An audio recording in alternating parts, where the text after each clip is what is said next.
Don't forget to subscribe. Ancient Faith Radio now presents a very special edition of Readings from Under the Grapevine with Dr. Chrissy Hart, through special permission of C.S. Lewis, Pte. Limited. Chrissy is reading the Chronicles of Narnia by C.S. Lewis. This classic series is published by HarperCollins and is available at their website at harpercollins.com. Dr. Chrissy Hart is the author of Under the Grapevine and The Hermit, the Icon, and the Emperor, published by Conciliar Press. She's a licensed psychologist from England and now lives in York, Pennsylvania. We hope you'll be listening each week as Chrissy brings you another selection from this classic series. The current book Chrissy is reading is Voyage of the Dawn Treader. Here's Chrissy Hart. The Voyage of the Dawn Treader, from the Chronicles of Narnia by C.S. Lewis, published by Harper Trophy, reproduced with permission from C.S. Lewis, Pte. Limited, Chapter 1. The Picture in the Bedroom. There was a boy called Eustace Clarence Scrub, and he almost deserved it. His parents called him Eustace Clarence, and masters called him Scrub. I can't tell you how his friends spoke to him, for he had none. He didn't call his father and mother, but Harold and Alberta. They were very up-to-date and advanced people. They were vegetarians, non-smokers, and teetotalers, and wore a special kind of underclothes. In their house there was very little furniture, and very few clothes on beds, and the windows were always open. Eustace Clarence liked animals, especially beetles, if they were dead and pinned on a card. He liked books if they were books of information and had pictures of grain elevators or of fat foreign children doing exercises in model schools. Eustace Clarence disliked his cousins, the four Pevenses, Peter, Susan, Edmund, and Lucy. But he was quite glad when he heard that Edmund and Lucy were coming to stay, for deep down inside him he liked bossing and bullying, and, though he was a puny little person who couldn't have stood up even to Lucy, let alone Edmund, in a fight, he knew that there are dozens of ways to give people a bad time if you are in your own home and they are only visitors. Edmund and Lucy did not at all want to come and stay with Uncle Harold and Aunt Alberta, but it really couldn't be helped. Father had got a job lecturing in America for 16 weeks that summer, and Mother was to go with him because she hadn't had a real holiday for 10 years. Peter was working very hard for an exam, and he was to spend the holidays being coached by old Professor Kirk, in whose house these four children had had wonderful adventures long ago in the war years. If he had still been in that house, he would have had them all to stay, but he had somehow become poor since the old days, and was living in a small cottage with only one bedroom to spare. It would have cost too much money to take the other three all to America, and Susan had gone. Grown-ups thought her the pretty one of the family, and she was no good at schoolwork, though otherwise very old for her age, and Mother said she would get far more out of a trip to America than the youngsters. Edmund and Lucy tried not to grudge Susan her luck, but it was dreadful having to spend the summer holidays at their aunt's. "But it's far worse for me," said Edmund, "because you'll at least have a room of your own, and I shall have to share a bedroom with that record stinker Eustace." The story begins on an afternoon when Edmund and Lucy were stealing a few precious minutes alone together. And, of course, they were talking about Narnia, which was the name of their own private and secret country. Most of us, I suppose, have a secret country, but for most of us it is only an imaginary country. Edmund and Lucy were luckier than other people in that respect. Their secret country was real. They had already visited it twice, not in a game or a dream, but in reality.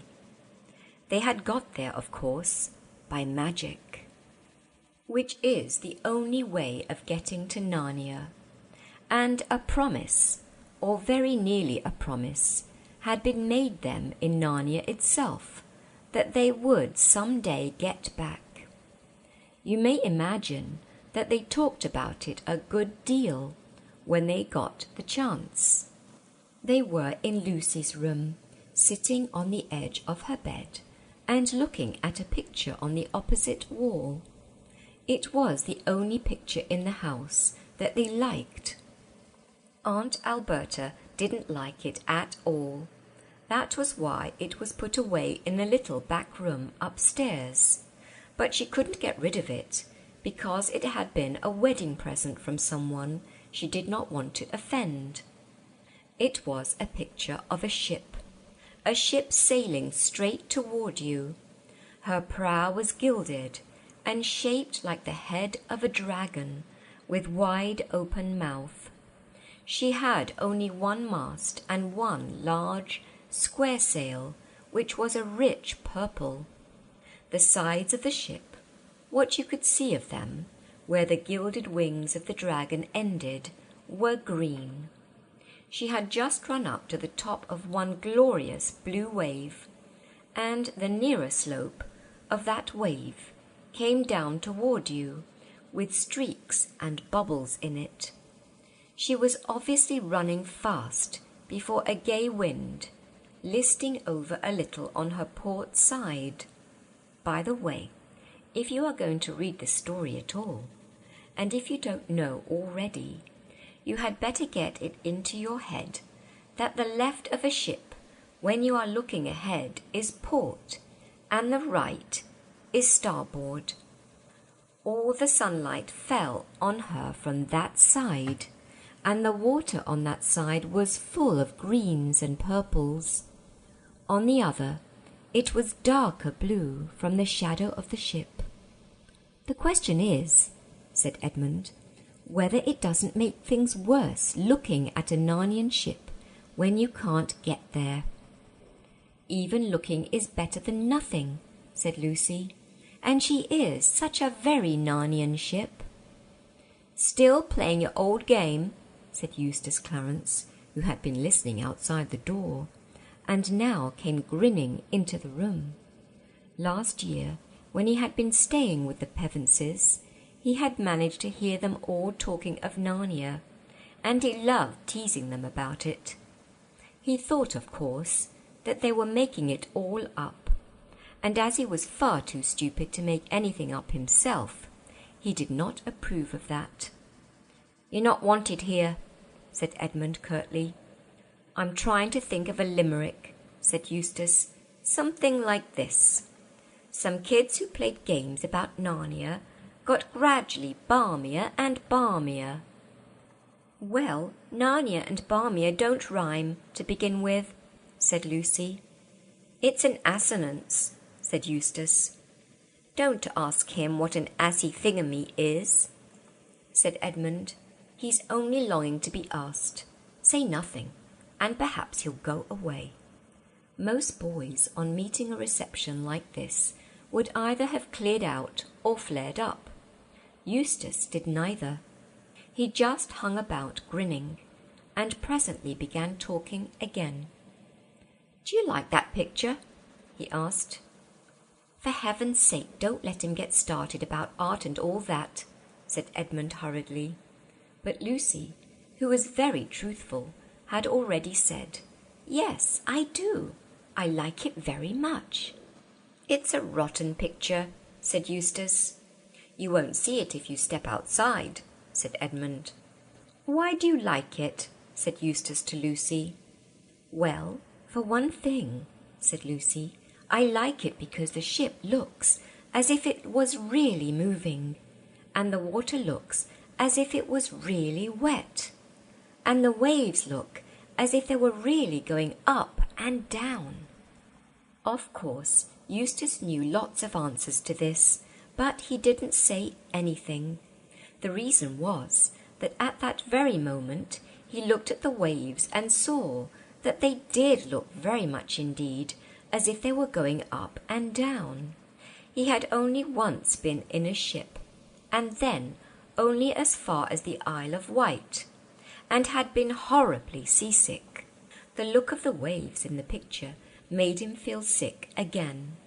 He turned rather green and tried another look, and then all three children were staring with open mouths. What they were seeing may be hard to believe when you read it in print, but it was almost as hard to believe when you saw it happening. The things in the picture were moving. It didn't look at all like a cinema either. The colours were too real and clean and out of doors for that. Down went the prow of the ship into the wave, and up went a great shock of spray, and then up went the wave behind her, and her stern and her deck became visible for the first time, and then disappeared as the next wave came to meet her, and her bows went up again.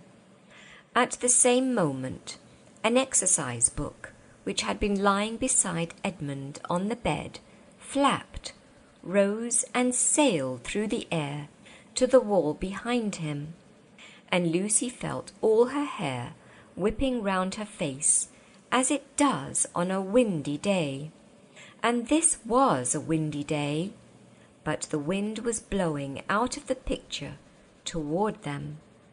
And suddenly, with the wind came the noises, the swishing of waves, and the slap of water against the ship's sides, and the creaking, and the over-all high steady roar of air and water.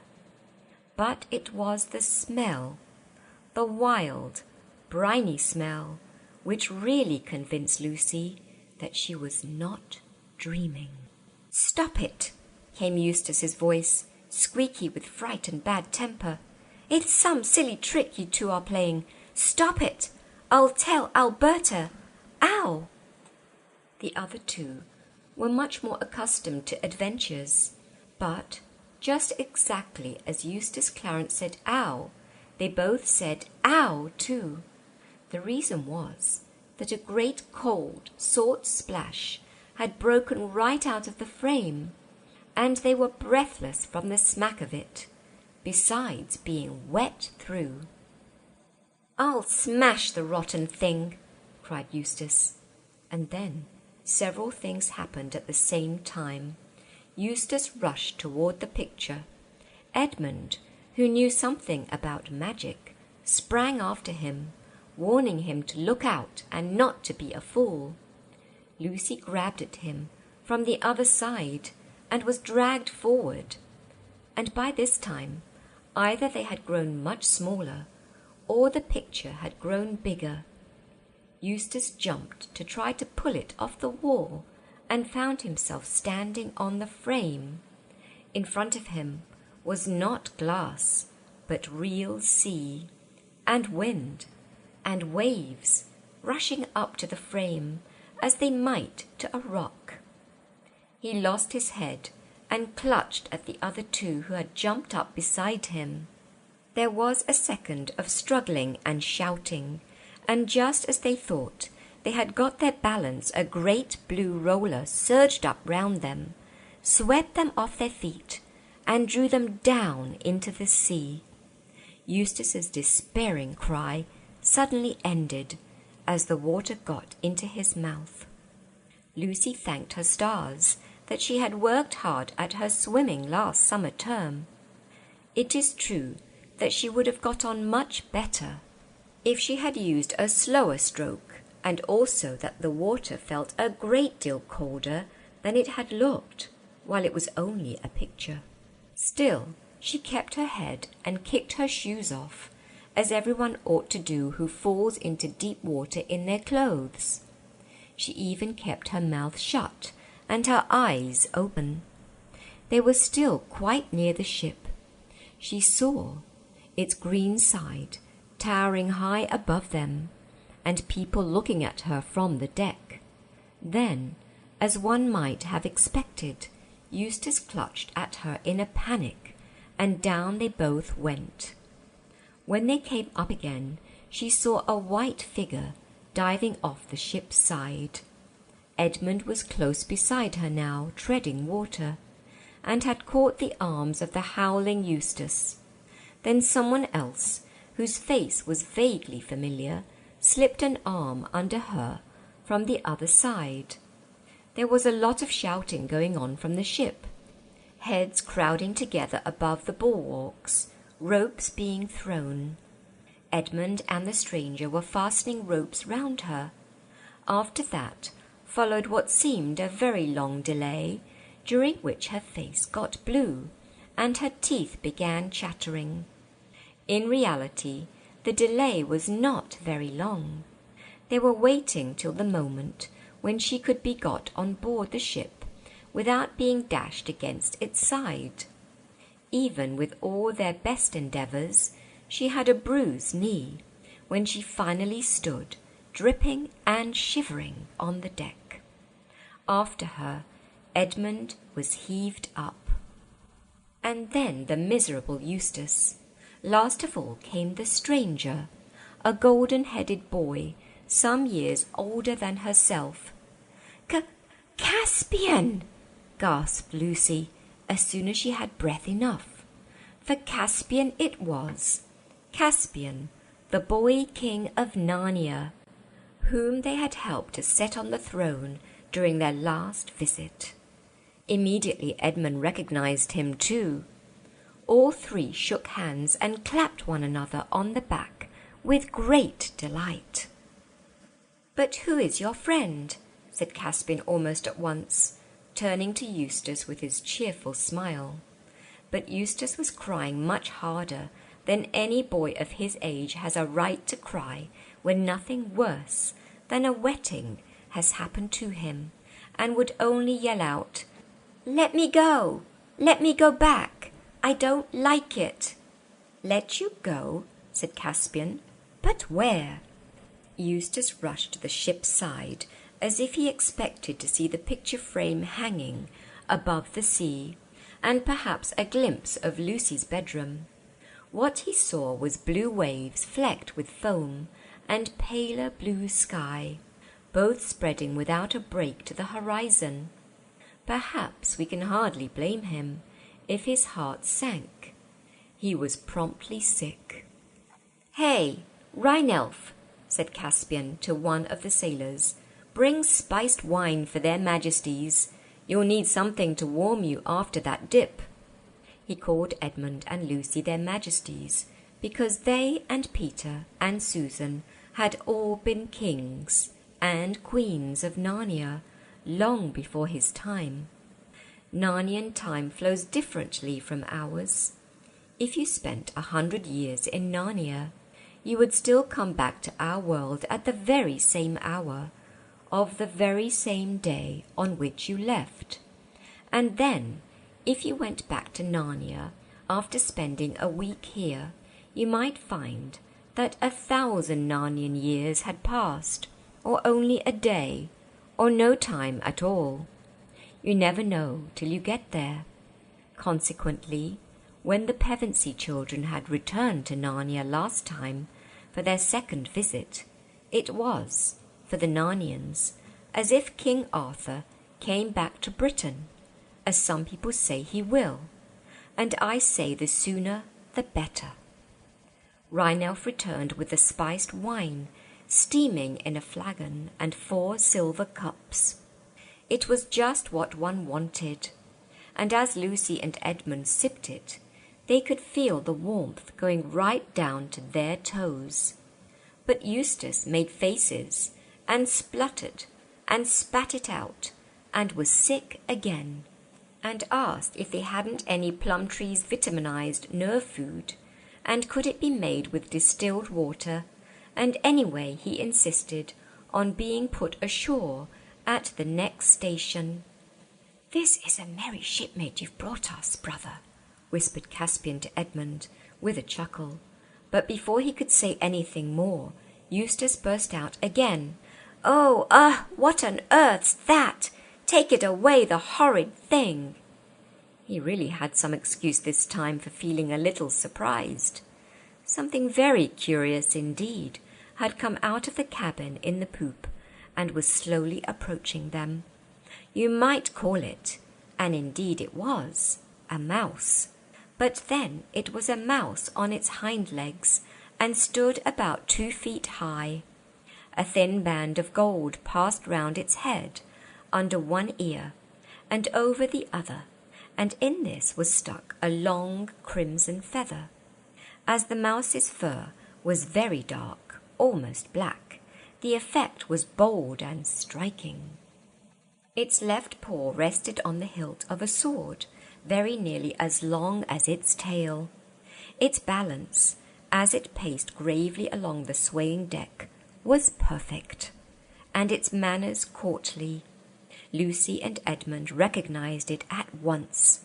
Rippy-Cheep, the most valiant of all the talking beasts of Narnia, and the chief mouse. It had won undying glory in the second battle of Beruna. Lucy longed, as she had always done, to take Rippy-Cheep up in her arms and cuddle him. But this, as she well knew, was a pleasure she could never have. It would have offended him deeply. Instead, she went down on one knee to talk to him. Rippy-Cheep put forward his left leg, drew back his right, bowed, kissed her hand, straightened himself, twirled his whiskers, and said, in his shrill, piping voice, "My humble duty to your Majesty, and to King Edmund too." Here he bowed again. Nothing except your Majesty's presence was lacking to this glorious venture.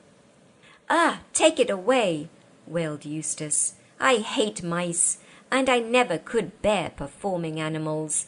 They're silly and vulgar and sentimental."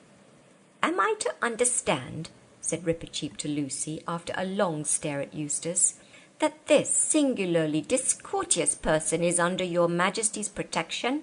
Because if not—" At this moment Lucy and Edmund both sneezed. "What a fool I am to keep you all standing here in your wet things," said Caspian. "Come on below and get changed. I'll give you my cabin, of course, Lucy, but I'm afraid we have no women's clothes on board. You'll have to make do with some of mine. Lead the way, Rippy-Cheep, like a good fellow." "To the convenience of a lady," said Rippy-Cheep, "even a question of honour must give way, at least for the moment." And here he looked very hard at Eustace. But Caspian hustled them on, and in a few minutes Lucy found herself passing through the door into the stern cabin. She fell in love with it at once. The 3 square windows that looked out on the blue, swirling water astern, the low cushioned benches round 3 sides of the table, the swinging silver lamp overhead.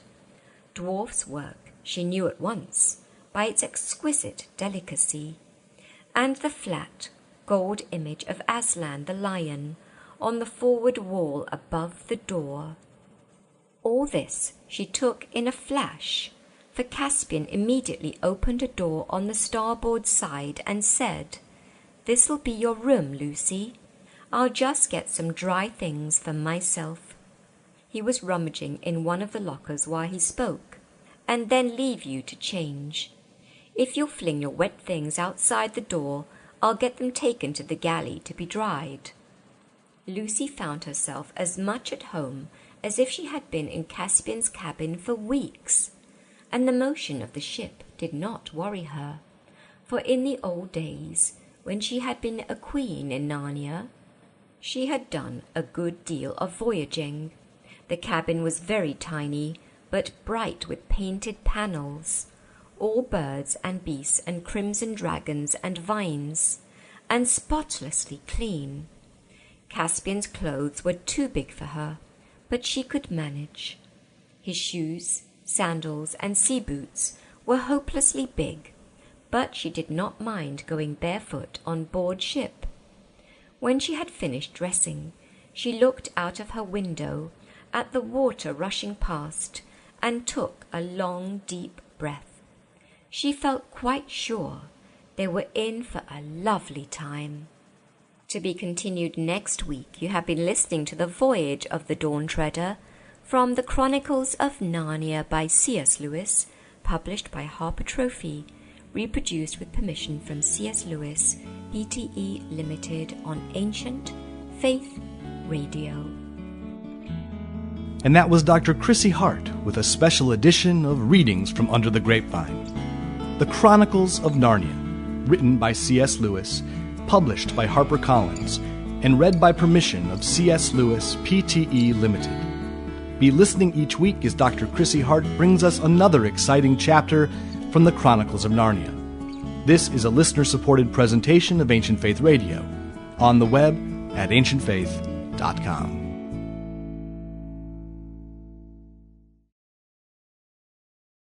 Hi, this is John Maddox. You know, we have nearly 250,000 downloads of our audio files every month at Ancient Faith Radio, and we know that represents thousands of listeners.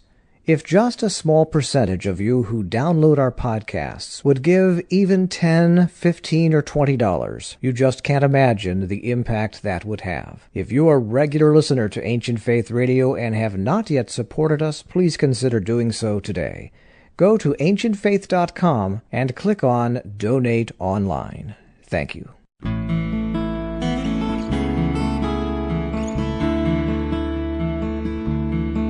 Ancient Faith Radio now presents a very special edition of Readings from Under the Grapevine with Dr. Chrissy Hart, through special permission of C.S. Lewis, Pte. Limited.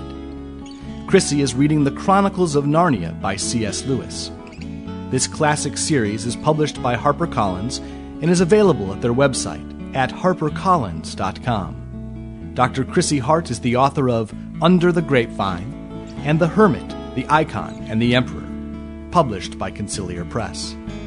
She's a licensed psychologist from England and now lives in York, Pennsylvania. We hope you'll be listening each week as Chrissy brings you another selection from this classic series. The current book Chrissy is reading is Voyage of the Dawn Treader. Here's Chrissy Hart. The Voyage of the Dawn Treader from the Chronicles of Narnia by C.S. Lewis, published by Harper Trophy, reproduced with permission from C.S. Lewis, Pte. Limited. Chapter 2. On board the Dawn Treader. "Ah, there you are, Lucy," said Caspian. "We were just waiting for you. This is my captain, the Lord Drinian." A dark-haired man went down on one knee and kissed her hand. The only others present were Rippycheep and Edmund. "Where is Eustace?" asked Lucy. "In bed," said Edmund, "and I don't think we can do anything for him. It only makes him worse if you try to be nice to him."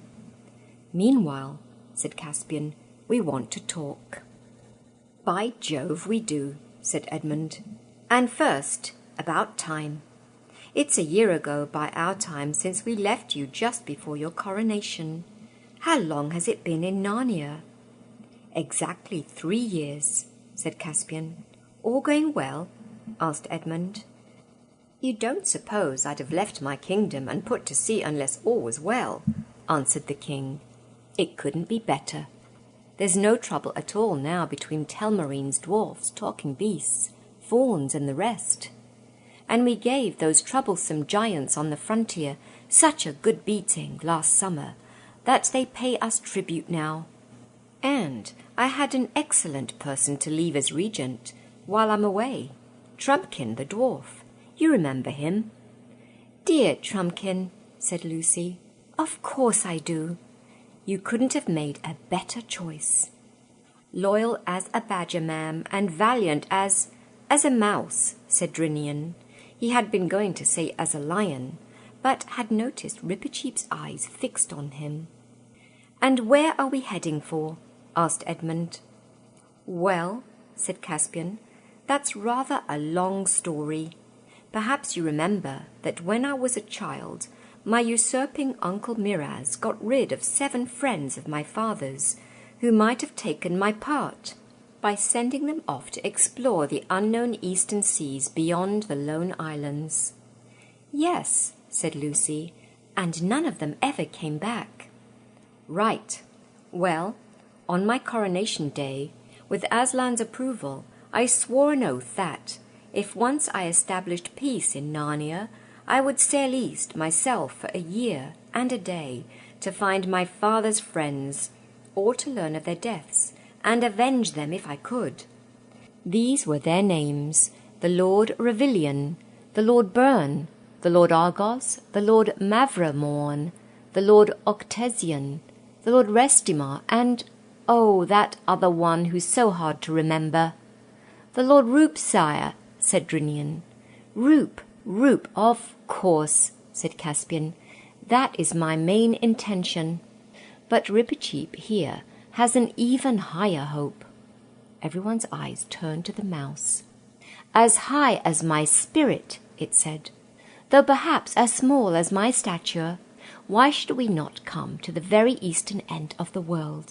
And what might we find there? I expect to find Aslan's own country. It is always from the east, across the sea, that the great lion comes to us." "I say, that is an idea," said Edmund in an awed voice. "But do you think," said Lucy, "Aslan's country would be that sort of country? I mean, the sort you could ever sail to?" "I do not know, madam," said Rippercheap, "but there is this. When I was in my cradle, a woodwoman, a dryad, spoke this verse over me: 'Where sky and water meet, where the waves grow sweet, doubt not, Rippercheap, to find all you seek. There is the utter east.' I do not know what it means, but the spell of it has been on me all my life." After a short silence, Lucy asked, "And where are we now, Caspian?" "The captain can tell you better than I," said Caspian. So Drinian got out his chart and spread it on the table. "That's our position," he said, laying his finger on it. "Or was at noon today. We had a fair wind from Cair Paravel and stood a little north for Galma, which we made on the next day. We were in port for a week, for the Duke of Galmar made a great tournament for his Majesty, and there he unhorsed many knights, and got a few nasty falls myself, Drinian. Some of the bruises are there still," put in Caspian. "And unhorsed many knights," repeated Drinian with a grin. "We thought the Duke would have been pleased if the King's Majesty would have married his daughter, but nothing came of that. Squints and has freckles," said Caspian. "Oh, poor girl," said Lucy. "And we sailed from Galmar," continued Drinian, "and ran into a calm for the best part of 2 days, and had to row, and then had wind again, and did not make Terebinthia till the 4th day from Galmar. And there their king sent out a warning not to land, for there was sickness in Terebinthia. But we doubled the cape, and put in at a little creek far from the city unwatered. Then we had to lie off for 3 days before we got a southeast wind, and stood out for 7 isles. The 3rd day out, a pirate, Terebinthian by her rig, overhauled us, but when she saw us well armed, she stood off after some shooting of arrows on either part, and we ought to have given her chase and boarded her and hanged every mother's son of them," said Rippercheap. "And in 5 days more we were in sight of Muil, which, as you know, is the westernmost of the 7 isles. Then we rowed through the straits, and came about sundown into Red Haven on the Isle of Bren, where we were very lovingly feasted, and had victuals and water at will. We left Red Haven 6 days ago, and have made marvellously good speed. so that I hope to see the lone islands the day after tomorrow. The sum is, we are now nearly 30 days at sea, and have sailed more than 400 leagues from Narnia. And after the lone islands, said Lucy. No one knows, your majesty, answered Drinian, unless the lone islanders themselves can tell us. They couldn't in our days, said Edmund. Then, said Rippercheap, it is after the lone islands that the adventure really begins. Caspian now suggested that they might like to be shown over the ship before supper, but Lucy's conscience smote her, and she said, I think I really must go and see Eustace. Seasickness is horrid, you know. If I had my old cordial with me, I could cure him. But you have, said Caspian. I'd quite forgotten about it. As you left it behind, I thought it might be regarded as one of the royal treasures, and so I brought it. If you think it ought to be wasted on a thing like seasickness. It'll only take a drop, said Lucy. Caspian opened one of the lockers beneath the bench and brought out the beautiful little diamond flask, which Lucy remembered so well. Take back your own, Queen, he said. They then left the cabin and went out into the sunshine. In the deck there were 2 large long hatches, fore and aft of the mast, and both open, as they always were in fair weather, to let light and air into the belly of the ship. Caspian led them down a ladder into the after hatch. Here they found themselves in a place where benches for rowing ran from side to side, and the light came in through the oar-holes and danced on the roof.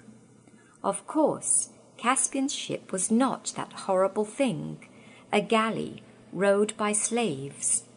Oars were used only when wind failed, or for getting in and out of harbour, and everyone, except Rippercheap, whose legs were too short, had often taken a turn.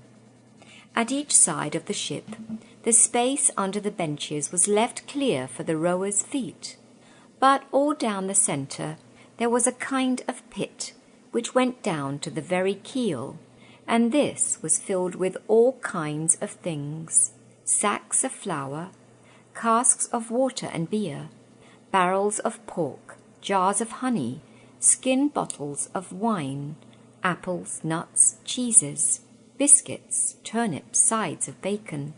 From the roof, that is, from the underside of the deck, hung hams and strings of onions, and also the men of the watch off duty in their hammocks.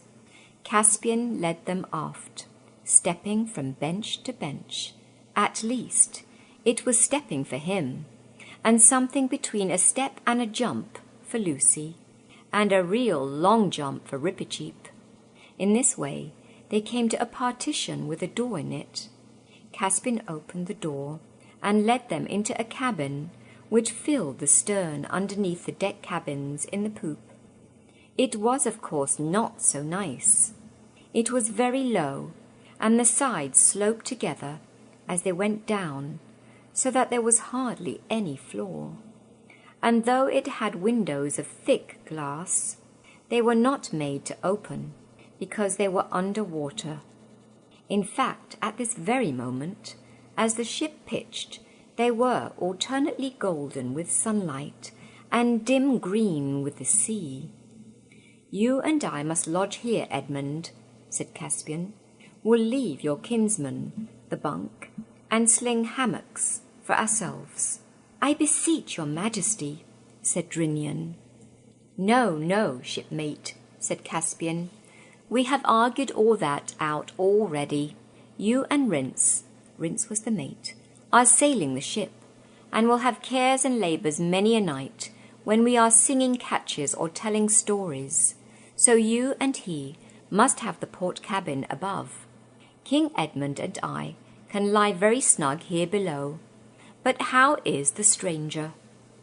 Eustace, very green in the face, scowled and asked whether there was any sign of the storm getting less. But Caspian said, What storm? And Drinian burst out laughing. "Storm, young master," he roared.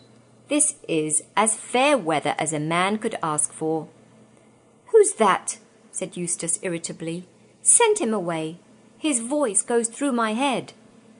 "I've brought you something that will make you feel better, Eustace," said Lucy. "Oh, go away and leave me alone," growled Eustace. But he took a drop from her flask, and though he said it was beastly stuff, the smell in the cabin when she opened it was delicious. It is certain that his face came the right colour a few moments after he had swallowed it, and he must have felt better because, instead of wailing about the storm and his head, he began demanding to be put ashore, and said that at the first port he would lodge a disposition against them all with the British consul. But when Rippercheap asked what a disposition was and how you lodged it, Rippercheap thought it was some new way of arranging a single combat. Eustace could only reply, "Fancy not knowing that." In the end, they succeeded in convincing Eustace that they were already sailing as fast as they could toward the nearest land they knew, and that they had no more power of sending him back to Cambridge, which was where Uncle Harold lived, than of sending him to the moon. After that he sulkily agreed to put on the fresh clothes which had been put out for him and come on deck. Caspian now showed them over the ship, though indeed they had seen most of it already. They went up on the forecastle and saw the lookout man standing on a little shelf inside the gilded dragon's neck, and peering through its open mouth. Inside the forecastle was the galley, or ship's kitchen, and quarters for such people as the boatswain, the carpenter, the cook, and the master archer. If you think it odd to have the galley in the bows, and imagine the smoke from its chimney streaming back over the ship, that is because you are thinking of steamships, where there is always a headwind. On a sailing ship the wind is coming from behind, and anything smelly is put as far forward as possible. They were taken up to the fighting top, and at first it was rather alarming to rock to and fro there and see the deck looking small and far away beneath. You realized that if you fell, there was no particular reason why you should fall on board rather than in the sea. Then they were taken to the poop, where Rince was on duty with another man at the great tiller, and behind that the dragon's tail rose up, covered with gilding, and round inside it ran a little bench. The name of the ship was Dawn-Treader. She was only a little bit of a thing compared with one of our ships, or even with the cogs, dromons, carracks, and galleons which Narnia had owned when Lucy and Edmund had reigned there under Peter as the High King, for nearly all navigation had died out in the reigns of Caspian's ancestors. When his uncle Miraz, the usurper, had sent the 7 lords to sea, they had had to buy a Galmian ship and man it with hired Galmian sailors. But now Caspian had begun to teach the Narnians to be seafaring folk once more, and the Dawn-Treader was the finest ship he had built yet. She was so small that, forward of the mast, there was hardly any deck room between the central hatch and the ship's boat on one side, and the hen coop — Lucy fed the hens — on the other. But she was a beauty of her kind, a lady, as sailors say, her lines perfect, her colours pure, and every spar and rope and pin lovingly made. Eustace, of course, would be pleased with nothing, and kept on boasting about liners and motorboats and aeroplanes and submarines, as if he knew anything about them, muttered Edmund. But the other 2 were delighted with the Dawn-Treader, and when they returned after the cabin and supper, and saw the whole western sky lit up with an immense crimson sunset, and felt the quiver of the ship, and tasted the salt on the lips, and thought of unlands on the eastern rim of the world, Lucy felt that she was almost too happy to speak. What Eustace thought had best be told in his own words, for when they all got their clothes back, dried next morning, he at once got out a little black notebook and a pencil and started to keep a diary. He always had this notebook with him and kept a record of his marks in it, for though he didn't care much about any subject for its own sake, he cared a great deal about marks, and would even go to people and say, "I got so much. What did you get?" But as he didn't seem likely to get many marks on the Dawn Treader, he now started a diary. This was the first entry. August 7th. Have now been 24 hours on this ghastly boat, if it isn't a dream. All the time a frightful storm has been raging. It's a good thing I'm not seasick. Huge waves keep coming in over the front, and I have seen the boat nearly go under any number of times. All the others pretend to take no notice of this, either from swank or because Harold says one of the most cowardly things ordinary people do is to shut their eyes to facts. It's madness to come out into the sea in a rotten little thing like this, not much bigger than a lifeboat, and, of course, absolutely primitive indoors. No proper saloon, no radio, no bathrooms, no deck chairs. I was dragged all over it yesterday evening, and it would make anyone sick to hear Caspian showing off his funny little toy boat as if it was the Queen Mary. I tried to tell him what real ships are like, but he's too dense. E and L, of course, didn't back me up. I suppose a kid like L doesn't realize the danger, and E is buttering up C as everyone does here. They call him a king. I said I was a Republican, but he had to ask me what that meant. He doesn't seem to know anything at all. Needless to say, I've been put in the worst cabin of the boat, a perfect dungeon, and Lucy has been given a whole room on deck to herself, almost a nice room compared with the rest of this place. C says that's because she's a girl. I tried to make him see what Alberta says, that all that sort of thing is really lowering girls, but he was too dense. Still, he might see that I shall be ill if I'm kept in that hole any longer. E says we mustn't grumble, because C is sharing it with us, himself, to make room for L. As if that didn't make it more crowded, and far worse. Nearly forgot to say that there is also a kind of mouse thing that gives everyone the most frightful cheek. The others can put up with it if they like, but I shall twist his tail pretty soon if he tries it on me. The food is frightful too. The trouble between Eustace and Rippercheap arrived even sooner than might have been expected. Before dinner next day, when the others were sitting round the table waiting, being at sea gives one a magnificent appetite, Eustace came rushing in, wringing his hand and shouting out, "That little brute has half killed me. I insist on it being kept under control. I could bring an action against you, Caspian. I could order you to have it destroyed." At the same moment, Rippercheap appeared. His sword was drawn and his whiskers looked very fierce, but he was as polite as ever. "I ask your pardons all," he said, "and especially Her Majesty's. If I had known that he would take refuge here, I would have awaited a more reasonable time for his correction." "What on earth's up?" asked Edmund. What had really happened was this.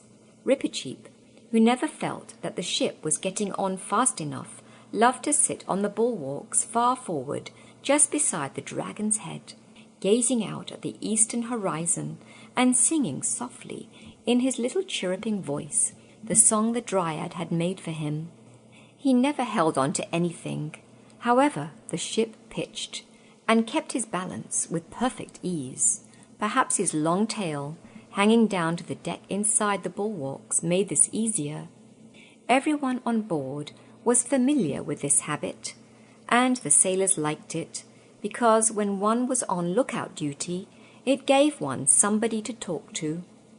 Why exactly Eustace had slipped and reeled and stumbled all the way forward to the forecastle — he had not yet got his sea legs — I never heard. Perhaps he hoped he would see land, or perhaps he wanted to hang about the galley and scrounge something. Anyway, as soon as he saw that long tail hanging down, and perhaps it was rather tempting, he thought it would be delightful to catch hold of it, swing Rippy-Cheep round by it once or twice upside down, then run away and laugh. At first, the plan seemed to work beautifully. The mouse was not much heavier than a very large cat. Eustace had him off the rail in a trice, and very silly he looked, thought Eustace, with his little limbs all splayed out and his mouth open. But unfortunately Rippy-Cheep, who had fought for his life many a time, never lost his head even for a moment, nor his skill. It is not very easy to draw one's sword when one is swinging round in the air by one's tail, but he did. And the next thing Eustace knew was 2 agonizing jabs in his hand, which made him let go of the tail. And the next thing after that was that the mouse had picked itself up again, as if it were a ball bouncing off the deck. And there it was facing him, and a horrid long, bright, sharp thing like a skewer was waving to and fro within an inch of his stomach. This doesn't count as below the belt for mice in Narnia, because they can hardly be expected to reach higher. "Stop it!" spluttered Eustace. "Go away! Put that thing away! It's not safe! Stop it, I say! I'll tell Caspian! I'll have you muzzled and tied up!" "Why do you not draw your own sword, poltroon?" cheeped the mouse. "Draw and fight, or I'll beat you black and blue with the flat." "I haven't got one," said Eustace. "I'm a pacifist. I don't believe in fighting." "Do I understand," said Rippy-Cheep, withdrawing his sword for a moment and speaking very sternly, "that you do not intend to give me satisfaction?" "I don't know what you mean," said Eustace, nursing his hand. "If you don't know how to take a joke, I shan't bother my head about you." "Then take that," said Rippy-Cheep, "and that, to teach you manners, and the respect due to a knight, and a mouse, and a mouse's tail." And at each word he gave Eustace a blow with the side of his rapier, which was thin, fine, dwarf-tempered steel, and as supple and effective as a birch rod. Eustace, of course, was at a school where they didn't have corporal punishment, so the sensation was quite new to him. That was why, in spite of having no sea legs, it took him less than a minute to get off that forecastle and cover the whole length of the deck, and burst in at the cabin door, still hotly pursued by Rippy-Cheep. Indeed, it seemed to Eustace that the rapier as well as the pursuit was hot. It might have been red-hot by the feel. There was not much difficulty in settling the matter once Eustace realized that everyone took the idea of a duel seriously, and heard Caspian offering to lend him a sword, and Drinian and Edmund discussing whether he ought to be handicapped in some way to make up for his being so much bigger than Rippy-Cheep. He apologized sulkily and went off with Lucy to have his hand bathed and bandaged, and then went to his bunk. He was careful to lie on his side. Please join me next week for The Voyage of the Dawn Treader from the Chronicles of Narnia by C.S. Lewis, published by Harper Trophy, reproduced with permission from C.S. Lewis Pte. Limited on Ancient Faith Radio. And that was Dr. Chrissy Hart with a special edition of Readings from Under the Grapevine. The Chronicles of Narnia, written by C.S. Lewis, published by HarperCollins, and read by permission of C.S. Lewis, Pte. Limited. Be listening each week as Dr. Chrissy Hart brings us another exciting chapter from the Chronicles of Narnia. This is a listener-supported presentation of Ancient Faith Radio, on the web at ancientfaith.com.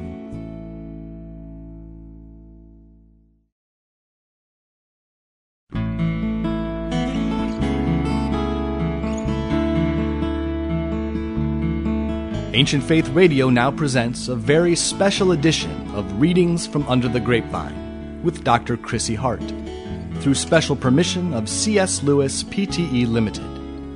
Chrissy is reading The Chronicles of Narnia by C.S. Lewis. This classic series is published by HarperCollins and is available at their website at harpercollins.com. Dr. Chrissy Hart is the author of Under the Grapevine and The Hermit, the Icon, and the Emperor, published by Conciliar Press.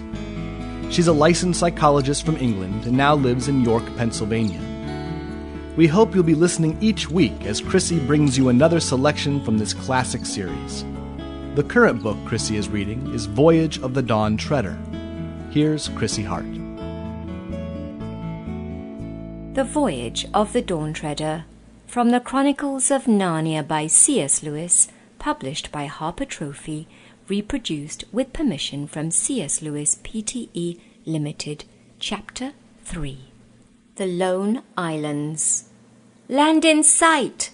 shouted the man in the bows.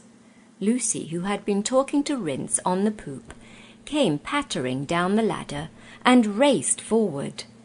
As she went, she was joined by Edmund, and they found Caspian, Drinian, and Rippercheap already on the forecastle. It was a coldish morning, the sky very pale, and the sea very dark blue, with little white caps of foam, and there, a little way off on the starboard bow, was the nearest of the lone islands, Fellimath, like a low green hill in the sea, and behind it, further off, the grey slopes of its sister Dawn. "Same old Fellimath, same old Dawn," said Lucy, clapping her hands. "Oh, Edmund, how long it is since you and I saw them last." "I've never understood why they belong to Narnia," said Caspian. "Did Peter the High King conquer them?" "Oh, no," said Edmund. "They were Narnian before our time, in the days of the White Witch. By the way, I have never yet heard how these remote islands became attached to the crown of Narnia. If I ever do, and if the story is at all interesting, I may put it in some other book." "Are we to put in here, sire?" asked Drinian. "I shouldn't think it would be much good landing on Fellimath," said Edmund. "It was almost uninhabited in our days, and it looks as if it was the same still. The people lived mostly on Dawn, and a little on Avra. That's the third one. You can't see it yet. They only kept sheep on Fellimath." "Then we'll have to double that cape, I suppose," said Drinian, "and land on Dawn. That'll mean rowing." "I'm sorry we're not landing on Fellimath," said Lucy. "I'd like to walk there again. It was so lonely. A nice kind of loneliness, and all grass and clover and soft sea air." "I'd love to stretch my legs too," said Caspian. "I tell you what, why shouldn't we go ashore in the boat and send it back? And then we could walk across Fellimath and let the Dawn Treader pick us up on the other side." If Caspian had been as experienced then as he became later on in this voyage, he would not have made this suggestion. But at the moment it seemed an excellent one. "Oh, do let's," said Lucy. "You'll come, will you?" said Caspian to Eustace, who had come on deck with his hand bandaged. "Anything to get off this blasted boat," said Eustace. "Blasted?" said Drinian. "How do you mean?" "In a civilized country, like where I come from," said Eustace, "the ships are so big that when you're inside you wouldn't know you were at sea at all." "In that case, you might just as well stay ashore," said Caspian. "Will you tell them to lower the boat, Drinian?" The king, the mouse, the two Pevenses, and Eustace all got into the boat and were pulled to the beach of Fellimath. When the boat had left them and was being rowed back, they all turned and looked round. They were surprised at how small the Dawn-treader looked.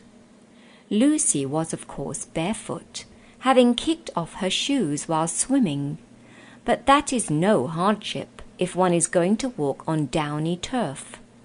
It was delightful to be ashore again, and to smell the earth and grass, even if at first the ground seemed to be pitching up and down like a ship, as it usually does for a while if one has been at sea.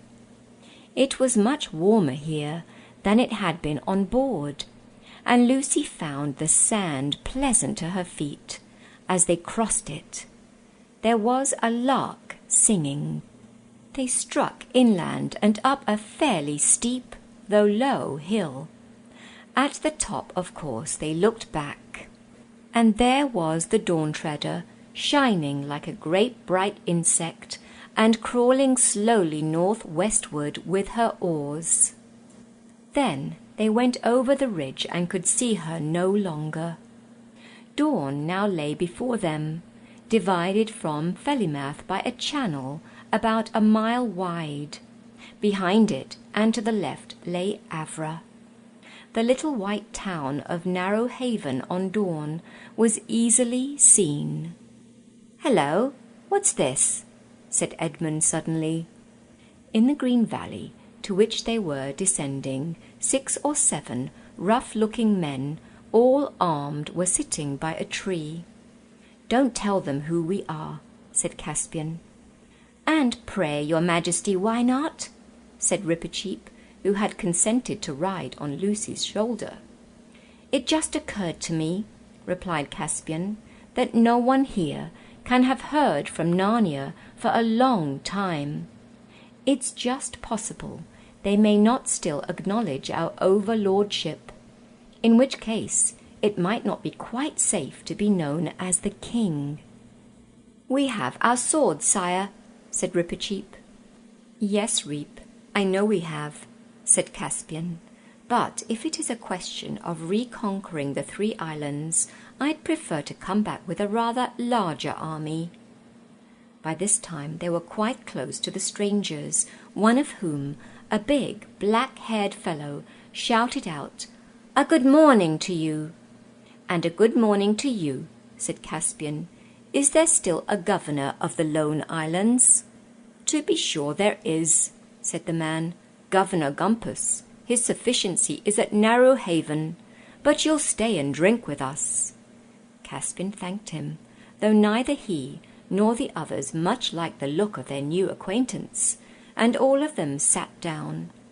But hardly had they raised their cups to their lips when the black-haired man nodded to his companions, and, as quick as lightning, all the 5 visitors found themselves wrapped in strong arms.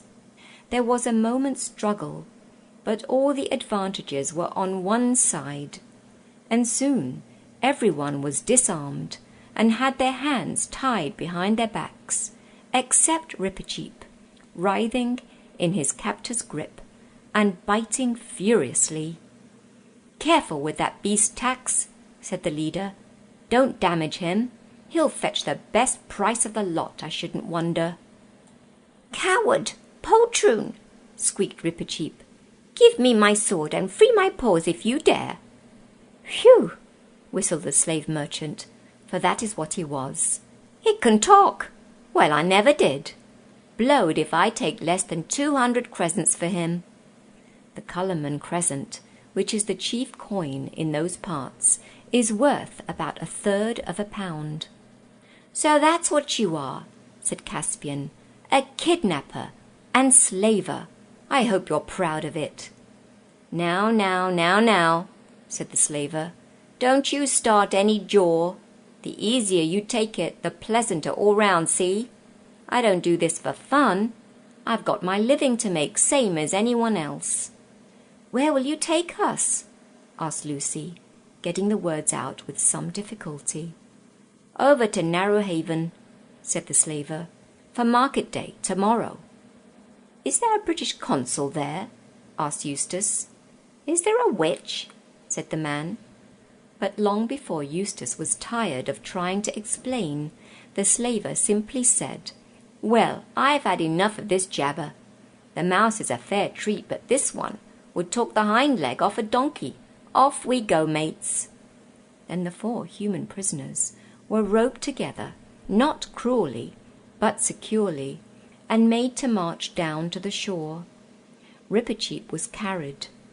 He had stopped biting on a threat of having his mouth tied up, but he had a great deal to say. And Lucy really wondered how any man could bear to have the things said to him which were said to the slave-dealer by the mouse. But the slave-dealer, far from objecting, only said, Go on, whenever Rippercheap paused for breath, occasionally adding, It's as good as a play, or, Blimey, you can't help almost thinking it knows what it's saying, or, Was it one of you what trained it? This so infuriated Rippercheap that in the end the number of things he thought of saying all at once nearly suffocated him, and he became silent. When they got down to the shore that looked toward dawn, they found a little village and a long boat on the beach, and, lying a little further out, a dirty, bedraggled-looking ship. Now, youngsters, said the slave-dealer, let's have no fuss, and then you'll have nothing to cry about. All aboard. At that moment a fine-looking bearded man came out of one of the houses, an inn, I think, and said, Well, Pug, more of your usual wares? The slaver, whose name seemed to be Pug, bowed very low and said, in a wheedling kind of voice, Yes, please your lordship. How much do you want for that boy? Asked the other, pointing to Caspian. Ah, said Pug, I knew your lordship would pick on the best. No deceiving your lordship with anything second rate. That boy now, I've taken a fancy to him myself. Got kind of fond of him, I have. I'm that tender-hearted, I didn't ever ought to have taken up this job. Still, to a customer like your lordship, Tell me your price, carrion, said the lord sternly. Do you think I want to listen to the rigmarole of your filthy trade? 300 crescents, my lord, to your honourable lordship, but to anyone else I'll give you 150. Oh, please, please, broke in Lucy, don't separate us, whatever you do. You don't know. But then she stopped, for she saw that Caspian didn't even now want to be known. 150 then, said the lord. As for you, little maiden, I am sorry I cannot buy you all. Unrope my boy, Pug, and look, treat these others well while they are in your hands, or it'll be the worse for you. Well, said Pug, now who ever heard of a gentleman in my way of business who treated his stock better than what I do? Well, why, I treat 'em like my own children. That's likely enough to be true, said the other grimly. The dreadful moment had now come. Caspian was untied, and his new master said, This way, lad. And Lucy burst into tears, and Edmund looked very blank. But Caspian looked over his shoulder and said, Cheer up. I'm sure it will come all right in the end. So long. Now, missy, said Pug, don't you start taking on and spoiling your looks for the market tomorrow. You be a good girl, and then you won't have nothing to cry about, see? Then they were rowed out to the slave ship and taken below into a long, rather dark place, none too clean, where they found many other unfortunate prisoners, for Pug was, of course, a pirate, and had just returned from cruising among the islands and capturing what he could. The children didn't meet anyone whom they knew. The prisoners were mostly Galmians and Terebinthians, and there they sat in the straw, and wondered what was happening to Caspian, and tried to stop Eustace talking as if everyone except himself was to blame. Meanwhile, Caspian was having a much more interesting time. The man who had brought him led him down a little lane between two of the village houses, and so out into an open place behind the village. Then he turned and faced him. "You needn't be afraid of me, boy," he said. "I'll treat you well. I bought you for your face. You reminded me of someone." "May I ask of whom, my lord?" said Caspian. "You remind me of my master, King Caspian of Narnia." Then Caspian decided to risk everything on one stroke. "My lord," he said, "I am your master. I am Caspian, King of Narnia." "You make very free," said the other. "How shall I know this is true?" "Firstly, by my face," said Caspian. "Secondly, because I know within 6 guesses who you are. You are one of those 7 lords of Narnia whom my uncle Miraz sent to sea, and whom I have come out to look for. Argos, Byrne, Octasian, Restimar, Mavramorn, or I have forgotten the others.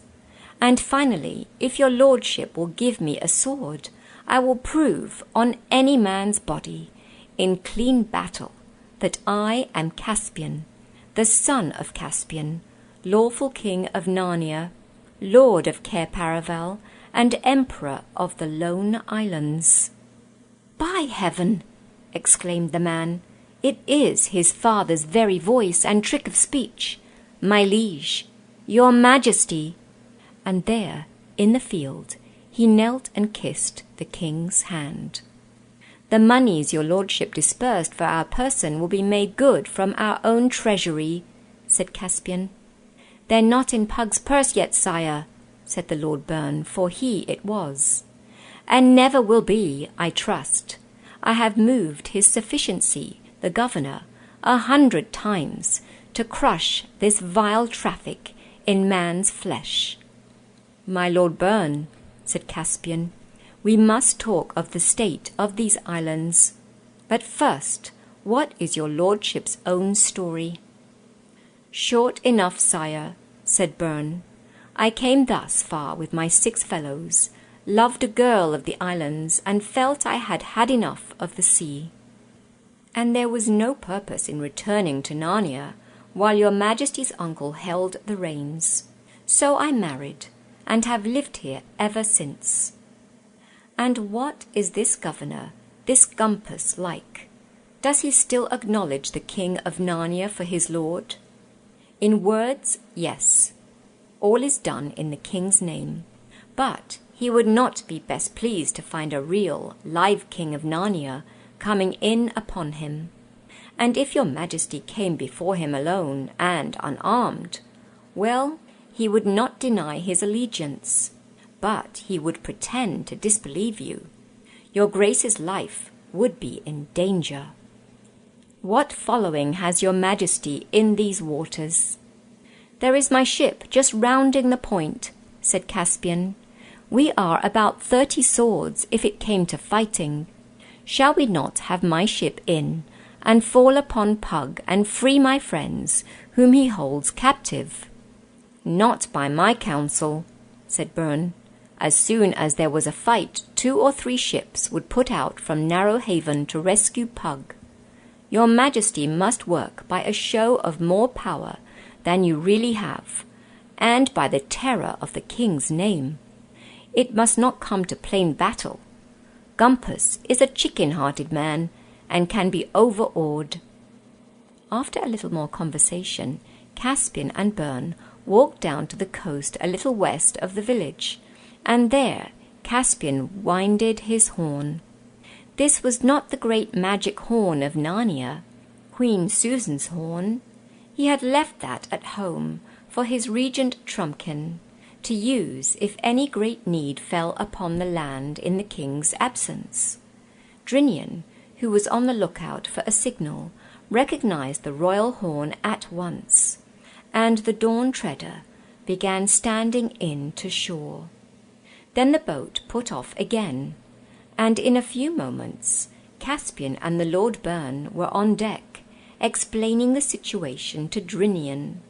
He, just like Caspian, wanted to lay the Dawn Treader alongside the slave ship at once and board her, but Byrne made the same objection. "Steer straight down this channel, Captain," said Byrne, "and then round to Avra, where my own estates are. But first run up the king's banner, hang out all the shields, and send as many men to the fighting top as you can. And about 5 bowshots hence, when you get open sea on your port bow, run up a few signals." "Signals? To whom?" said Drinian.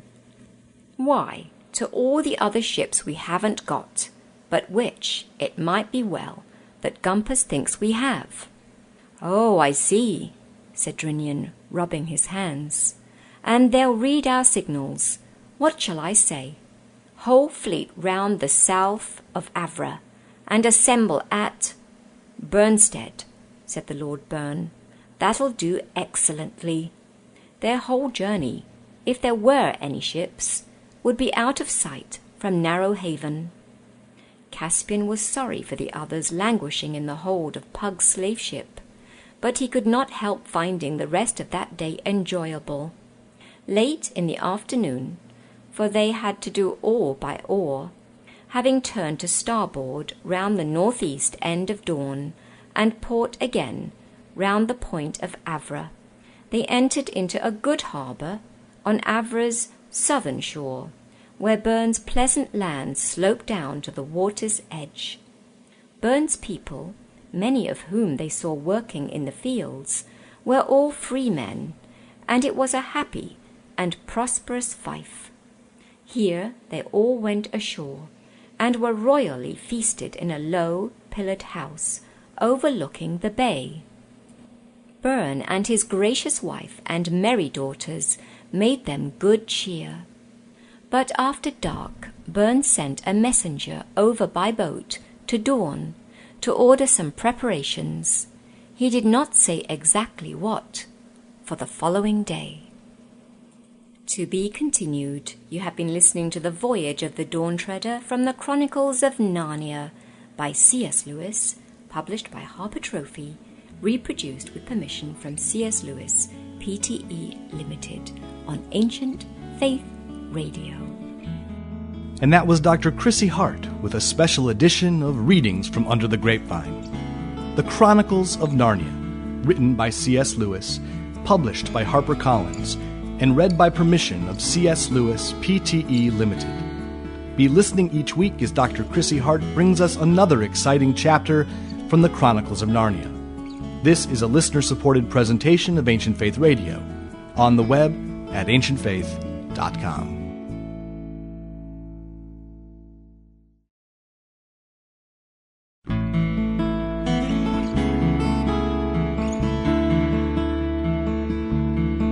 Ancient Faith Radio now presents a very special edition of Readings from Under the Grapevine with Dr. Chrissy Hart, through special permission of C.S. Lewis, Pte. Limited. Chrissy is reading The Chronicles of Narnia by C.S. Lewis. This classic series is published by HarperCollins and is available at their website at harpercollins.com. Dr. Chrissy Hart is the author of Under the Grapevine and The Hermit, the Icon, and the Emperor, published by Conciliar Press. She's a licensed psychologist from England and now lives in York, Pennsylvania. We hope you'll be listening each week as Chrissy brings you another selection from this classic series. The current book Chrissy is reading is Voyage of the Dawn Treader. Here's Chrissy Hart. The Voyage of the Dawn Treader from the Chronicles of Narnia by C.S. Lewis, published by Harper Trophy, reproduced with permission from C.S. Lewis, Pte. Limited, Chapter 4.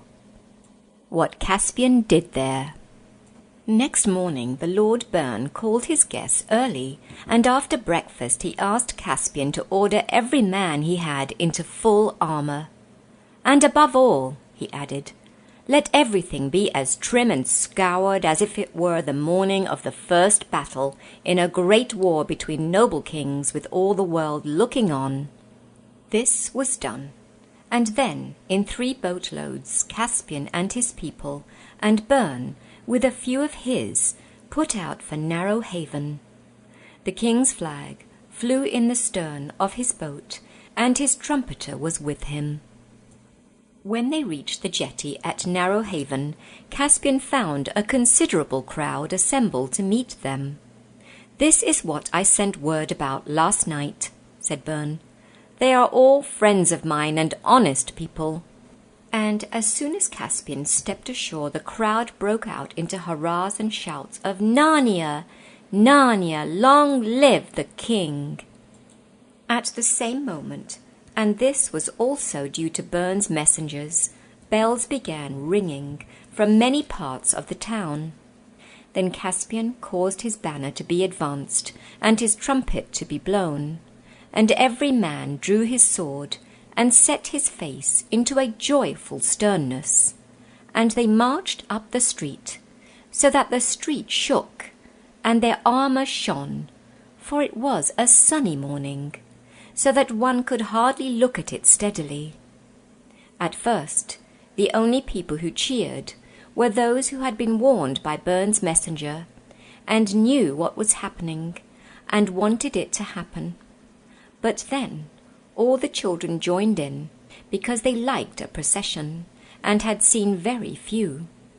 And then all the schoolboys joined in, because they also liked processions, and felt that the more noise and disturbance there was, the less likely they would be to have any school that morning. And then all the old women put their heads out of doors and windows, and began chattering and cheering, because it was a king, and what is a governor compared with that? And all the young women joined in for the same reason, and also because Caspian and Drinian and the rest were so handsome. And then all the young men came to see what the young women were looking at, so that by the time Caspian reached the castle gates, nearly the whole town was shouting. And where Gumpus sat in the castle, muddling and messing about with accounts and forms and rules and regulations, he heard the noise. At the castle gate, Caspian's trumpeter blew a blast and cried, "Open for the King of Narnia, come to visit his trusty and well-beloved servant, the governor of the Lone Islands." In those days, everything in the islands was done in a slovenly, slouching manner. Only the little postern opened, and out came a tousled fellow, with a dirty old hat on his head instead of a helmet, and a rusty old pike in his hand. He blinked at the flashing figures before him. "Can't see sufficiency," he mumbled, which was his way of saying, "You can't see his sufficiency." "No interviews without 'pointments, set 'tween 9 and 10 p.m., second Saturday every month." "Uncover before Narnia, you dog!" thundered the Lord Byrne, and dealt him a rap with his gauntleted hand, which sent his hat flying from his head. "'Ere, what's it all about?" began the doorkeeper, but no one took any notice of him. 2 of Caspian's men stepped through the postern, and after some struggling with bars and bolts, for everything was rusty, flung both wings of the gate wide open. Then the king and his followers strode into the courtyard. Here a number of the governor's guards were lounging about, and several more, they were mostly wiping their mouths, came tumbling out of various doorways. Though their armour was in a disgraceful condition, these were fellows who might have fought if they had been led, or had known what was happening. So this was the dangerous moment. Caspian gave them no time to think. "Where is the captain?" he asked. "I am, more or less, if you know what I mean," said a languid and rather dandified young person without any armour at all.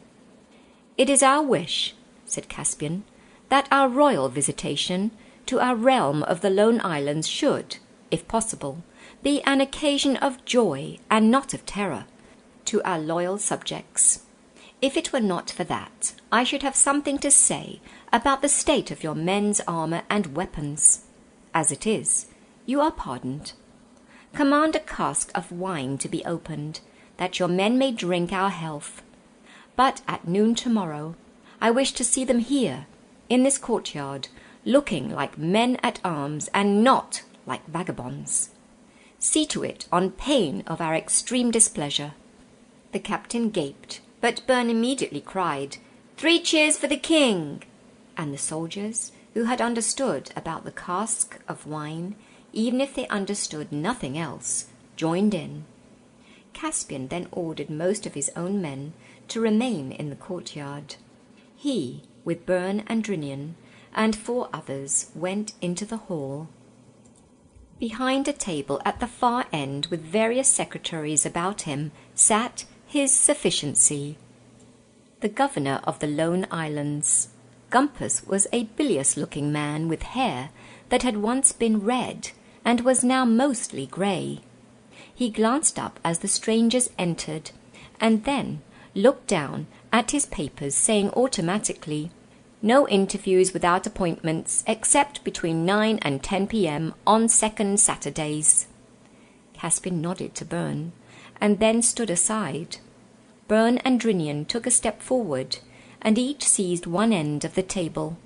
They lifted it and flung it on one side of the hall, where it rolled over, scattering a cascade of letters, dossiers, ink-pots, pens, sealing wax, and documents.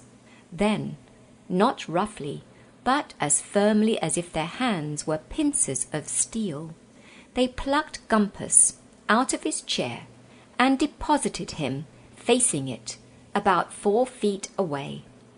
Caspian at once sat down in the chair and laid his naked sword across his knees. "My lord," said he, fixing his eyes on Gumpus, "you have not given us quite the welcome we expected. We are the King of Narnia." "Nothing about it in the correspondence," said the governor. "Nothing in the minutes. We have not been notified of any such thing. All irregular. Happy to consider any applications.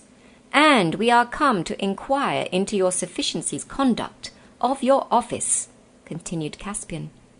"There are 2 points especially on which I require an explanation. Firstly, I find no record that the tribute due from these islands to the Crown of Narnia has been received for about 150 years. "That would be a question to raise at the council next month," said Gumpus.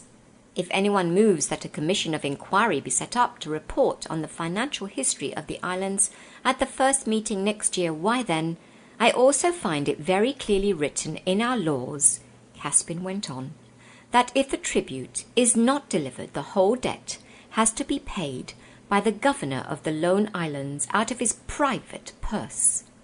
At this, Gumpus began to pay real attention. "Oh, that's quite out of the question," he said. "It is an economic impossibility.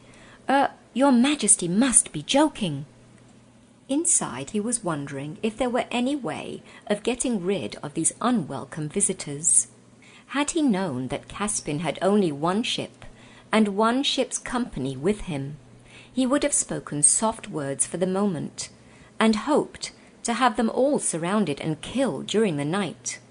But he had seen a ship of war sail down the straits yesterday, and seen it signalling, as he supposed, to its consorts. He had not then known it was the king's ship, for there was not wind enough to spread the flag out and make the golden line visible, so he had waited further developments. Now he imagined that Caspian had a whole fleet at Bernstead. It would never have occurred to Gumpus that anyone would walk into Narrow Haven to take the islands with less than 50 men. It was certainly not at all the kind of thing he could imagine doing himself. "Secondly," said Caspian, "I want to know why you have permitted this abominable and unnatural traffic in slaves to grow up here, contrary to the ancient custom and usage of our dominions." "Necessary, unavoidable," said his sufficiency. "An essential part of the economic development of the islands, I assure you. Our present burst of prosperity depends on it. What need have you of slaves? For export, your majesty. Sell 'em, to Calamen mostly, and we have other markets. We are a great centre of the trade." "In other words," said Caspian, "you don't need them. Tell me what purpose they serve, except to put money into the pockets of such as Pug." "Your majesty's tender years," said Gumpus, with what was meant to be a fatherly smile, "hardly make it possible that you should understand the economic problem involved. I have statistics, I have graphs, I have—" "Tender as my years may be," said Caspian, "I believe I understand the slave trade from within quite as well as your sufficiency. And I do not see that it brings into the islands meat or bread, or beer or wine, or timber or cabbages, or books or instruments of music, or horses or armour or anything else worth having. But whether it does or not, it must be stopped." "But that would be putting the clock back," gasped the governor. "Have you no idea of progress, of development?" "I have seen them both in an egg," said Caspian. "We call it going bad in Narnia. This trade must stop." "I can take no responsibility for any such measure," said Gumpus. "Very well, then," answered Caspian. "We relieve you of your office. My Lord Byrne, come here." And before Gumpus quite realized what was happening, Byrne was kneeling with his hands between the king's hands and taking the oath to govern the Lone Islands in accordance with the old customs, rites, usages, and laws of Narnia. And Caspian said, "I think we have had enough of governors," and made Byrne a duke, the Duke of the Lone Islands. "As for you, my lord," he said to Gumpus, "I forgive you your debt for the tribute, but before noon tomorrow, you and yours must be out of the castle, which is now the Duke's residence." "Look here, this is all very well," said one of Gumpus's secretaries, "but suppose all you gentlemen stop play-acting and we do a little business. The question before us really is—" "The question is," said the Duke, "whether you and the rest of the rabble will leave without a flogging or with one. You may choose which you prefer." When all this had been pleasantly settled, Caspian ordered horses, of which there were a few in the castle, though very ill-groomed, and he, with Byrne and Drinian and a few others, rode out into the town and made for the slave market. It was a long, low building near the harbour, and the scene which they found going on inside was very much like any other auction. That is to say, there was a great crowd, and Pug, on a platform, was roaring out in a raucous voice, "Now, gentlemen, lot 23, fine Terebinthian agricultural labourer, suitable for the mines or the galleys, under 25 years of age, not a bad tooth in his head, good brawny fellow. Take off his shirt-tacks and let the gentleman see. There's muscle for you. Look at the chest on him. 10 crescents from the gentleman in the corner. You must be joking, sir. 15, 18. 18 is bidden for lot 23. Any advance on 18? 21. Thank you, sir. 21 is bidden." But Pug stopped and gaped when he saw the mail-clad figures who had clanked up to the platform. "On your knees, every man of you, to the King of Narnia," said the Duke. Everyone heard the horses jingling and stamping outside, and many had heard some rumour of the landing and the events at the castle. Most obeyed. Those who did not were pulled down by their neighbours. Some cheered. "Your life is forfeit, Pug, for laying hands on our royal person yesterday," said Caspian, "but your ignorance is pardoned. The slave trade was forbidden in all our dominions quarter of an hour ago. I declare every slave in this market free." He held up his hand to check the cheering of the slaves and went on. "That dear little Gel and the nice young gentleman," said Pug with an ingratiating smile, "why, they were snapped up at once." We're here, Caspian," cried Lucy and Edmund together, and "At your service, Shire," piped Rippercheap from another corner. They had all been sold, but the men who had bought them were staying to bid for other slaves, and so they had not yet been taken away. The crowd parted to let the three of them out, and there was great hand-clasping and greeting between them and Caspian. 2 merchants of Calamen at once approached. The Calamen have dark faces and long beards. They wear flowing robes and orange-coloured turbans, and they are a wise, wealthy, courteous, cruel, and ancient people. They bowed most politely to Caspian and paid him long compliments, all about the fountains of prosperity irrigating the gardens of prudence and virtue, and things like that. But, of course, what they wanted was the money they had paid. "That is only fair, sirs," said Caspian. "Every man who has bought a slave today must have his money back. Pug, bring out your takings to the last minim. A minim is the 40th part of a crescent." "Does your good majesty mean to beggar me?" whined Pug. "You have lived on broken hearts all your life," said Caspian, "and if you are beggared, it is better to be a beggar than a slave. But where is my other friend?" "Oh, him," said Pug. "Oh, take him, and welcome. Glad to have him off my hands. I have never seen such a drug in the market in all my born days. Priced him at 5 crescents in the end, and even so, nobody'd have him. Threw him in free with other lots, and still no one would have him. Wouldn't touch him, wouldn't look at him. Tax, bring out Sulky." Thus Eustace was produced, and sulky he certainly looked. For though no one would want to be sold as a slave, it is perhaps even more galling to be a sort of utility slave whom no one will buy. He walked up to Caspian and said, "I see, as usual. Been enjoying yourself somewhere while the rest of us were prisoners. I suppose you haven't even found out about the British consul? Of course not." That night they had a great feast in the castle of Narrowhaven, and then, "To-morrow for the beginning of our real adventures," said Rippercheap, when he had made his bows to everyone and went to bed. But it could not really be tomorrow, or anything like it, for now they were preparing to leave all known lands and seas behind them, and the fullest preparations had to be made. The Dawn Treader was emptied and drawn on land by 8 horses over rollers, and every bit of her was gone over by the most skilled shipwrights. Then she was launched again, and victualled and watered as full as she could hold. That is to say, for 28 days. Even this, as Edmund noticed with disappointment, only gave them a fortnight's eastward sailing before they had to abandon their quest. While all this was being done, Caspian missed no chance of questioning all the oldest sea captains whom he could find in Narrowhaven, to learn if they had any knowledge or even any rumours of land further to the east.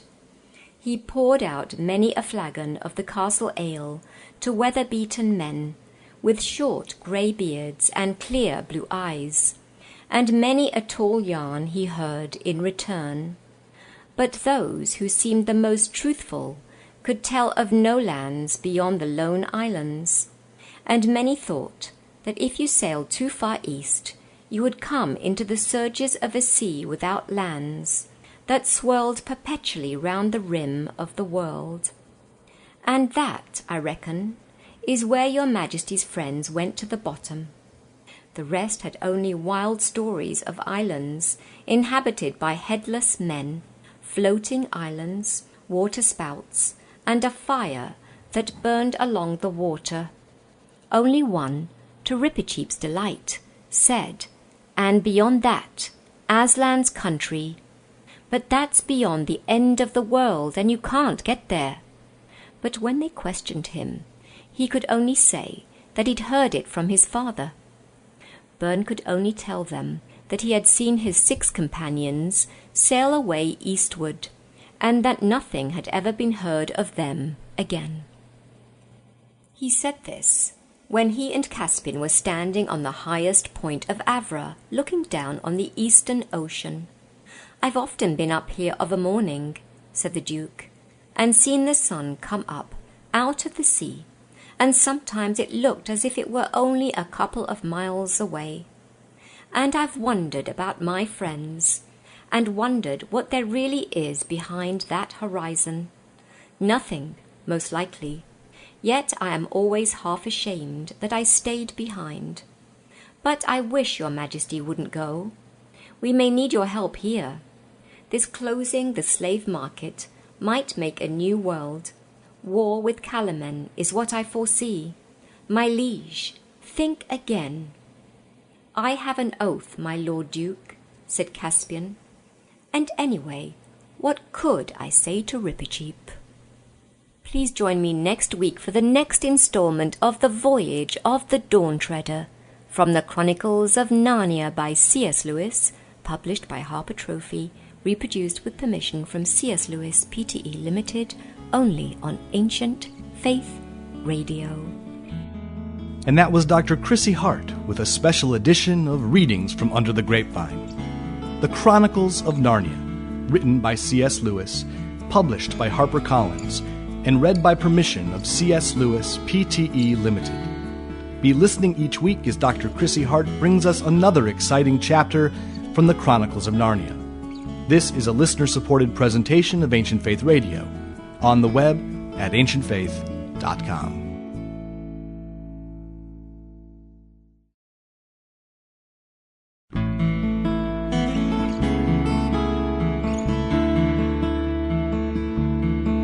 Ancient Faith Radio now presents a very special edition of Readings from Under the Grapevine with Dr. Chrissy Hart, through special permission of C.S. Lewis Pte. Limited. Chrissy is reading The Chronicles of Narnia by C.S. Lewis. This classic series is published by HarperCollins and is available at their website at harpercollins.com. Dr. Chrissy Hart is the author of Under the Grapevine and The Hermit, the Icon, and the Emperor, published by Conciliar Press. She's a licensed psychologist from England and now lives in York, Pennsylvania. We hope you'll be listening each week as Chrissy brings you another selection from this classic series. The current book Chrissy is reading is Voyage of the Dawn Treader. Here's Chrissy Hart. The Voyage of the Dawn Treader, from the Chronicles of Narnia by C.S. Lewis, published by Harper Trophy, reproduced with permission from C.S. Lewis Pte. Limited. Chapter 5. The Storm and What Came of It. It was nearly 3 weeks after their landing that the Dawn Treader was towed out of Narrowhaven harbour. Very solemn farewells had been spoken, and a great crowd had assembled to see her departure. There had been cheers, and tears too, when Caspian made his last speech to the lone islanders and parted from the Duke and his family. But as the ship, her purple sail still flapping idly, drew further from the shore, and the sound of Caspian's trumpet from the poop came fainter across the water, everyone became silent. Then she came into the wind. The sail swelled out. The tug cast off and began rowing back. The first real wave ran up under the Dawn Treader's prow, and she was a live ship again. The men off duty went below. Drinian took the first watch on the poop. and she turned her head eastward round the south of Avra. The next few days were delightful. Lucy thought she was the most fortunate girl in the world, as she woke each morning to see the reflections of the sunlit water dancing on the ceiling of her cabin, and look round on all the nice new things she had got in the lone islands. Sea boots and buskins, and cloaks and jerkins and scarves. And then she would go on deck and take a look from the forecastle at a sea which was a brighter blue each morning, and drink in an air that was a little warmer day by day.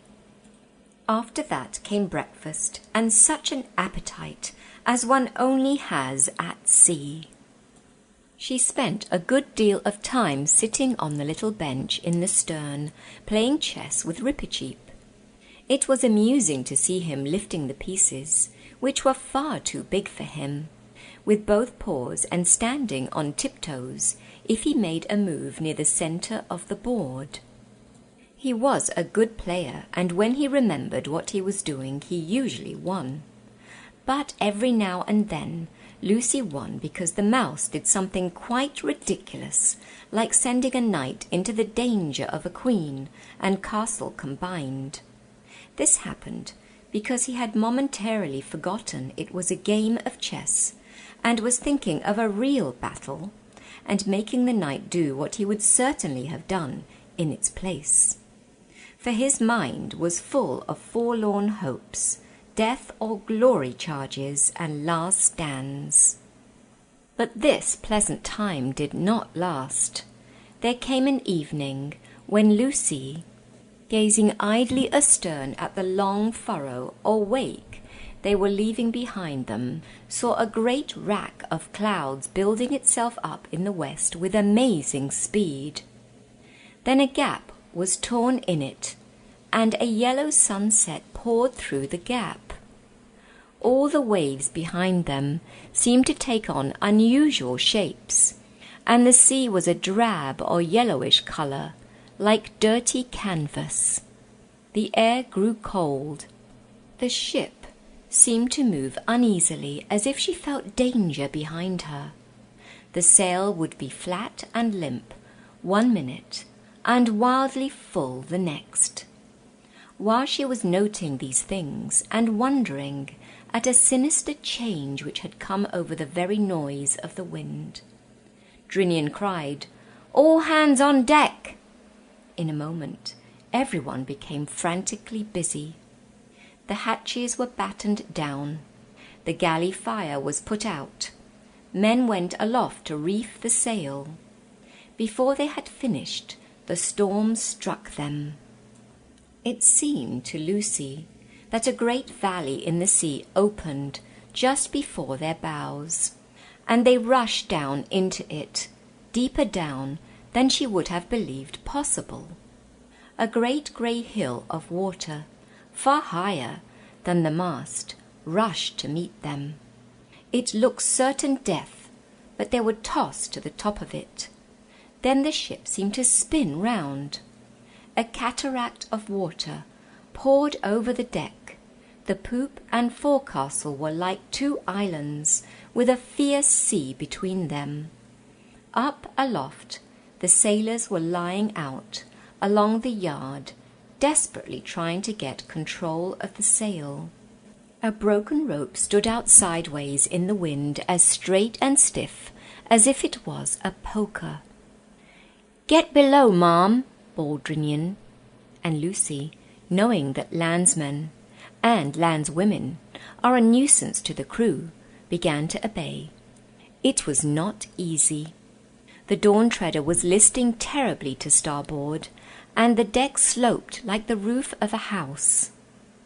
She had to clamber round to the top of the ladder, holding on to the rail, and then stand by while 2 men climbed up it, and then get down it as best she could.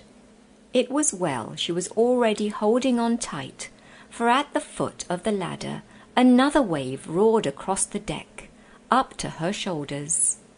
She was already almost wet through with spray and rain, but this was colder. Then she made a dash for the cabin door and got in and shut out for a moment the appalling sight of the speed with which they were rushing into the dark, but not, of course, the horrible confusion of creakings, groanings, snappings, clatterings, roarings, and boomings, which only sounded more alarming below than they had done on the poop. And all next day, and all the next, it went on.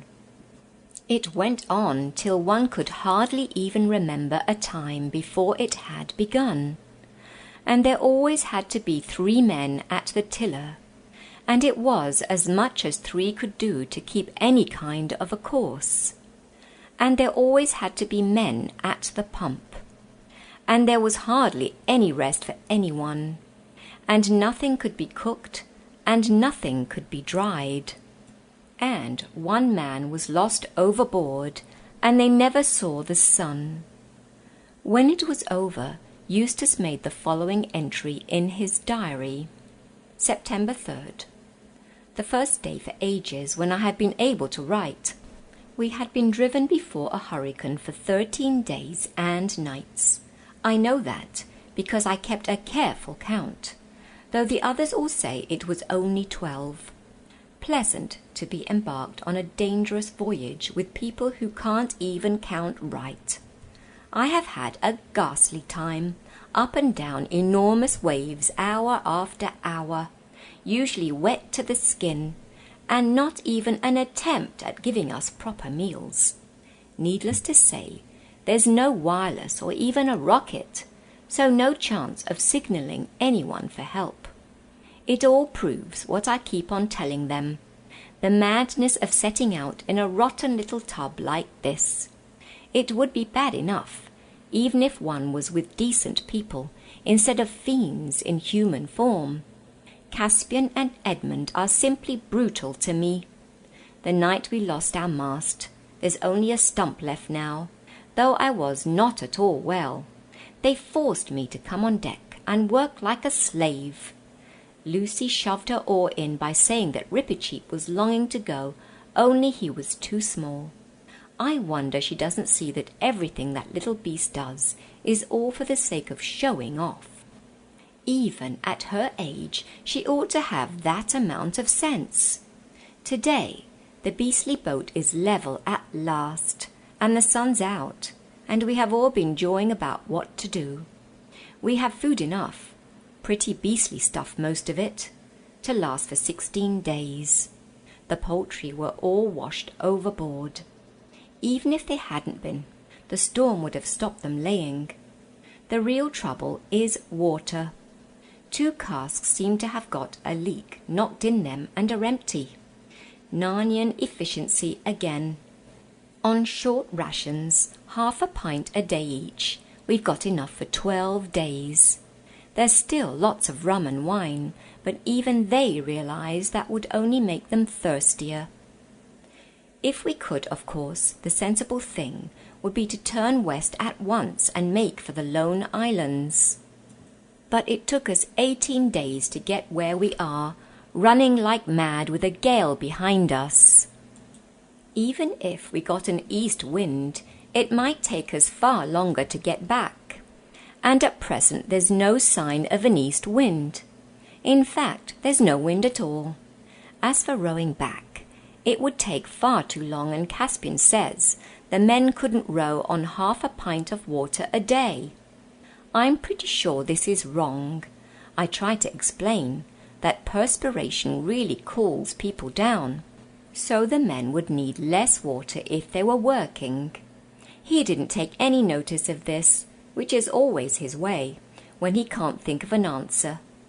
The others all voted for going on in the hope of finding land. I felt it my duty to point out that we didn't know there was any land ahead, and try to get them to see the dangers of wishful thinking. Instead of producing a better plan, they had the cheek to ask me what I proposed. So I just explained coolly and quietly that I had been kidnapped, and brought away on this idiotic voyage without my consent, and it was hardly my business to get them out of their scrape. September 4th. Still becalmed. Very short rations for dinner, and I got less than anyone. Caspian is very clever at helping, and thinks I don't see.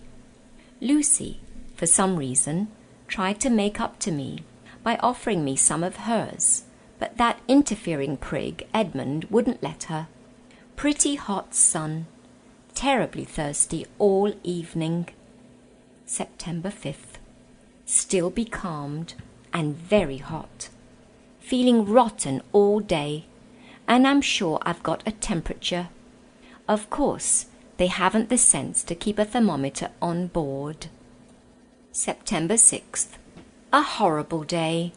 Woke up in the night knowing I was feverish and must have a drink of water. Any doctor would have said so. Heaven knows I'm the last person to try to get any unfair advantage, but I never dreamed that this water rationing would be meant to apply to a sick man. In fact, I would have woken the others up and asked for some, only I thought it would be selfish to wake them. So I just got up and took my cup and tiptoed out of the black hole we slept in, taking great care not to disturb Caspian and Edmund, for they've been sleeping badly since the heat and the short water began. I always try to consider others, whether they are nice to me or not. I got out all right into the big room, if you can call it a room, where the rowing benches and the luggage are. The thing of water is at this end. All was going beautifully, but before I'd drawn a cupful, who should catch me but that little spy Reap. I tried to explain that I was going on deck for a breath of air. The business about the water had nothing to do with him, and he asked me why I had a cup. He made such a noise that the whole ship was roused. They treated me scandalously. I asked, as I think anyone would have, why Rippercheek was sneaking about the water cask in the middle of the night. He said that as he was too small to be any use on deck, he did sentry over the water every night, so that one more man could go to sleep. Now comes their rotten unfairness. They all believed him. Can you beat it? I had to apologize, or the dangerous little brute would have been at me with his sword. And then Caspian showed up in his true colours as a brutal tyrant, and said out loud for everyone to hear that anyone found stealing water in future would get 24. I didn't know what this meant till Edmund explained to me. It comes in the sort of books those Pevensey kids read. After this cowardly threat, Caspian changed his tune and started being patronizing. Said he was sorry for me, and that everyone felt just as feverish as I did, and we must all make the best of it, etc., etc. Odious stuck-up prig. Stayed in bed all day today. September 7th. A little wind today, but still from the west. Made a few miles eastward with part of the sail, set on what Drinian calls the jury mast. That means the bowsprit set upright and tied. They call it lashed to the stump of the real mast. Still terribly thirsty. September 8th. Still sailing east. I stay in my bunk all day now and see no one except Lucy, till the two fiends come to bed. Lucy gives me a little of her water ration. She says girls don't get as thirsty as boys. I had often thought this, but it ought to be more generally known at sea. September 9th. Land in sight. A very high mountain a long way off to the south-east. September 10. The mountain is bigger and clearer, but still a long way off. Gulls again today for the first time since I don't know how long. September 11th. Caught some fish and had them for dinner. Dropped anchor at about 7 p.m. in 3 fathoms of water, in a bay of this mountainous island. That idiot Caspian wouldn't let us go ashore because it was getting dark, and he was afraid of savages and wild beasts. Extra water ration tonight. What awaited them on this island was going to concern Eustace more than anyone else, but it cannot be told in his words, because after September 11 he forgot about keeping his diary for a long time. When morning came with a low grey sky, but very hot, the adventurers found they were in a bay encircled by such cliffs and crags that it was like a Norwegian ford. In front of them, at the head of the bay, there was some level land heavily overgrown with trees that appeared to be cedars, through which a rapid stream came out. Beyond that was a steep ascent ending in a jagged ridge, and behind that a vague darkness of mountains which ran into dull-coloured clouds so that you could not see their tops. The nearer cliffs at each side of the bay were streaked here and there with lines of white, which everyone knew to be waterfalls, though at that distance they did not show any movement or make any noise. Indeed, the whole place was very silent, and the water of the bay as smooth as glass. It reflected every detail of the cliffs. The scene would have been pretty in a picture, but was rather oppressive in real life. It was not a country that welcomed visitors. The whole ship's company went ashore in 2 boatloads, and everyone drank and washed deliciously in the river, and had a meal and a rest before Caspian sent 4 men back to keep the ship, and the day's work began. There was everything to be done. The casks must be brought ashore, and the faulty ones mended if possible, and all refilled. A tree, a pine if they could get it, must be felled and made into a new mast. Sails must be repaired. A hunting party organized to shoot any game the land might yield. Clothes to be washed and mended, and countless small breakages on board to be set right. For the Dawn Treader herself, and this was more obvious now that they saw her at a distance, could hardly be recognized as the same gallant ship which had left Narrow Haven. She looked a crippled, discoloured hulk, which anyone might have taken for a wreck. And her officers and crew were no better, lean, pale, red-eyed from lack of sleep, and dressed in rags. As Eustace lay under a tree, and heard all these plans being discussed, his heart sank. Was there going to be no rest? It looked as if their first day on the longed-for land was going to be quite as hard work as a day at sea. Then a delightful idea occurred to him. Nobody was looking. They were all chattering about their ship as if they actually liked the beastly thing. Why shouldn't he simply slip away? He would take a stroll inland, find a cool, airy place up in the mountains, have a good long sleep, and not rejoin the others till the day's work was over.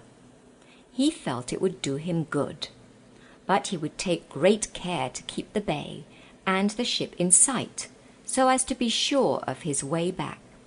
He wouldn't like to be left behind in this country. He at once put his plan into action. He rose quietly from his place and walked away among the trees, taking care to go slowly and in an aimless manner, so that anyone who saw him would think he was merely stretching his legs. He was surprised to find how quickly the noise of conversation died away behind him, and how very silent and warm and dark green the wood became. Soon he felt he could venture on a quicker and more determined stride. This soon brought him out of the wood. The ground began sloping steeply up in front of him. The grass was dry and slippery, but manageable if he used his hands as well as his feet. And though he panted and mopped his forehead a good deal, he plugged away steadily. This showed, by the way, that his new life, little as he suspected it, had already done him some good. The old Eustace, Harold and Alberta's Eustace, would have given up the climb after about 10 minutes. Slowly, and with several rests, he reached the ridge. Here he had expected to have a view into the heart of the island, but the clouds had now come lower and nearer, and a sea of fog was rolling to meet him. He sat down and looked back. He was now so high that the bay looked small beneath him, and miles of sea were visible. Then the fog from the mountains closed in all round him, thick but not cold, and he lay down and turned this way and that to find the most comfortable position to enjoy himself. But he didn't enjoy himself, or not for very long. He began, almost for the first time in his life, to feel lonely. At first, this feeling grew very gradually, and then he began to worry about the time. There was not the slightest sound. Suddenly it occurred to him that he might have been lying there for hours. Perhaps the others had gone. Perhaps they had let him wander away on purpose, simply in order to leave him behind. He leapt up in a panic and began the descent. At first he tried to do it too quickly, slipped on the steep grass, and slid for several feet. Then he thought this had carried him too far to the left, and as he came up he had seen precipices on that side. So he clambered up again, as near as he could guess to the place he had started from, and began the descent afresh, bearing to his right. After that, things seemed to be going better. He went very cautiously, for he could not see more than a yard ahead, and there was still perfect silence all around him. It is very unpleasant to have to go cautiously when there is a voice inside you saying all the time, "Hurry, hurry, hurry." For every moment the terrible idea of being left behind grew stronger. If he had understood Caspian and the Pevensies at all, he would have known, of course, that there was not the least chance of their doing any such thing. But he had persuaded himself that they were all fiends in human form. "At last," said Eustace, as he came slithering down a slide of loose stones, scree they call it, and found himself on the level. "And now, where are those trees? There is something dark ahead. Why, I do believe the fog is clearing." It was. The light increased every moment and made him blink. The fog lifted. He was in an utterly unknown valley, and the sea was nowhere in sight. To be continued next week. You have been listening to The Voyage of the Dawn Treader from the Chronicles of Narnia by C.S. Lewis, published by Harper Trophy, reproduced with permission from C.S. Lewis, Pte. Limited, on Ancient Faith Radio. And that was Dr. Chrissy Hart with a special edition of Readings from Under the Grapevine. The Chronicles of Narnia, written by C.S. Lewis, published by HarperCollins, and read by permission of C.S. Lewis, Pte. Limited. Be listening each week as Dr. Chrissy Hart brings us another exciting chapter from the Chronicles of Narnia. This is a listener-supported presentation of Ancient Faith Radio, on the web at ancientfaith.com.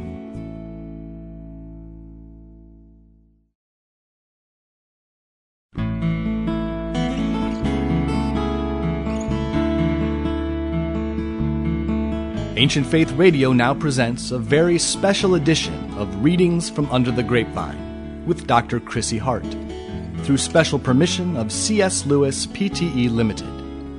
Chrissy is reading the Chronicles of Narnia by C.S. Lewis. This classic series is published by HarperCollins and is available at their website at harpercollins.com. Dr. Chrissy Hart is the author of Under the Grapevine and The Hermit, the Icon, and the Emperor, published by Conciliar Press. She's a licensed psychologist from England and now lives in York, Pennsylvania. We hope you'll be listening each week as Chrissy brings you another selection from this classic series. The current book Chrissy is reading is Voyage of the Dawn Treader. Here's Chrissy Hart. The Voyage of the Dawn Treader from the Chronicles of Narnia by C.S. Lewis, published by Harper Trophy, reproduced with permission from C.S. Lewis, Pte. Limited. Chapter 6. The Adventures of Eustace. At that very moment, the others were washing hands and faces in the river, and generally getting ready for dinner and a rest.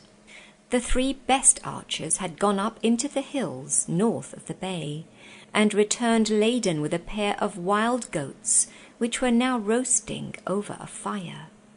Caspian had ordered a cask of wine ashore, strong wine of Archenland, which had to be mixed with water before you drank it, so there would be plenty for all. The work had gone well so far, and it was a merry meal. Only after the second helping of goat did Edmund say, "Where's that blighter Eustace?" Meanwhile, Eustace stared round the unknown valley. It was so narrow and deep, and the precipices which surrounded it so sheer, that it was like a huge pit or trench.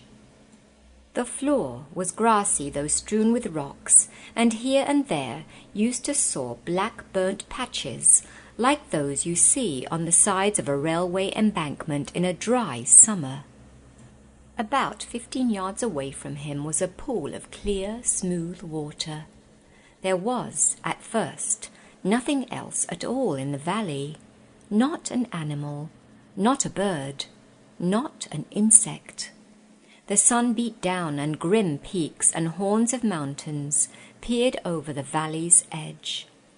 Eustace realized, of course, that in the fog he had come down the wrong side of the ridge, so he turned at once to see about getting back. But as soon as he had looked, he shuddered.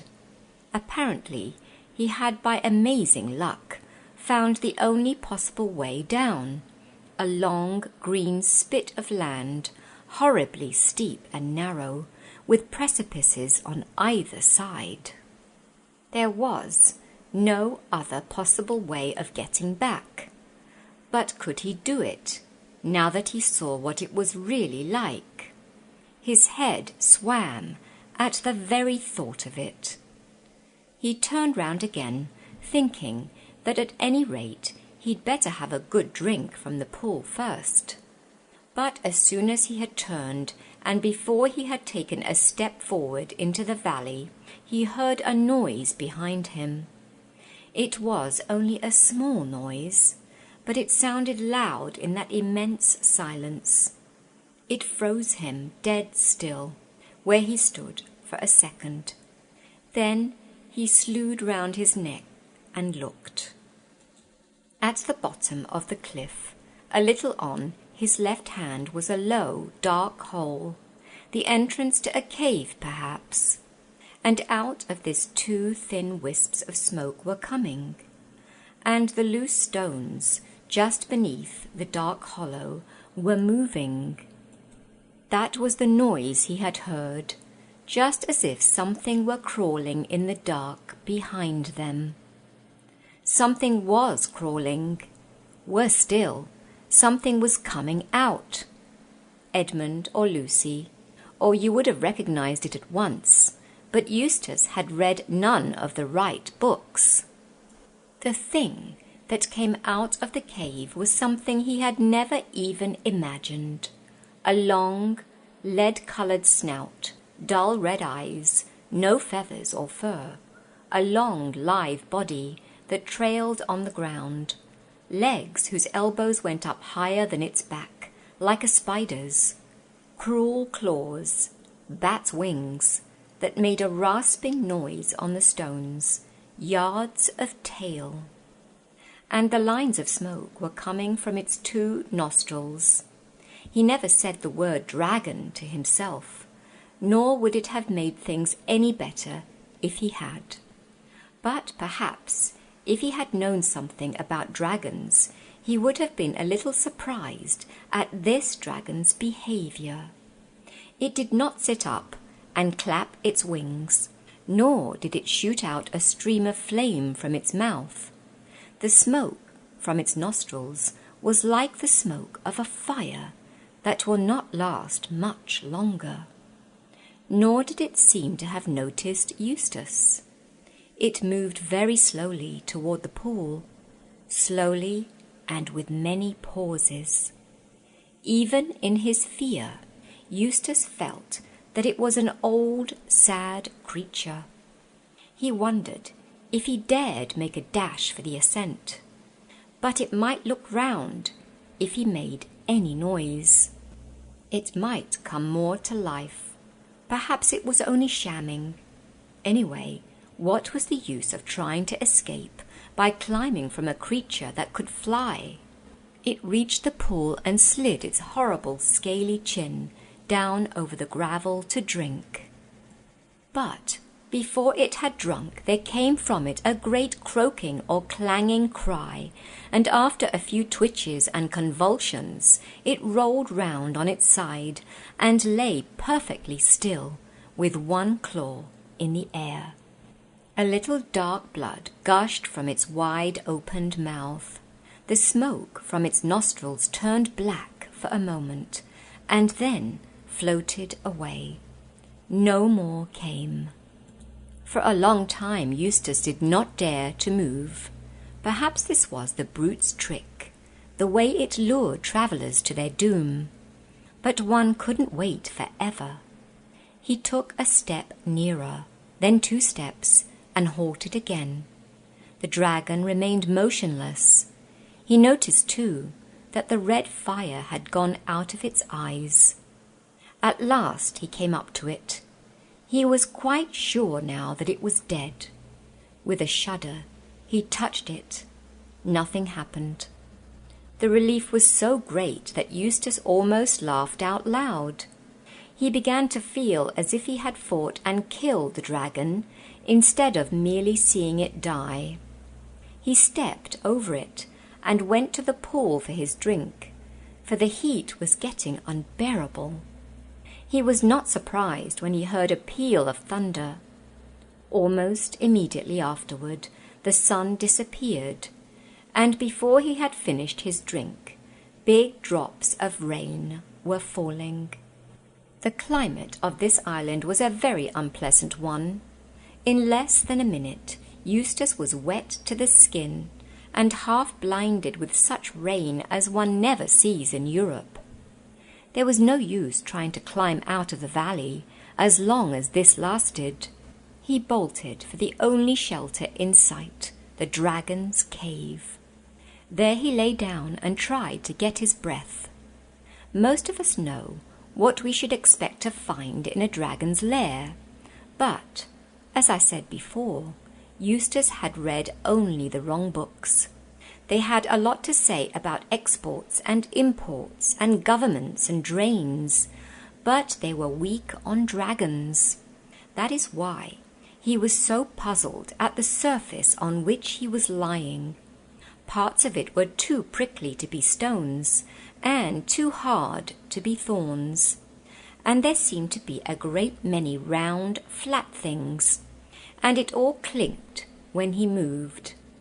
There was light enough at the cave's mouth to examine it by, and of course Eustace found it to be what any of us could have told him in advance: treasure. There were crowns, those were the prickly things, coins, rings, bracelets, ingots, cups, plates, and gems. Eustace, unlike most boys, had never thought much of treasure, But he saw at once the use it would be in this new world, which he had so foolishly stumbled into through the picture in Lucy's bedroom at home. "They don't have any tax here," he said, "and you don't have to give treasure to the government. With some of this stuff, I could have quite a decent time here, perhaps in Calamen. It sounds the least phony of these countries. I wonder how much I can carry. That bracelet now, those things in it are probably diamonds. I'll slip that on my own wrist. Too big, but not if I push it right up here above my elbow. Then fill my pockets with diamonds. That's easier than gold. I wonder when this infernal rain's going to let up."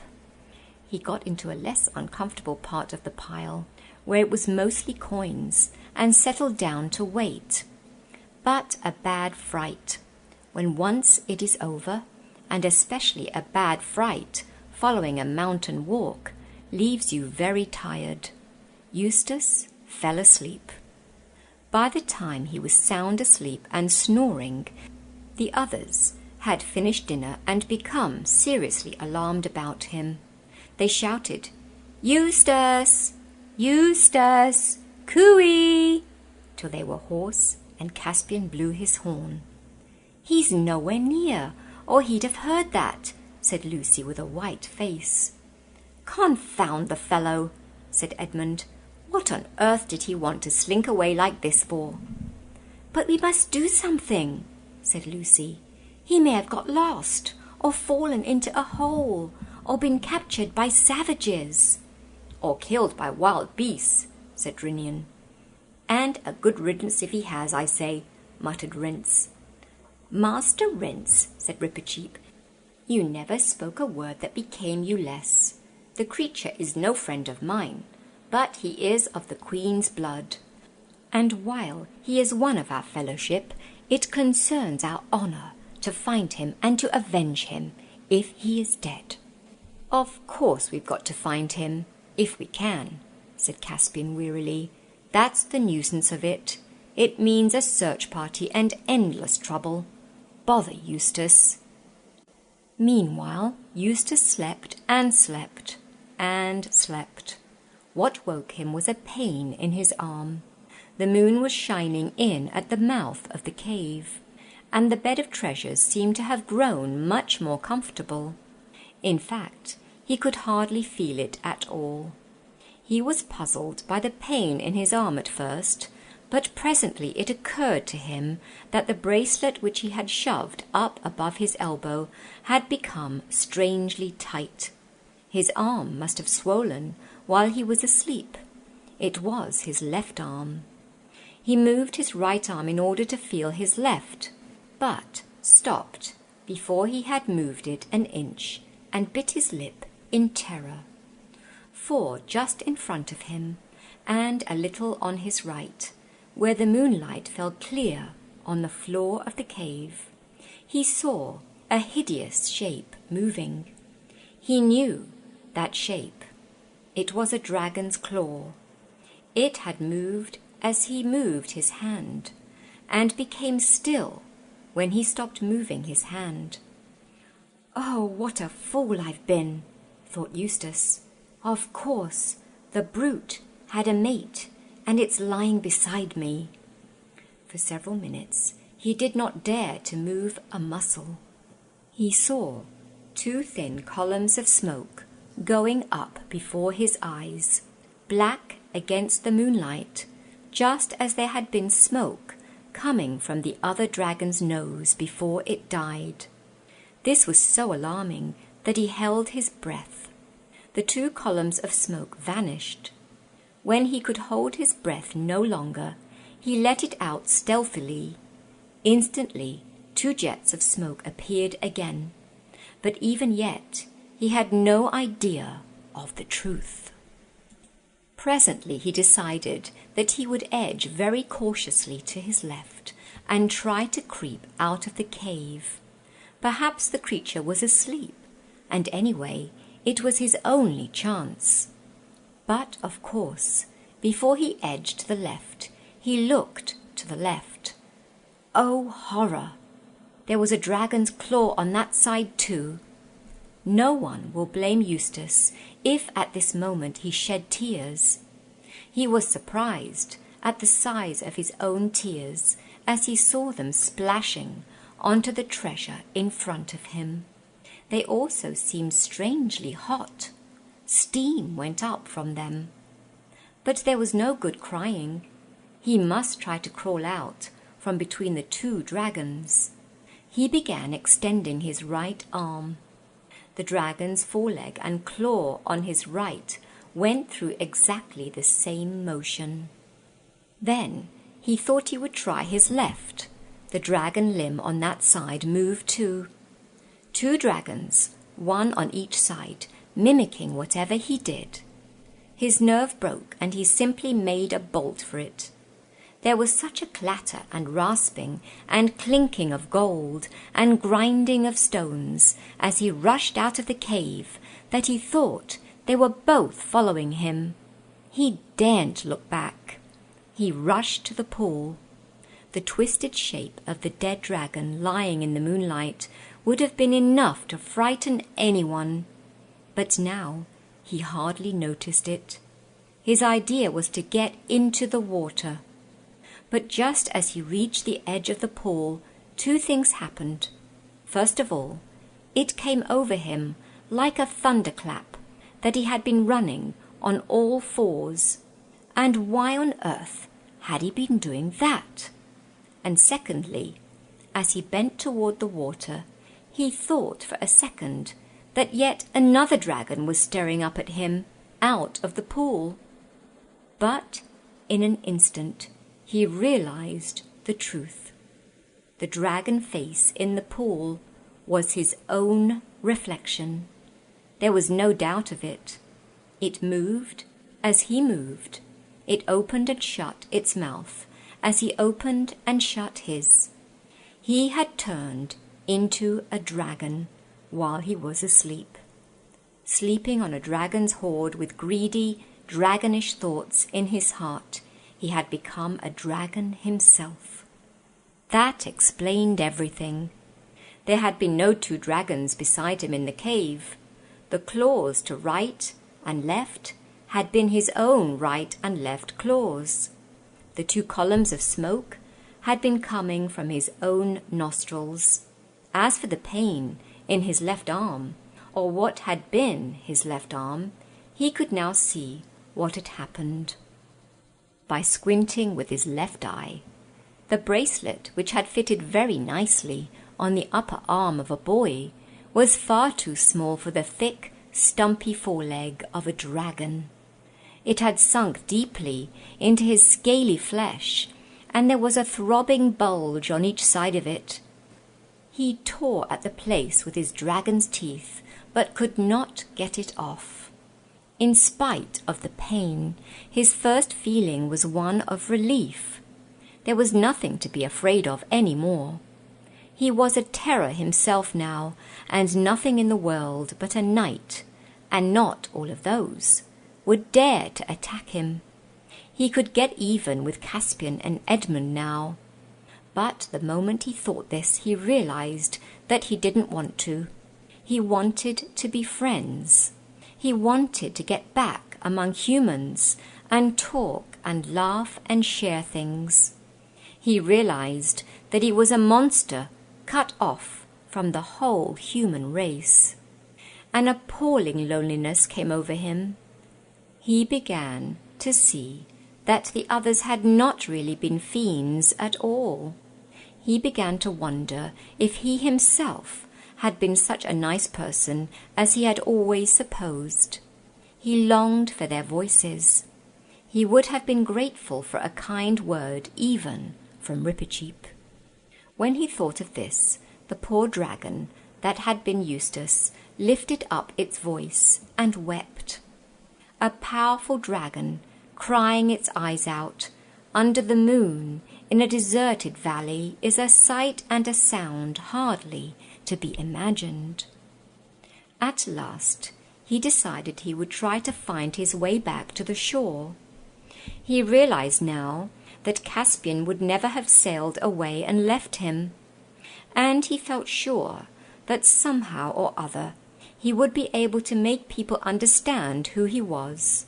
He took a long drink, and then, I know this sounds shocking, but it isn't if you think it over, he ate nearly all the dead dragon. He was halfway through it before he realized what he was doing. For, you see, though his mind was the mind of Eustace, his tastes and his digestion were dragonish, and there is nothing a dragon likes so well as fresh dragon. That is why you so seldom find more than one dragon in the same country. Then he turned to climb out of the valley. He began the climb with a jump, and as soon as he jumped he found that he was flying. He had quite forgotten about his wings, and it was a great surprise to him, the first pleasant surprise he had had for a long time. He rose high into the air, and saw innumerable mountain tops spread out beneath him in the moonlight. He could see the bay like a silver slab, and the Dawn Treader lying at anchor, and campfires twinkling in the woods beside the beach. From a great height he launched himself down toward them in a single glide. Lucy was sleeping very soundly, for she had sat up till the return of the search party in hope of good news about Eustace. It had been led by Caspian, and had come back late and weary. Their news was disquieting. They had found no trace of Eustace, but had seen a dead dragon in a valley. They tried to make the best of it, and everyone assured everyone else that there were not likely to be more dragons about. And that one, which was dead at about 3 o'clock that afternoon, which was when they had seen it, would hardly have been killing people a very few hours before. Unless it ate the little brat and died of him, he'd poison anything, said Rince. But he said this under his breath, and no one heard it. But later in the night, Lucy was wakened very softly, and found the whole company gathered close together and talking in whispers. "What is it?" said Lucy. "We must all show great constancy," Caspian was saying. "A dragon has just flown over the treetops and lighted on the beach. Yes, I am afraid it is between us and the ship, and arrows are no use against dragons, and they're not at all afraid of fire." "With your Majesty's leave," began Rippercheap. "No, Rippercheap," said the king very firmly. "You are not to attempt a single combat with it, and unless you promise to obey me in this matter, I'll have you tied up. We must just keep close watch, and, as soon as it is light, go down to the beach and give it battle. I will lead. King Edmund will be on my right, and the Lord Drinian on my left. There are no other arrangements to be made. It will be light in a couple of hours. In an hour's time let a meal be served out, and what is left of the wine, and let everything be done silently." "Perhaps it will go away," said Lucy. "It'll be worse if it does," said Edmund, "because then we shan't know where it is. If there's a wasp in the room, I like to be able to see it." The rest of the night was dreadful, and when the meal came, though they knew they ought to eat, many found that they had very poor appetites, and endless hours seemed to pass before the darkness thinned, and birds began chirping here and there, and the world got colder and wetter than it had been all night.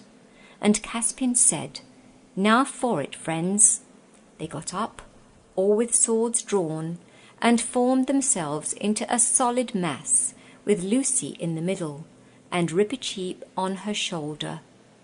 It was nicer than the waiting about, and everyone felt fonder of everyone else than at ordinary times.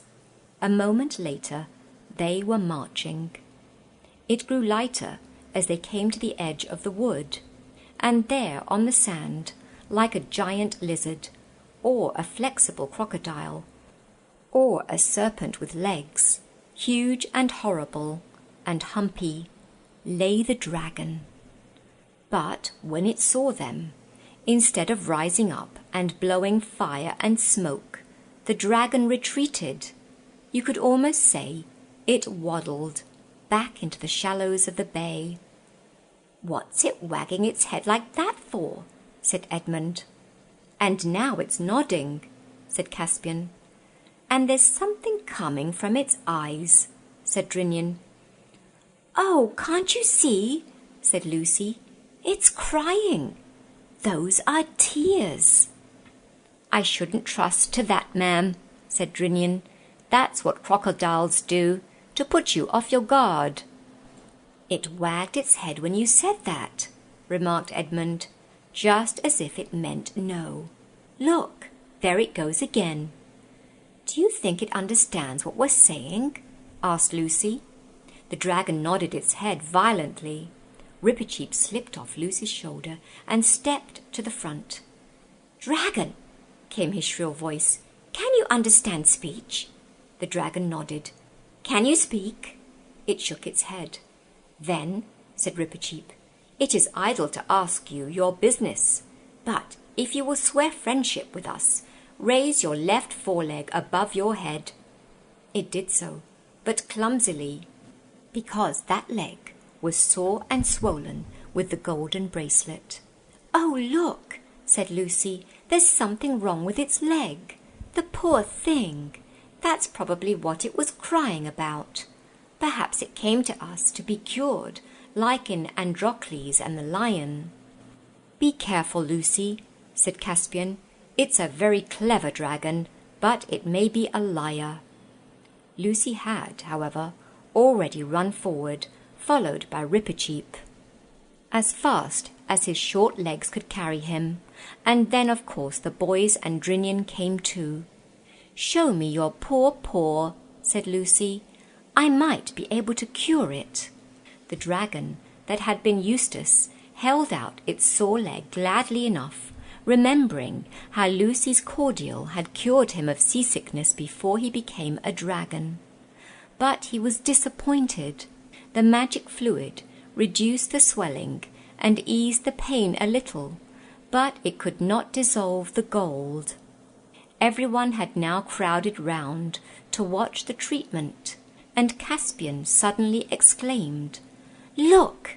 He was staring at the bracelet.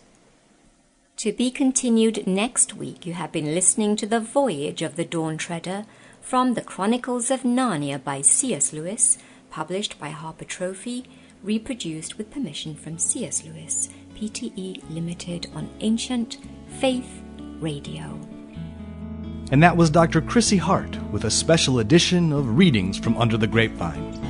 The Chronicles of Narnia, written by C.S. Lewis, published by HarperCollins, and read by permission of C.S. Lewis, Pte. Limited.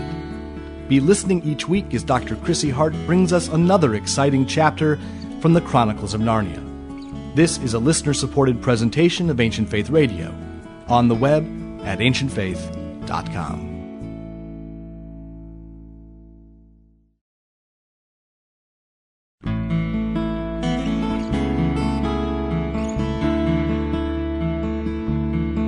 Ancient Faith Radio now presents a very special edition of Readings from Under the Grapevine with Dr. Chrissy Hart, through special permission of C.S. Lewis, Pte. Limited. Chrissy is reading The Chronicles of Narnia by C.S. Lewis.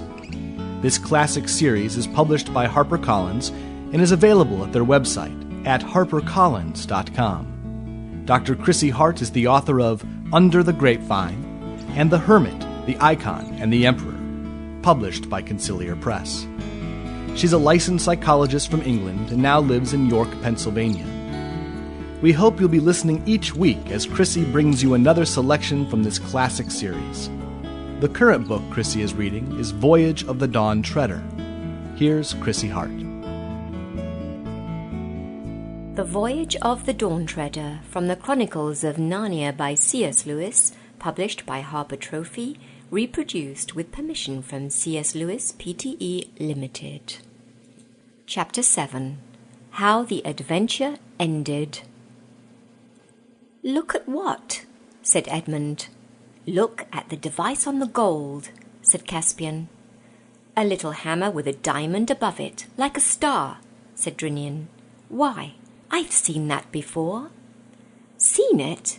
said Caspian. "Why, of course you have. It is the sign of a great Narnian house. This is the Lord Octavian's arm ring." "Villain," said Rippercheap to the dragon, "have you devoured a Narnian lord?" But the dragon shook his head violently. "Or perhaps," said Lucy, "this is the Lord Octavian, turned into a dragon. Under an enchantment, you know." "It needn't be either," said Edmund. "All dragons collect gold. But I think it's a safe guess that Octavian got no further than this island." "Are you the Lord Octavian?" said Lucy to the dragon. And then, when it sadly shook its head, "Are you someone enchanted? Someone human, I mean?" It nodded violently, and then someone said, people disputed afterward whether Lucy or Edmund said it first, "You're not Eustace by any chance?" And Eustace nodded his terrible dragon head and thumped his tail in the sea, and everyone skipped back, some of the sailors with ejaculations I will not put down in writing, to avoid the enormous and boiling tears which flowed from his eyes. Lucy tried hard to console him, and even screwed up her courage to kiss the scaly face, and nearly everyone said, "Hard luck," and several assured Eustace that they would all stand by him, and many said there was sure to be some way of disenchanting him, and they'd have him as right as rain in a day or two. And of course they were all very anxious to hear his story, but he couldn't speak. More than once, in the days that followed, he attempted to write it for them on the sand. But this never succeeded. In the first place, Eustace, never having read the right books, had no idea how to tell a story straight. And for another thing, the muscles and nerves of the dragon claws that he had to use had never learned to write, and were not built for writing anyway. As a result, he never got nearly to the end before the tide came in and washed away all the writing, except the bits he had already trodden on or accidentally swished out with his tail. And all that anyone had seen would be something like this. The dots are for the bits he had smudged out. unanimously, Argos, Agrons, Drangons, cave, 'cause it was dead and aining so hard. Woke up and could get off me arm, oh bother. It was, however, clear to everyone that Eustace's character had been rather improved by becoming a dragon. He was anxious to help.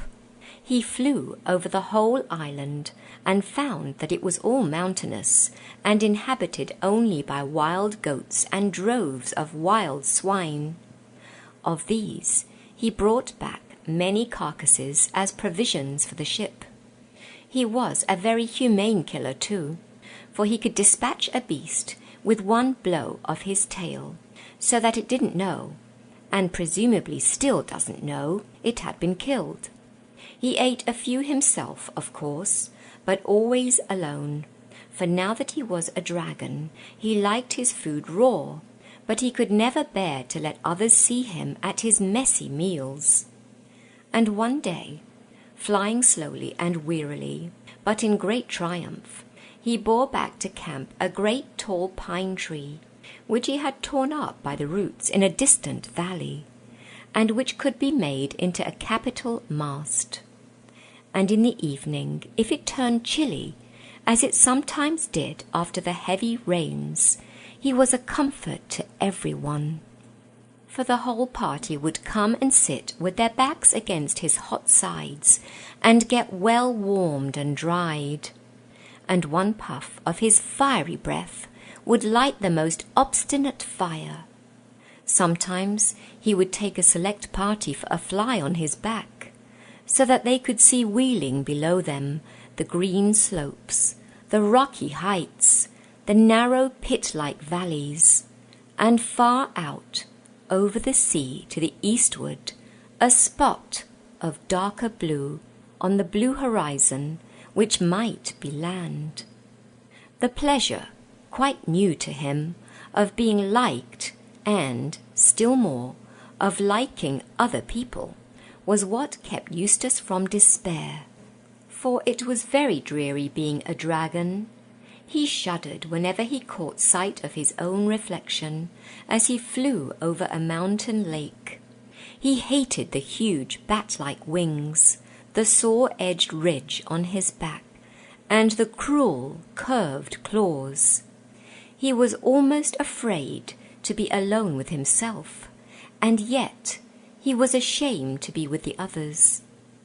On the evenings when he was not being used as a hot water bottle, he would slink away from the camp and lie curled up like a snake between the wood and the water. On such occasions, greatly to his surprise, Rippercheap was his most constant comforter. The noble mouse would creep away from the merry circle at the campfire and sit down by the dragon's head, well to the windward to be out of the way of his smoky breath. There he would explain that what had happened to Eustace was a striking illustration of the turn of fortune's wheel, and that if he had Eustace at his own house in Narnia, it was really a hole, not a house, and the dragon's head, let alone his body, would not have fitted in. He could show him more than 100 examples of emperors, kings, dukes, knights, poets, lovers, astronomers, philosophers, and magicians who had fallen from prosperity into the most distressing circumstances, and of whom many had recovered and lived happily ever afterward. It did not, perhaps, seem so very comforting at the time, but it was kindly meant, and Eustace never forgot it.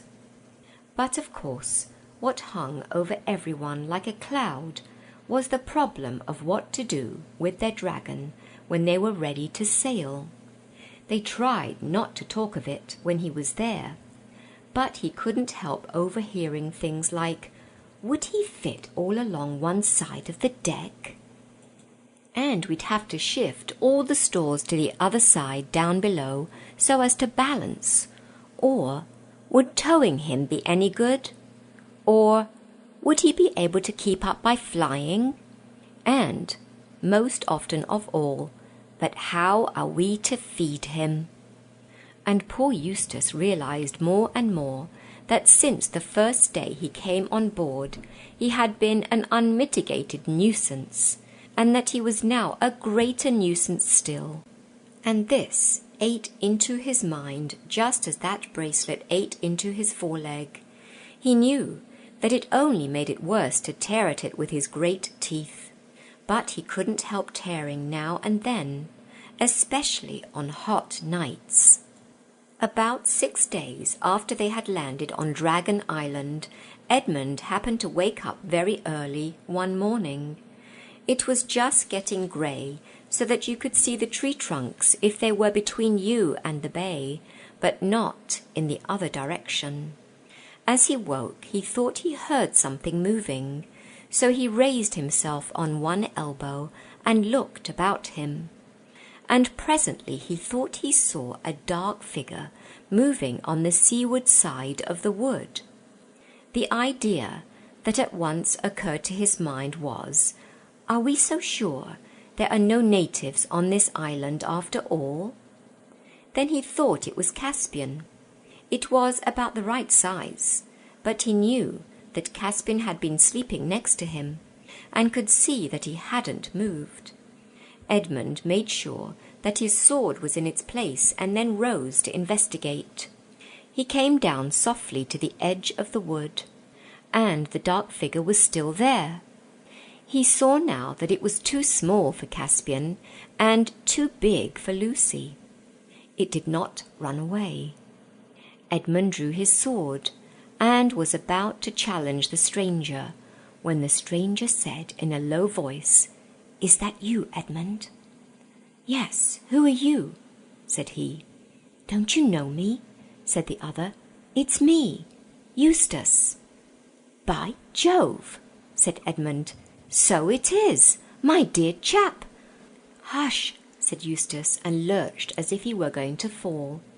"Hello," said Edmund, steadying him. "What's up? Are you ill?" Eustace was silent for so long that Edmund thought he was fainting, but at last he said, "It's been ghastly. You don't know, but it's all right now. Could we go and talk somewhere? I don't want to meet the others just yet." "Yes, rather. Anywhere you like," said Edmund. "We can go and sit on the rocks over there. I say, I am glad to see you. Looking yourself again.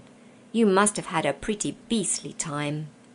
They went to the rocks and sat down, looking out across the bay, while the sky got paler and paler, and the stars disappeared, except for one very bright one low down and near the horizon. "I won't tell you how I became a dragon till I can tell the others and get it all over," said Eustace. "By the way, I didn't even know it was a dragon till I heard you all using the word when I turned up here the other morning. I want to tell you how I stopped being one." "Far ahead," said Edmund. "Well, last night I was more miserable than ever, and that beastly arm ring was hurting like anything. Is that all right now?" Eustace laughed, a different laugh from any Edmund had heard him give before, and slipped the bracelet easily off his arm. "There it is," he said, "and anyone who likes can have it as far as I'm concerned. Well, as I say, I was lying awake and wondering what on earth would become of me. And then, but, mind you, it may have been all a dream. I don't know." "Go on," said Edmund with considerable patience. "Well, anyway, I looked up and saw the very last thing I expected, a huge lion coming slowly toward me. And one queer thing was that there was no moon last night, but there was moonlight where the lion was. So it came nearer and nearer. I was terribly afraid of it. You may think that, being a dragon, I could have knocked any lion out easily enough, but it wasn't that kind of fear. I wasn't afraid of it eating me. I was just afraid of it, if you can understand. Well, it came close up to me and looked straight into my eyes, and I shut my eyes tight. But that wasn't any good, because it told me to follow it." "You mean it spoke?" "I don't know. Now that you mention it, I don't think it did. But it told me all the same, and I knew I'd have to do what it told me, so I got up and followed it, and it led me a long way into the mountains. And there was always this moonlight over and round the lion wherever we went. So at last we came to the top of a mountain I'd never seen before, and on the top of this mountain there was a garden, trees and fruit and everything. In the middle of it there was a well. I knew it was a well because you could see the water bubbling up from the bottom of it. But it was a lot bigger than most wells, like a very big, round bath with marble steps going down into it. The water was as clear as anything, and I thought if I could get in there and bathe, it would ease the pain in my leg. But the lion told me I must undress first. Mind you, I don't know if he said any words out loud or not. I was just going to say that I couldn't undress because I hadn't any clothes on, when I suddenly thought that dragons are snaky sort of things, and snakes can cast their skins. Oh, of course, thought I, that's what the lion means. So I started scratching myself, and my scales began coming off all over the place.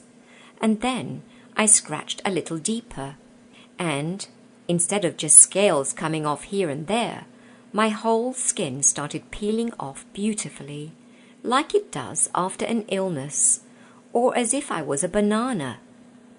In a minute or two I just stepped out of it. I could see it lying there beside me, looking rather nasty. It was a most lovely feeling, so I started to go down into the well for my bathe. But just as I was going to put my feet into the water, I looked down and saw that they were all hard and rough and wrinkled and scaly, just as they had been before. "Oh, that's all right," said I. "It only means I had another smaller suit on underneath the first one, and I'll have to get out of it too." So I scratched and tore again, and this underskin peeled off beautifully. And out I stepped, and left it lying beside the other one, and went down to the well for my bathe.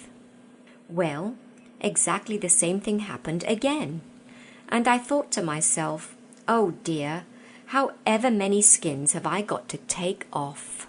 For I was longing to bathe my leg, so I scratched away for the third time and got off a third skin, just like the two others, and stepped out of it. But as soon as I looked at myself in the water, I knew it had been no good. Then the lion said, but I don't know if it spoke, "You will have to let me undress you." I was afraid of his claws, I can tell you, but I was pretty nearly desperate now, so I just lay flat down on my back to let him do it. The very first tear he made was so deep that I thought it had gone right into my heart. And when he began pulling the skin off, it hurt worse than anything I've ever felt. The only thing that made me able to bear it was just the pleasure of feeling the stuff peel off. You know, if you've ever picked the scab of a sore place. It hurts like billy-o, but it is such fun to see it coming away. "I know exactly what you mean," said Edmund.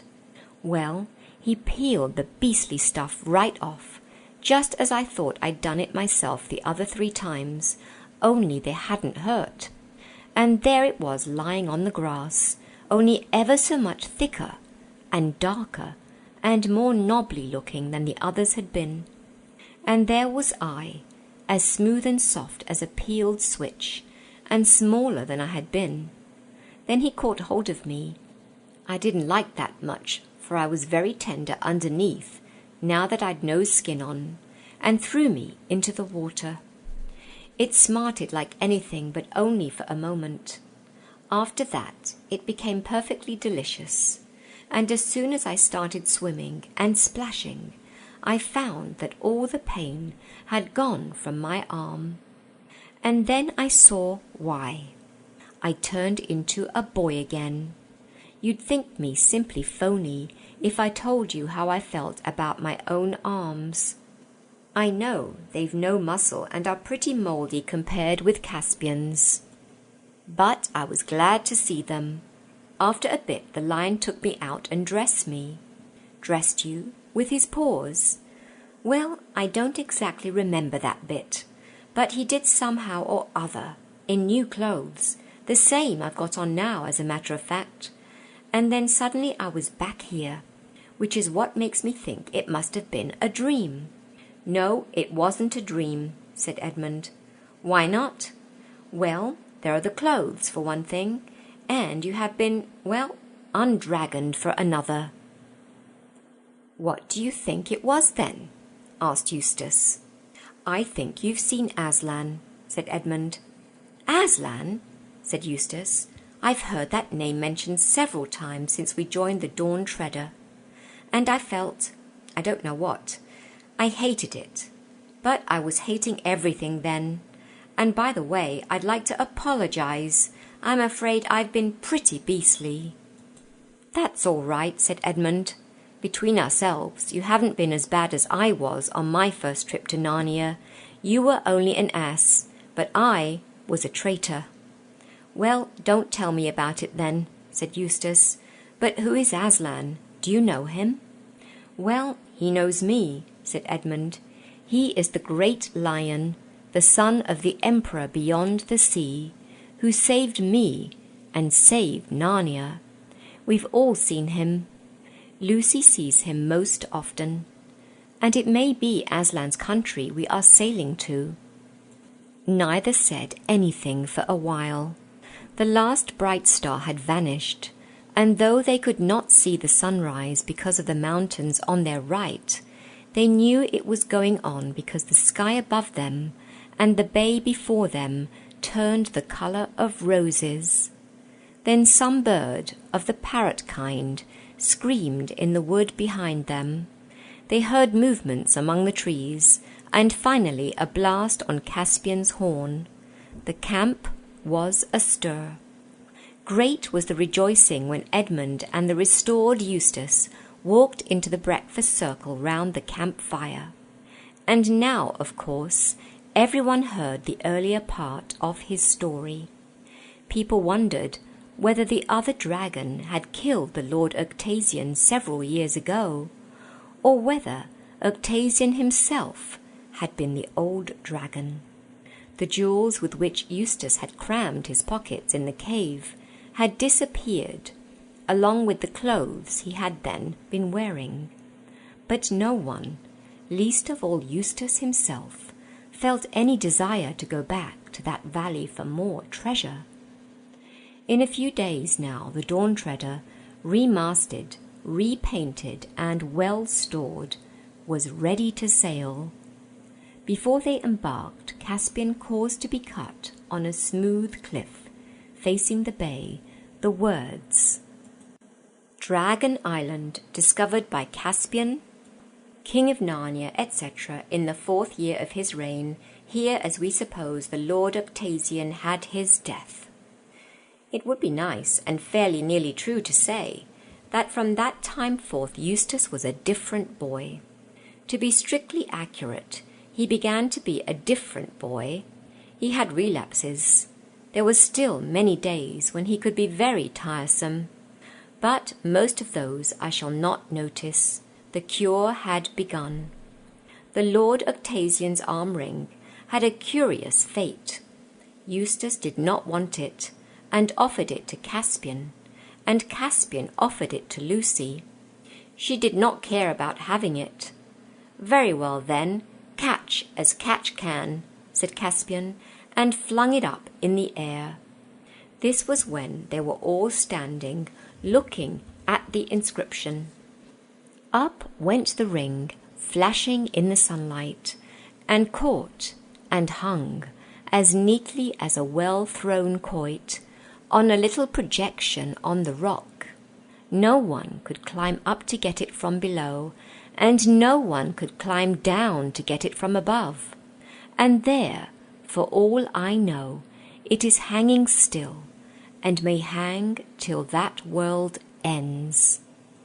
Please join me next week on Readings from Under the Grapevine for the next installment of the Voyage of the Dawn Treader from the Chronicles of Narnia by C.S. Lewis, published by Harper Trophy, reproduced with permission from C.S. Lewis, Pte. Limited on Ancient Faith Radio.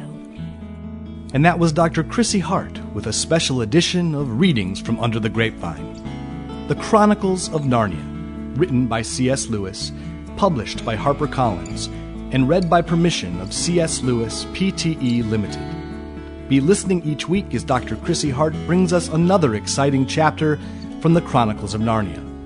This is a listener-supported presentation of Ancient Faith Radio, on the web at ancientfaith.com.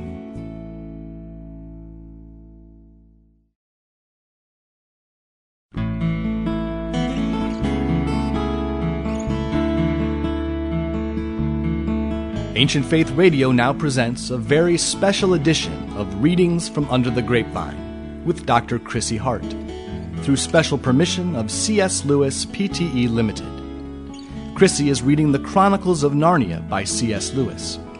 This classic series is published by HarperCollins and is available at their website at harpercollins.com. Dr. Chrissy Hart is the author of Under the Grapevine, and The Hermit, the Icon, and the Emperor, published by Conciliar Press.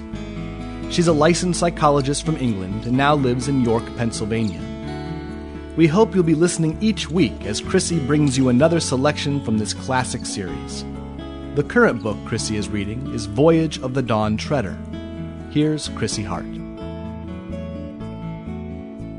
The Voyage of the Dawn Treader from the Chronicles of Narnia by C.S. Lewis, published by Harper Trophy, reproduced with permission from C.S. Lewis, Pte.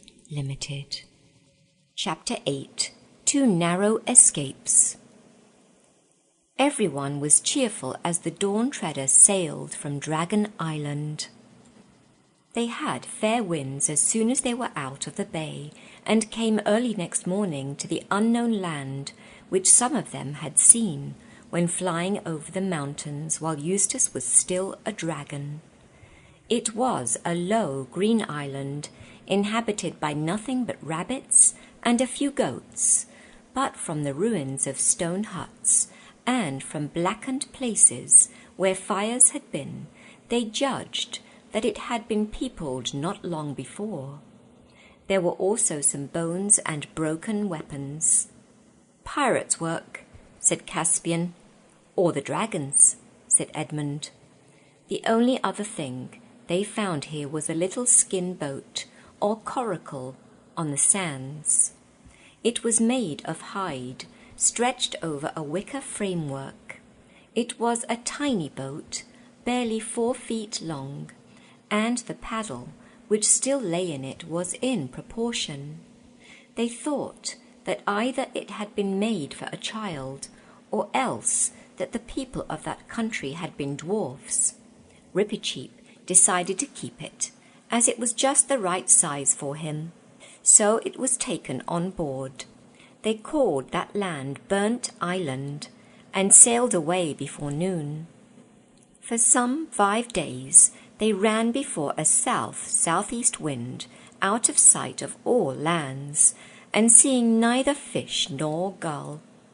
Then they had a day that rained hard till the afternoon. Eustace lost 2 games of chess to Rippycheap, and began to get like his old and disagreeable self again, and Edmund said he wished they could have gone to America with Susan. Then Lucy looked out of the stern windows and said, "Hello, I do believe it's stopping. And what's that?" They all tumbled up to the poop at this, and found that the rain had stopped, and that Drinian, who was on watch, was also staring hard at something astern, or rather at several things. They looked a little like smooth rounded rocks, a whole line of them with intervals of about 40 feet in between. "But they can't be rocks," Drinian was saying, "because they weren't there 5 minutes ago." "And one just disappeared," said Lucy. "Yes, and there's another one coming up," said Edmund. "And nearer," said Eustace. "Hang it," said Caspian, "the whole thing is moving this way." "And moving a great deal quicker than we can sail, sire," said Drinian. "It'll be up with us in a minute." They all held their breath, for it is not at all nice to be pursued by an unknown something, either on land or sea. But what it turned out to be was far worse than anyone had suspected. Suddenly, only about the length of a cricket pitch from their port side, an appalling head reared itself out of the sea. It was all greens and vermilions with purple blotches, except where shellfish clung to it, and shaped rather like a horse's, though without ears. It had enormous eyes made for staring through the dark depths of the ocean, and a gaping mouth filled with double rows of sharp fish-like teeth. It came up on what they first took to be a huge neck, but as more and more of it emerged, everyone knew that this was not its neck, but its body, and that at last they were seeing what so many people have foolishly wanted to see, the great sea serpent. The folds of its gigantic tail could be seen far away, rising at intervals from the surface, and now its head was towering up higher than the mast. Every man rushed to his weapon, but there was nothing to be done. The monster was out of reach. "Shoot! Shoot!" cried the master bowman, and several obeyed, but the arrows glanced off the sea serpent's hide as if it was iron-plated. Then, for a dreadful minute, every one was still, staring up at its eyes and mouth and wondering where it would pounce. But it didn't pounce. It shot its head forward across the ship on a level with the yard of the mast. Now its head was just beside the fighting top. Still it stretched and stretched till its head was over the starboard bulwark. Then down it began to come, not onto the crowded deck, but into the water, so that the whole ship was under an arch of serpent. And almost at once that arch began to get smaller. Indeed, on the starboard, the sea serpent was now almost touching the Dawn Treader's side. Eustace, who had really been trying very hard to behave well, till the rain and the chess put him back, now did the first brave thing he had ever done. He was wearing a sword that Caspian had lent him. As soon as the serpent's body was near enough on the starboard side, he jumped onto the bulwark and began hacking at it with all his might. It is true that he accomplished nothing beyond breaking Caspian's second-best sword into bits, but it was a fine thing for a beginner to have done. Others would have joined him if at that moment Rippercheap had not called out, "Don't fight! Push!" It was so unusual for the mouse to advise anyone not to fight that, even in that terrible moment, every eye turned to him. And when he jumped up onto the bulwark forward of the snake and set his little furry back against its huge, scaly, slimy back, and began pushing as hard as he could, quite a number of people saw what he meant and rushed to both sides of the ship to do the same. And when, a moment later, the sea serpent's head appeared again, this time on the port side, and this time with its back to them, then everyone understood. The brute had made a loop of itself round the Dawn Treader and was beginning to draw the loop tight. When it got quite tight, snap! There would be floating matchwood where the ship had been, and it could pick them out of the water one by one. Their only chance was to push the loop backward till it slid over the stern, or else to put the same thing another way, to push the ship forward out of the loop. Rippercheap alone had, of course, no more chance of doing this than of lifting up a cathedral, but he had nearly killed himself with trying before others shoved him aside. Very soon the whole ship's company, except Lucy and the mouse, which was fainting, was in two long lines along the two bulwarks, each man's chest to the back of the man in front, so that the weight of the whole line was in the last man, pushing for their lives. For a few sickening seconds, which seemed like hours, nothing appeared to happen. Joints cracked, sweat dropped, breath came in grunts and gasps. Then they felt that the ship was moving. They saw that the snake loop was further from the mast than it had been, but they also saw that it was smaller. And now the real danger was at hand. Could they get it over the poop, or was it already too tight? Yes, it would just fit. It was resting on the poop rails. A dozen or more sprang up on the poop. This was far better. The sea serpent's body was so low now that they could make a line across the poop and push side by side. Hope rose high till everyone remembered the high carved stern, the dragon tail, of the Dawn Treader. It would be quite impossible to get the brute over that. "An axe!" cried Caspian hoarsely, "and still shove!" Lucy, who knew where everything was, heard him where she was standing on the main deck, staring up at the poop. In a few seconds she had been below, got the axe, and was rushing up the ladder to the poop. But just as she reached the top, there came a great crashing noise, like a tree coming down, and the ship rocked and darted forward. For at that very moment, whether because the sea serpent was being pushed so hard, or because it foolishly decided to draw the noose tight, the whole of the carved stern broke off, and the ship was free. The others were too exhausted to see what Lucy saw. There, a few yards behind them, the loop of sea serpent's body got rapidly smaller and disappeared into a splash. Lucy always said, but of course she was very excited at the moment, and it may have been only imagination, that she saw a look of idiotic satisfaction on the creature's face. What is certain is that it was a very stupid animal, for instead of pursuing the ship, it turned its head round and began nosing all along its own body, as if it expected to find the wreckage of the Dawn Treader there.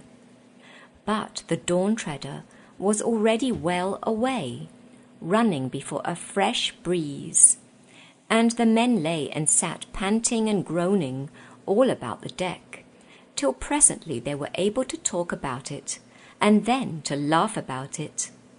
And when some rum had been served out, they even raised a cheer, and everyone praised the valour of Eustace, though it hadn't done any good, and of Rippercheap.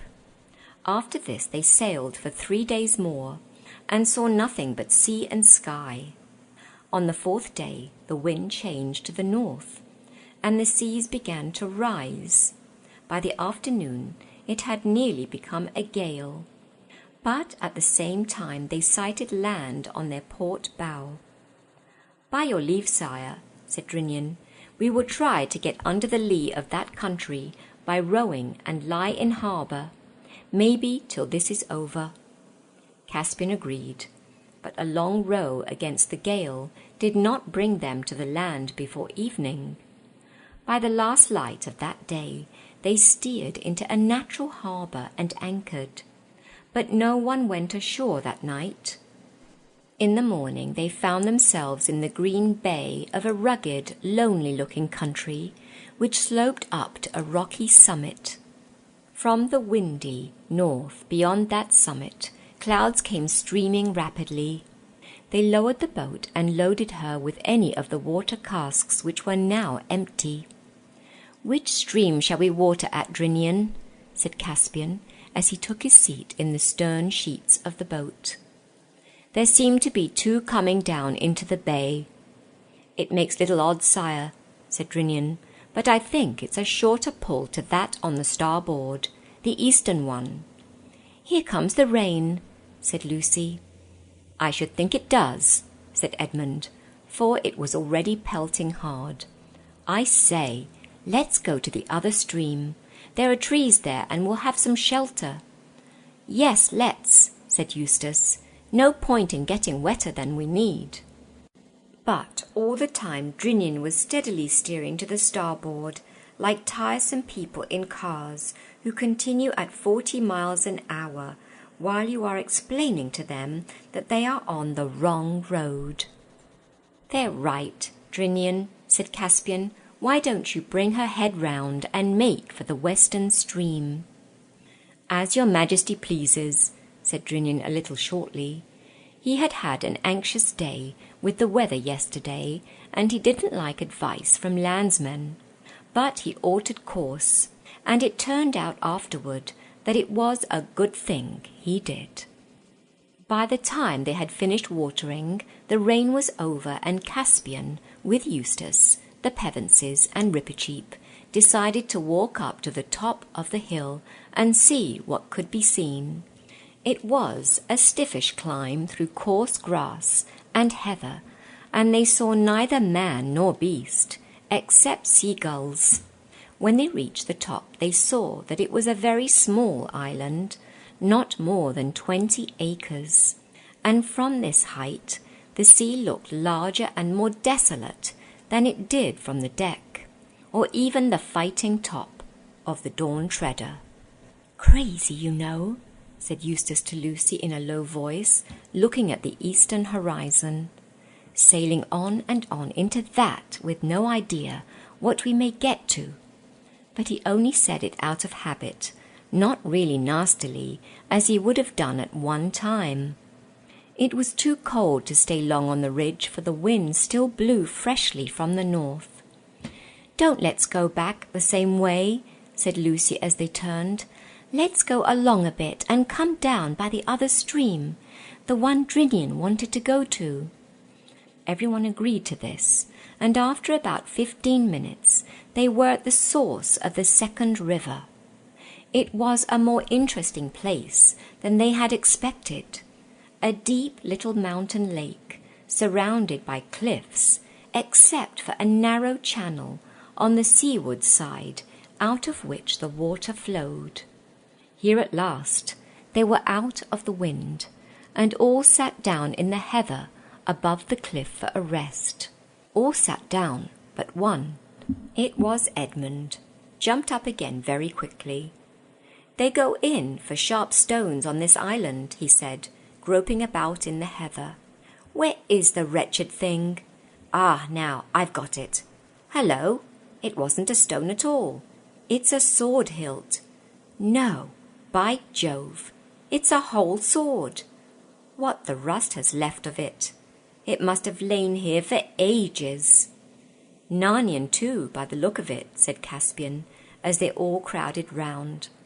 "I'm sitting on something too," said Lucy, "something hard." It turned out to be the remains of a mail shirt. By this time everyone was on hands and knees, feeling in the thick heather in every direction. Their search revealed, one by one, a helmet, a dagger, and a few coins, not Calamen crescents, but genuine Narnian lions and trees, such as you might see any day in the marketplace of Beaver's Dam or Baruna. "Looks as if this might be all that's left of one of our 7 lords," said Edmund. "Just what I was thinking," said Caspian. "I wonder which it was. There's nothing on the dagger to show, and I wonder how he died." "And how we are to avenge him," added Rippercheap. Edmund, the only one of the party who had read several detective stories, had meanwhile been thinking. "Look here," he said, "there's something very fishy about this. He can't have been killed in a fight." "Why not?" asked Caspian. "No bones," said Edmund. "An enemy might take the armour and leave the body, but who ever heard of a chap who'd won a fight carrying away the body and leaving the armour?" "Perhaps he was killed by a wild animal," Lucy suggested. "It'd be a clever animal," said Edmund, "that would take a man's mail shirt off." "Perhaps a dragon," said Caspian. "Nothing doing," said Eustace. "A dragon couldn't do it. I ought to know." "Well, let's get away from the place anyway," said Lucy. She had not felt like sitting down again since Edmund had raised the question of bones. "If you like," said Caspian, getting up. "I don't think any of this stuff is worth taking away."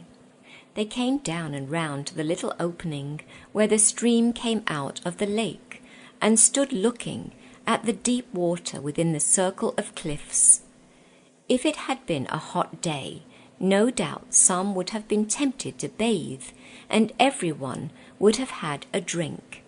Indeed, even as it was, Eustace was on the very point of stepping down and scooping up some water in his hands, when Rippercheap and Lucy, both at the same moment, cried, "Look!" So he forgot about his drink and looked into the water. The bottom of the pool was made of large greyish-blue stones, and the water was perfectly clear, and on the bottom lay a life-size figure of a man made apparently of gold. It lay face downward with its arms stretched out above its head, and it so happened that as they looked at it, the clouds parted and the sun shone out. The golden shape was lit up from end to end. Lucy thought it was the most beautiful statue she had ever seen. "Well," whistled Caspian, "that was worth coming to see. I wonder, can we get it out?" "We can dive for it, sire," said Rippercheap. "No good at all," said Edmund. "At least, if it's really gold, solid gold, it'll be far too heavy to bring up.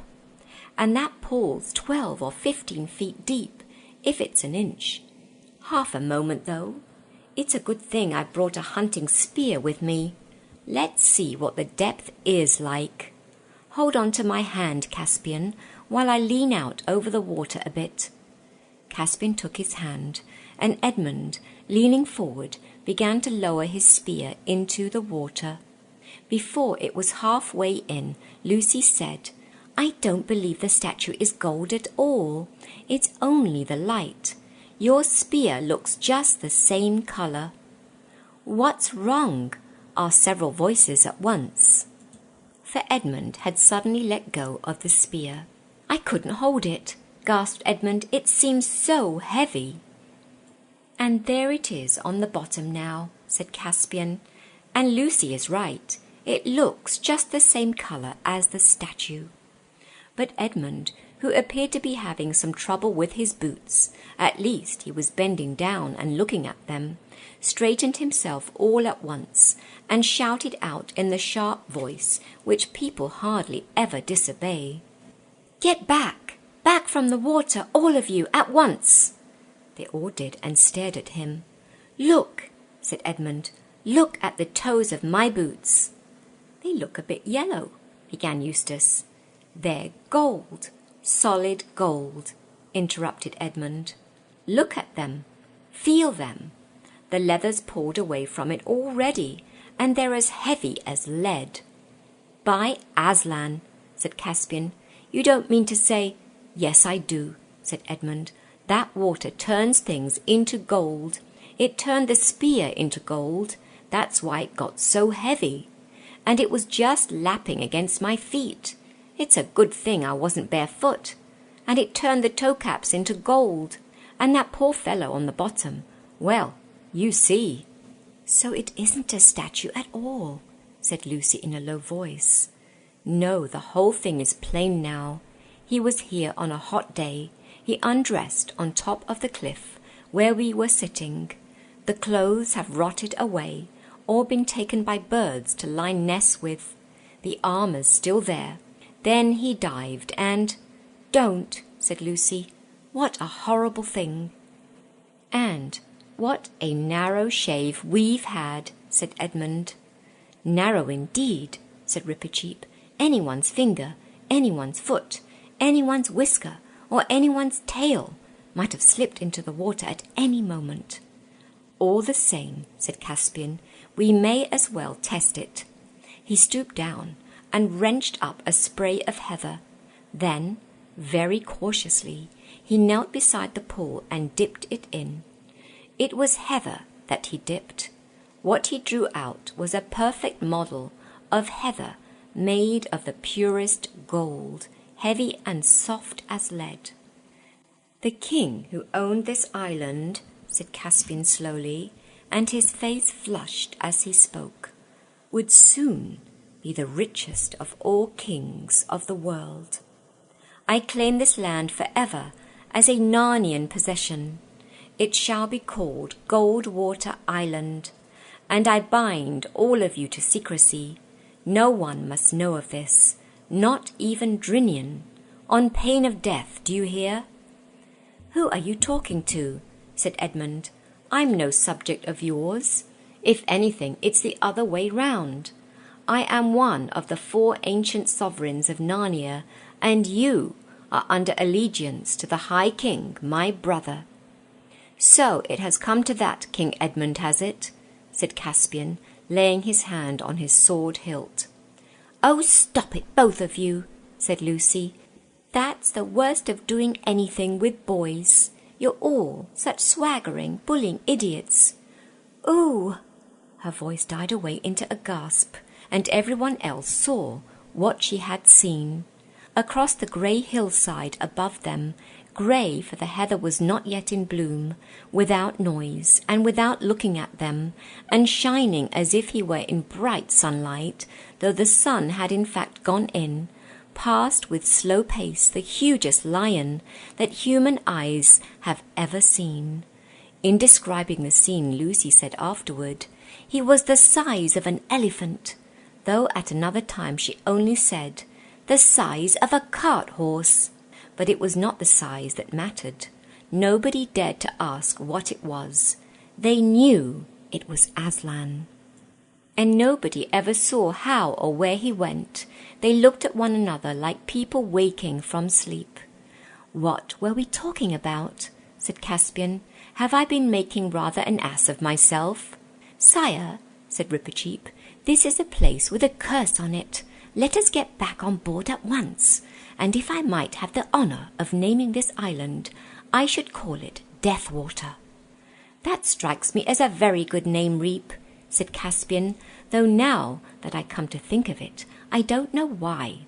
But the weather seems to be settling, and I dare say Drinian would like to be off." What a lot we shall have to tell him.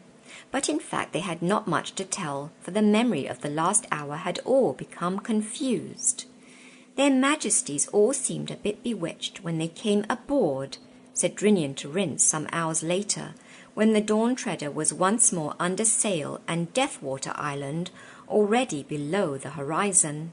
"Something happened to them in that place. The only thing I could get clear was that they think they found the body of one of these lords we're looking for." "You don't say so, Captain," answered Rince. "Well, that's 3, only 4 more. At this rate we might be home soon after the New Year. And a good thing too, my backie's running a bit low. Good night, sir." To be continued next week. You have been listening to The Voyage of the Dawn Treader from the Chronicles of Narnia by C.S. Lewis, published by Harper Trophy, reproduced with permission from C.S. Lewis, Pte. Limited, on Ancient Faith Radio. And that was Dr. Chrissy Hart with a special edition of Readings from Under the Grapevine. The Chronicles of Narnia, written by C.S. Lewis, published by HarperCollins, and read by permission of C.S. Lewis, Pte. Limited. Be listening each week as Dr. Chrissy Hart brings us another exciting chapter from the Chronicles of Narnia. This is a listener-supported presentation of Ancient Faith Radio, on the web at ancientfaith.com.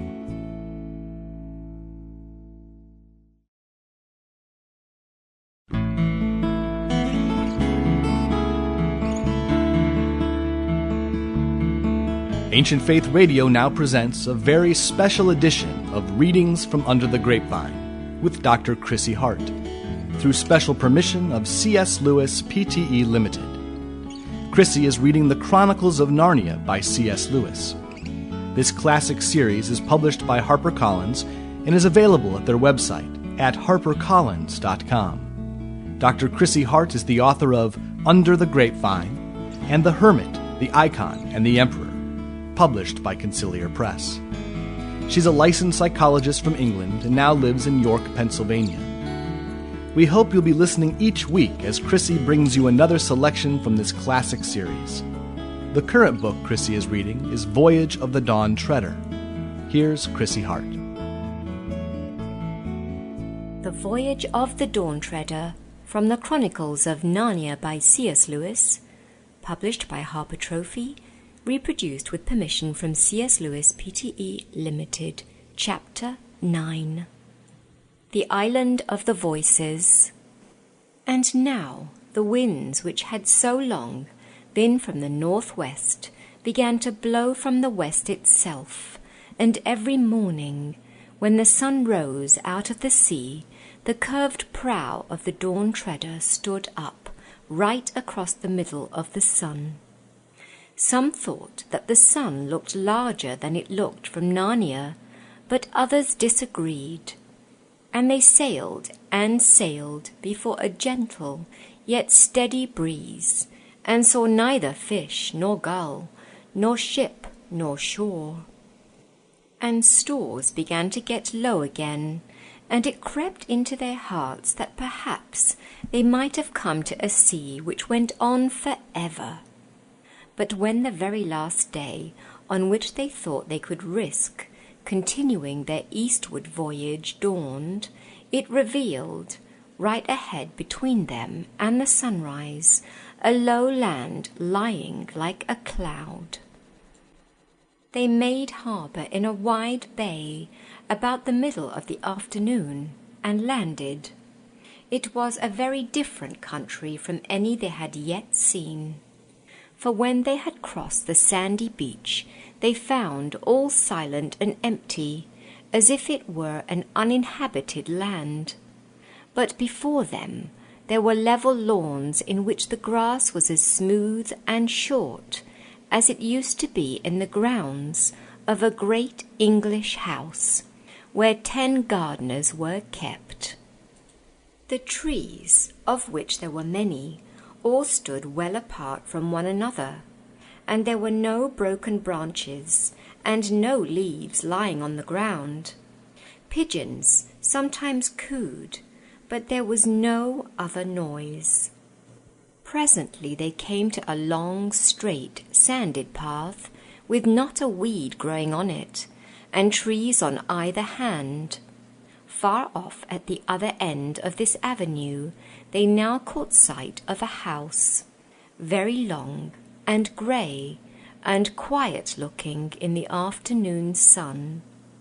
Almost as soon as they entered this path, Lucy noticed that she had a little stone in her shoe. In that unknown place it might have been wiser for her to ask the others to wait while she took it out. But she didn't. She just dropped quietly behind and sat down to take off her shoe. Her lace had got into a knot. Before she had undone the knot, the others were a fair distance ahead. By the time she had got the stone out and was putting the shoe on again, she could no longer hear them. But almost at once she heard something else. It was not coming from the direction of the house. What she heard was a thumping. It sounded as if dozens of strong workmen were hitting the ground as hard as they could with great wooden mallets. And it was very quickly coming nearer. She was already sitting with her back to a tree, and as the tree was not one she could climb, there was really nothing to do but to sit dead still and press herself against the tree and hope she wouldn't be seen. Thump, thump, thump. And whatever it was must be very close now, for she could feel the ground shaking, but she could see nothing. She thought the thing, or things, must be just behind her. But then there came a thump on the path right in front of her. She knew it was on the path not only by the sound, but because she saw the sand scatter, as if it had been struck a heavy blow. But she could see nothing that had struck it. Then all the thumping noises drew together about 20 feet away from her, and suddenly ceased. Then came the voice. It was really very dreadful, because she could still see nobody at all. The whole of that park-like country still looked as quiet and empty as it had looked when they first landed. Nevertheless, only a few feet away from her a voice spoke, and what it said was, "Mates, now's our chance." Instantly a whole chorus of other voices replied, hear him, now's our chance," he said. "Well done, Chief. You never said a truer word." What I say," continued the first voice, "is get down to the shore between them and their boat, and let every mother's son look to his weapons. Catch 'em when they try to put to sea." "Ay, that's the way," shouted all the other voices. "You never made a better plan, Chief. Keep it up, Chief. You couldn't have a better plan than that." "Lively then, mates, lively," said the first voice. "Off we go." "Right again, Chief," said the others. "Couldn't have a better order." "Just what we were going to say ourselves. Off we go." Immediately the thumping began again. Very loud at first, but soon fainter and fainter, till it died out in the direction of the sea. Lucy knew there was no time to sit puzzling as to what these invisible creatures might be. As soon as the thumping noise had died away, she got up and ran along the path after the others as quickly as her legs would carry her. They must at all costs be warned. While this had been happening, the others had reached the house. It was a low building, only 2 stories high, made of a beautiful mellow stone, many-windowed, and partially covered with ivy. Everything was so still that Eustace said, "I think it's empty." But Caspian silently pointed to the column of smoke which rose from one chimney. They found a wide gateway open, and passed through it into a paved courtyard.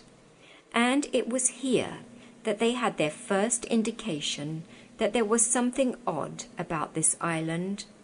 In the middle of the courtyard stood a pump, and beneath the pump a bucket. There was nothing odd about that, but the pump handle was moving up and down, though there seemed to be no one moving it. "There's some magic at work here," said Caspian. "Machinery," said Eustace. "I do believe we've come to a civilized country at last." At that moment, Lucy, hot and breathless, rushed into the courtyard behind them. In a low voice, she tried to make them understand what she had overheard. And when they had partly understood it, even the bravest of them did not look very happy. "Invisible enemies," muttered Caspian, "and cutting us off from the boat. This is an ugly furrow to plough." "You've no idea what sort of creatures they are, Lou?" asked Edmund. "How can I, Ed, when I couldn't see them?" "Did they sound like humans from their footsteps?" "I didn't hear any noise of feet, only voices, and this frightful thudding and thumping, like a mallet."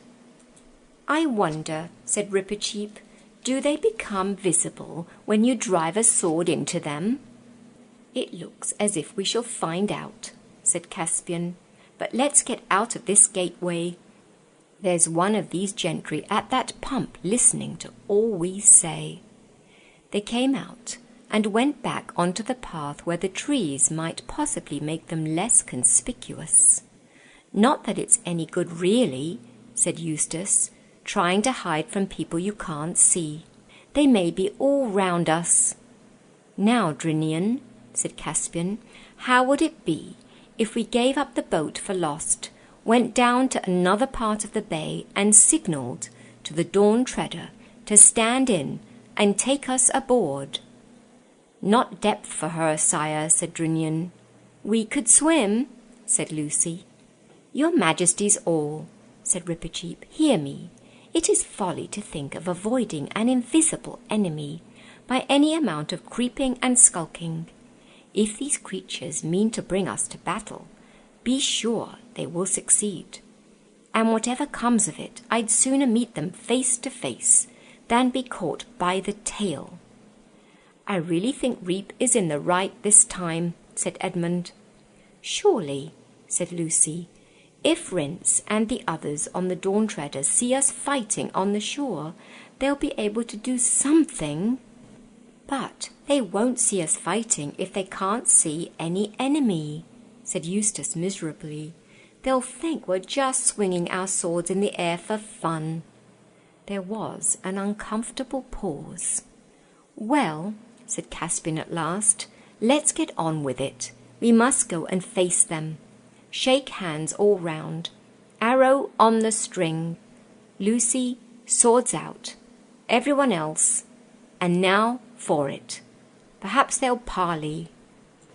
It was strange to see the lawns and the great trees looking so peaceful as they marched back to the beach.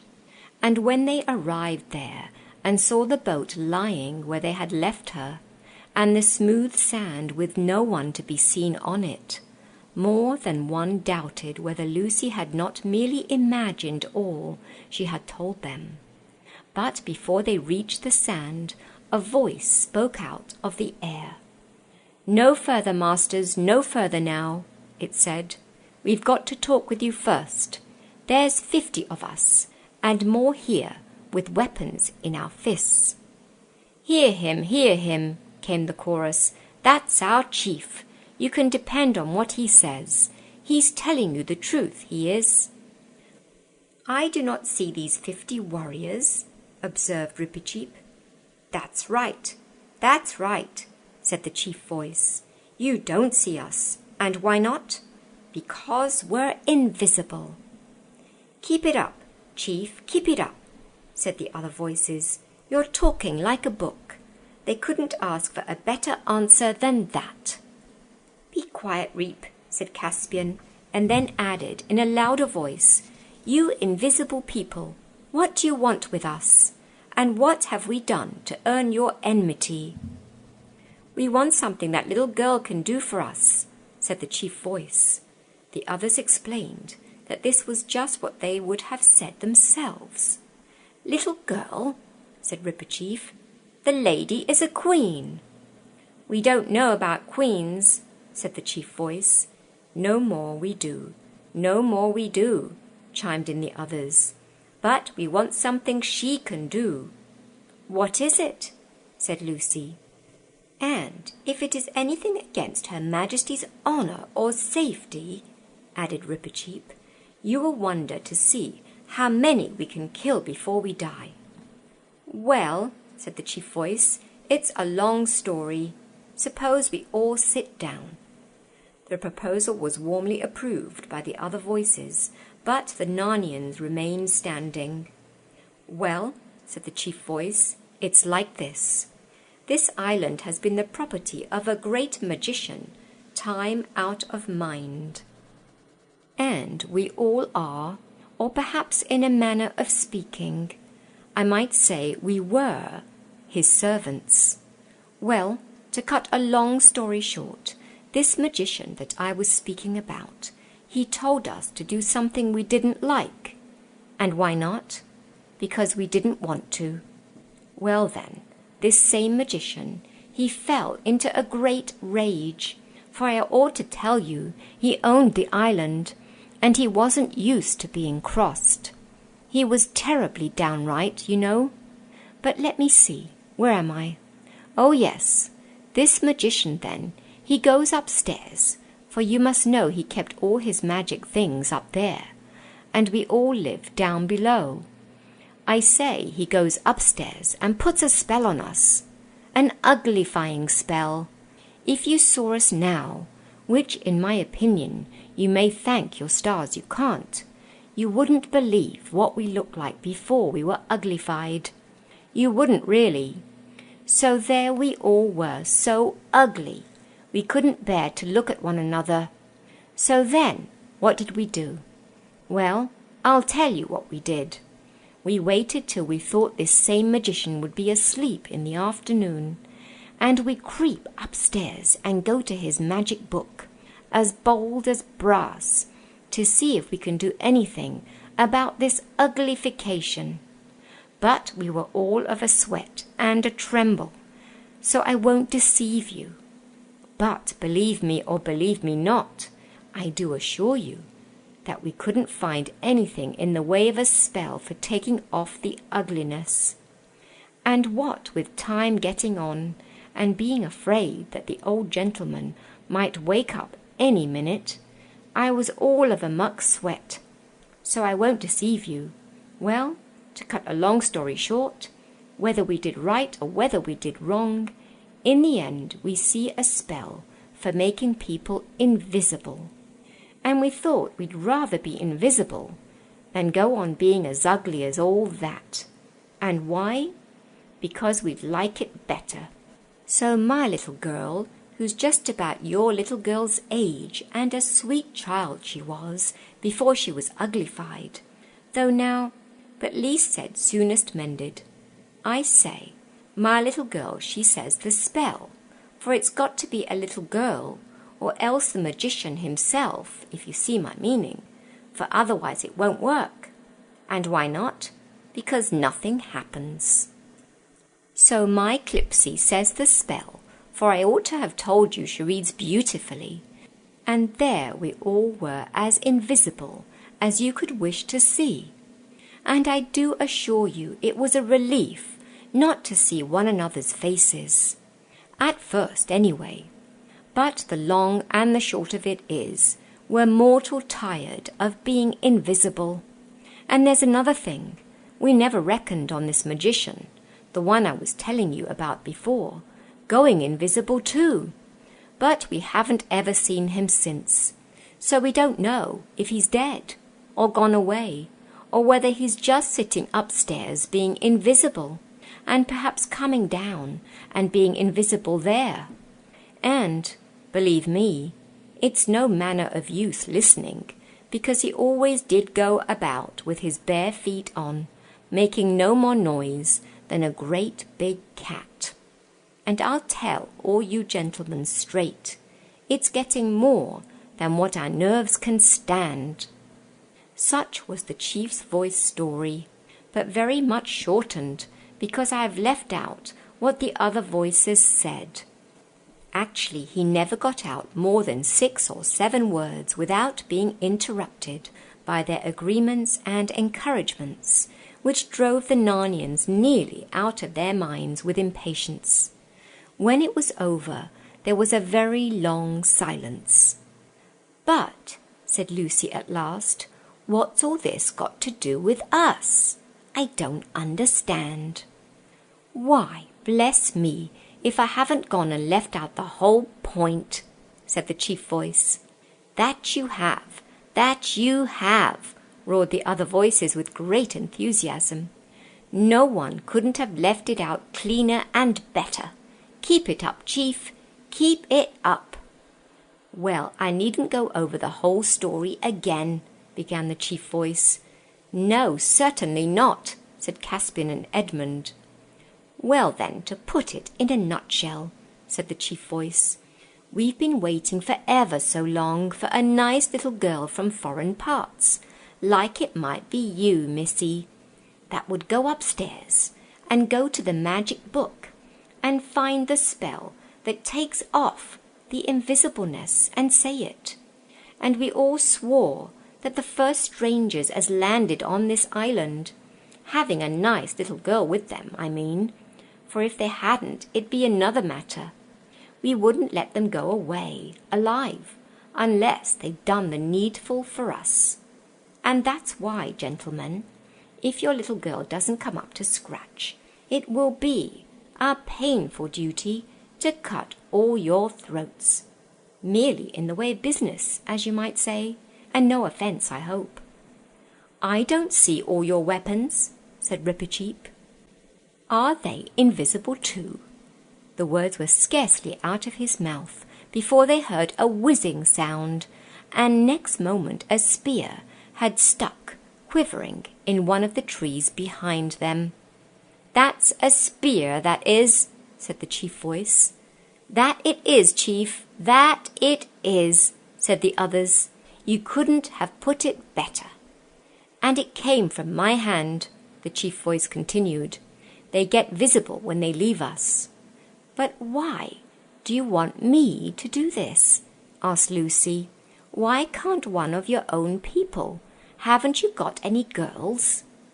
We dursn't," said all the voices. "We're not going upstairs again." "In other words," said Caspian.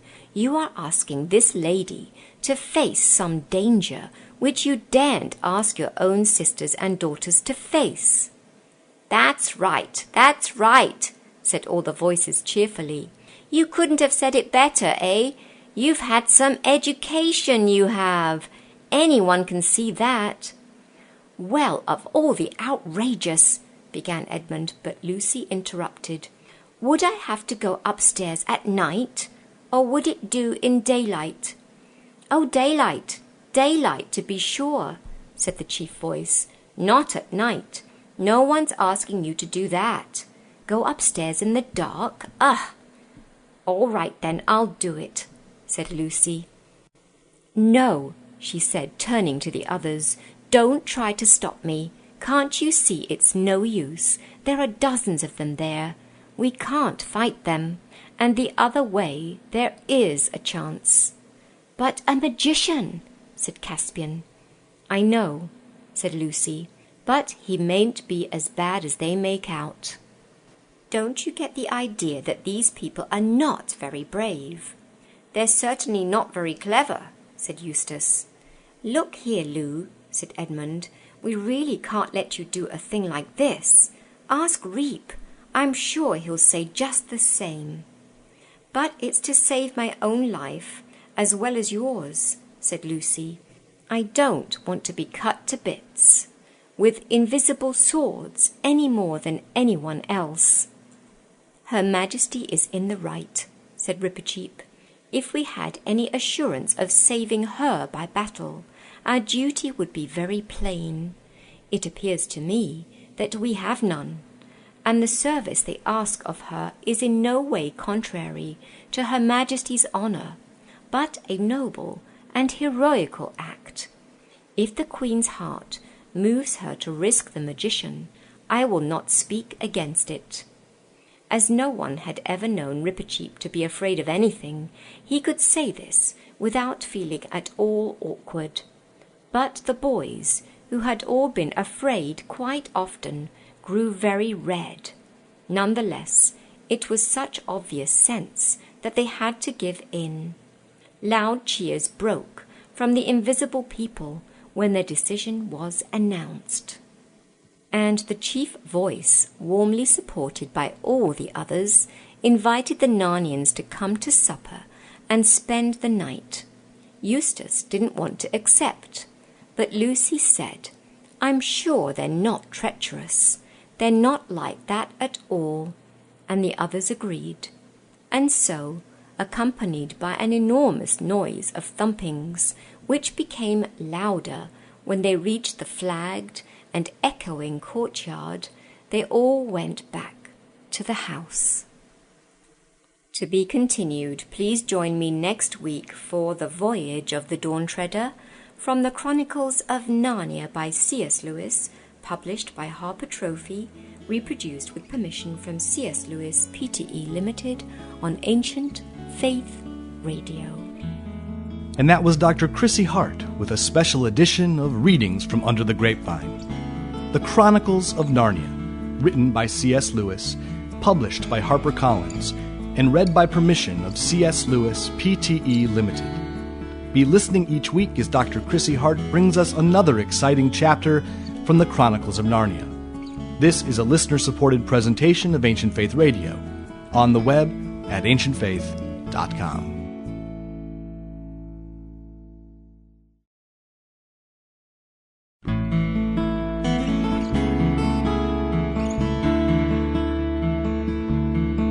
Ancient Faith Radio now presents a very special edition of Readings from Under the Grapevine with Dr. Chrissy Hart, through special permission of C.S. Lewis Pte. Limited.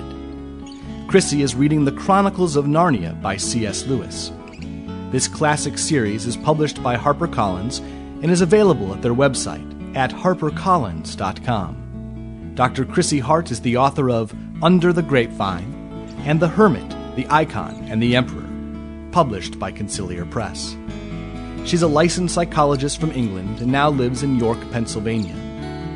We hope you'll be listening each week as Chrissy brings you another selection from this classic series. The current book Chrissy is reading is Voyage of the Dawn Treader, Here's Chrissy Hart. The Voyage of the Dawn Treader from the Chronicles of Narnia by C.S. Lewis, published by Harper Trophy, reproduced with permission from C.S. Lewis, Pte. Limited. Chapter 10. The Magician's Book. The invisible people feasted their guests royally. It was very funny to see the plates and dishes coming to the table and not to see anyone carrying them. It would have been funny even if they had moved along level with the floor, as you would expect things to do in invisible hands. But they didn't. They progressed up the long dining hall in a series of bounds or jumps. At the highest point of each jump, a dish would be about 15 feet up in the air. Then it would come down and stop quite suddenly about 3 feet from the floor. When the dish contained anything like soup or stew, the result was rather disastrous. "I'm beginning to feel very inquisitive about these people," whispered Eustace to Edmund. "Do you think they're human at all? More like huge grasshoppers or giant frogs, I should say." "It does look like it," said Edmund, "but don't put the idea of the grasshoppers into Lucy's head. She's not too keen on insects, especially big ones." The meal would have been pleasanter if it had not been so exceedingly messy, and also if the conversation had not consisted entirely of agreements. The invisible people agreed about everything. Indeed, most of their remarks were the sort it would not be easy to disagree with. "What I always say is, when a chap's hungry, he likes some victuals," or "getting dark now, always does at night," or even "Ah, you've come over the water. Powerful wet stuff, ain't it?" And Lucy could not help looking at the dark, yawning entrance to the foot of the staircase. She could see it from where she sat, and wondering what she would find when she went up those stairs next morning. But it was a good meal otherwise, with mushroom soup and boiled chickens and hot boiled ham and gooseberries, red currants, curds, cream, milk, and mead. The others liked the mead, but Eustace was sorry afterward that he had drunk any.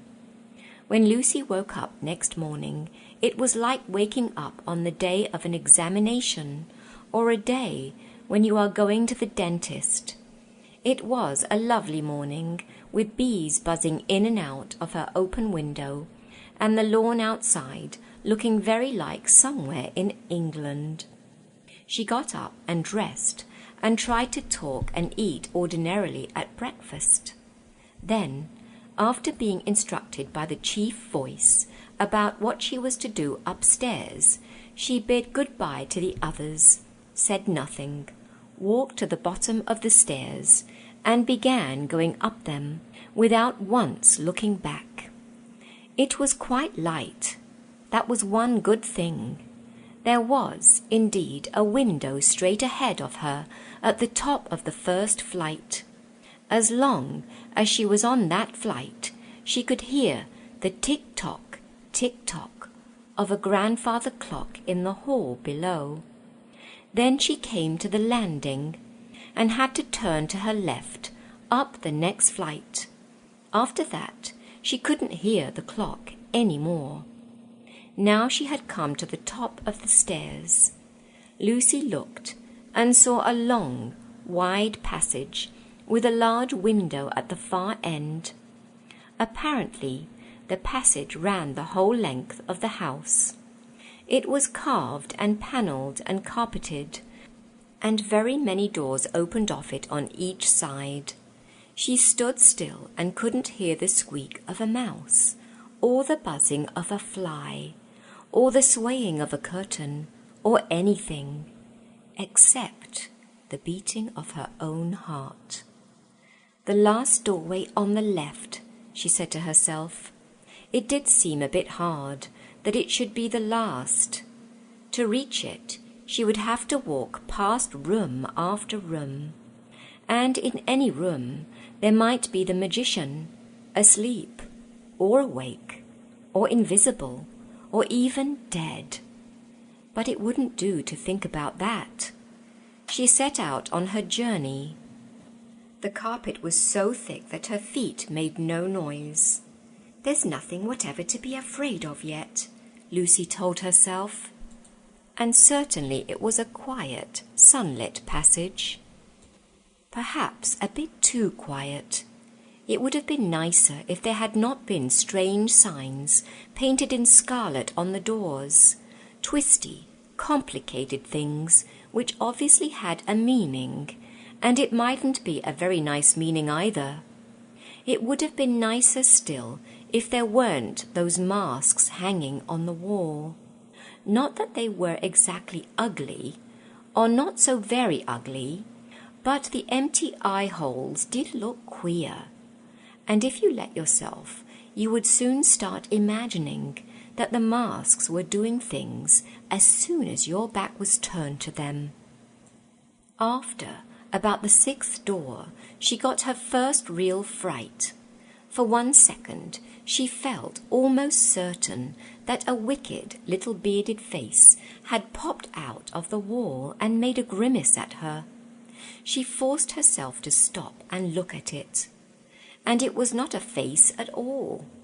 It was a little mirror, just the size and shape of her own face, with hair on the top of it, and a beard hanging down from it, so that when you looked in the mirror, your own face fitted into the hair and beard, and it looked as if they belonged to you. I just caught my own reflection with the tail of my eye as I went past, said Lucy to herself. That was all it was. It's quite harmless. But she didn't like the look of her own face with that hair and beard, and went on. I don't know what the bearded glass was for, because I'm not a magician. Before she reached the last door on the left, Lucy was beginning to wonder whether the corridor had grown longer since she began her journey, and whether this was part of the magic of the house.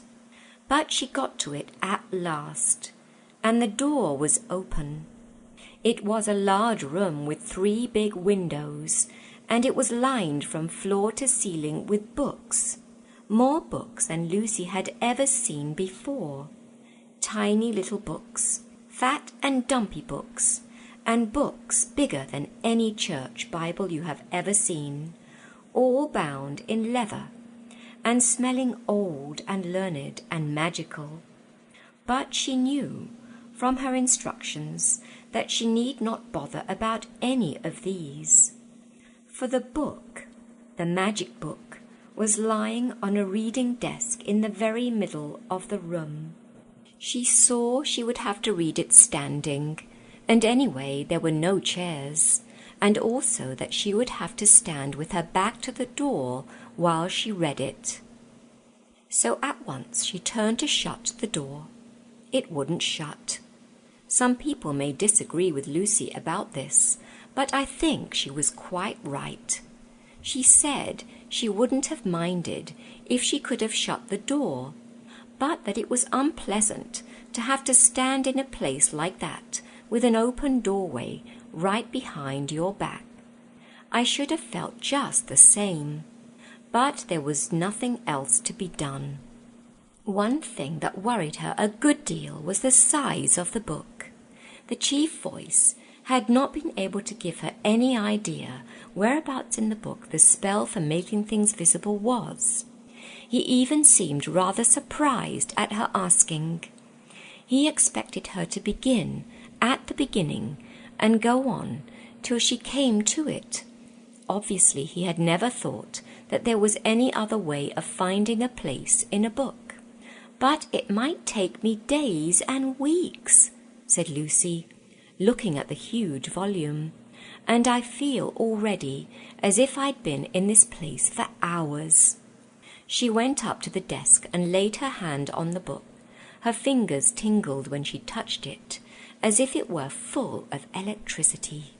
She tried to open it but couldn't at first. This, however, was only because it was fastened by 2 leaden clasps, and when she had undone these it opened easily enough. And what a book it was! It was written, not printed, written in a clear, even hand, with thick downstrokes and thin upstrokes, very large, easier than print, and so beautiful that Lucy stared at it for a whole minute and forgot about reading it. The paper was crisp and smooth, and a nice smell came from it, and in the margins and round the big coloured capital letters at the beginning of each spell there were pictures. There was no title page or title. The spells began straight away, and at first there was nothing very important in them. They were cures for warts by washing your hands in moonlight in a silver basin, and toothache and cramp, and a spell for taking a swarm of bees. The picture of the man with toothache was so lifelike that it would have set your own teeth aching if you looked at it too long, and the golden bees, which were dotted all round the 4th spell, looked for a moment as if they were really flying. Lucy could hardly tear herself away from that first page, but when she turned over, the next was just as interesting. But I must get on, she told herself, and on she went for about 30 pages, which, if she could have remembered them, would have taught her how to find buried treasure, how to remember things forgotten, how to forget things you wanted to forget, how to tell whether anyone was speaking the truth, how to call up or prevent wind, fog, snow, sleet, or rain, how to produce enchanted sleeps, and how to give a man an ass's head, as they did to poor Bottom. And the longer she read, the more wonderful and more real the pictures became. Then she came to a page which was such a blaze of pictures that one hardly noticed the writing. Hardly, but she did notice the first words. They were, "An infallible spell, to make beautiful her that uttereth it beyond the lot of mortals."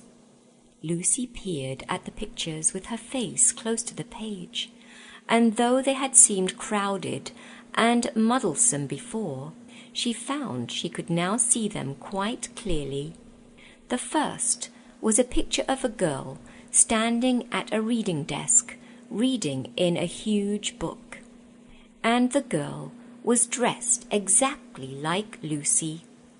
In the next picture, Lucy, for the girl in the picture was Lucy herself, was standing up with her mouth open and a rather terrible expression on her face, chanting or reciting something. In the third picture, the beauty beyond the lot of mortals had come to her.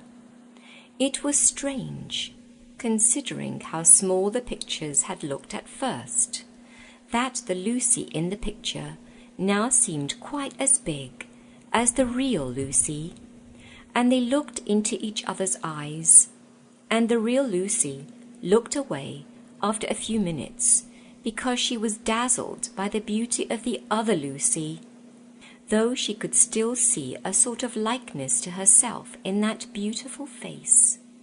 And now the pictures came crowding on her thick and fast.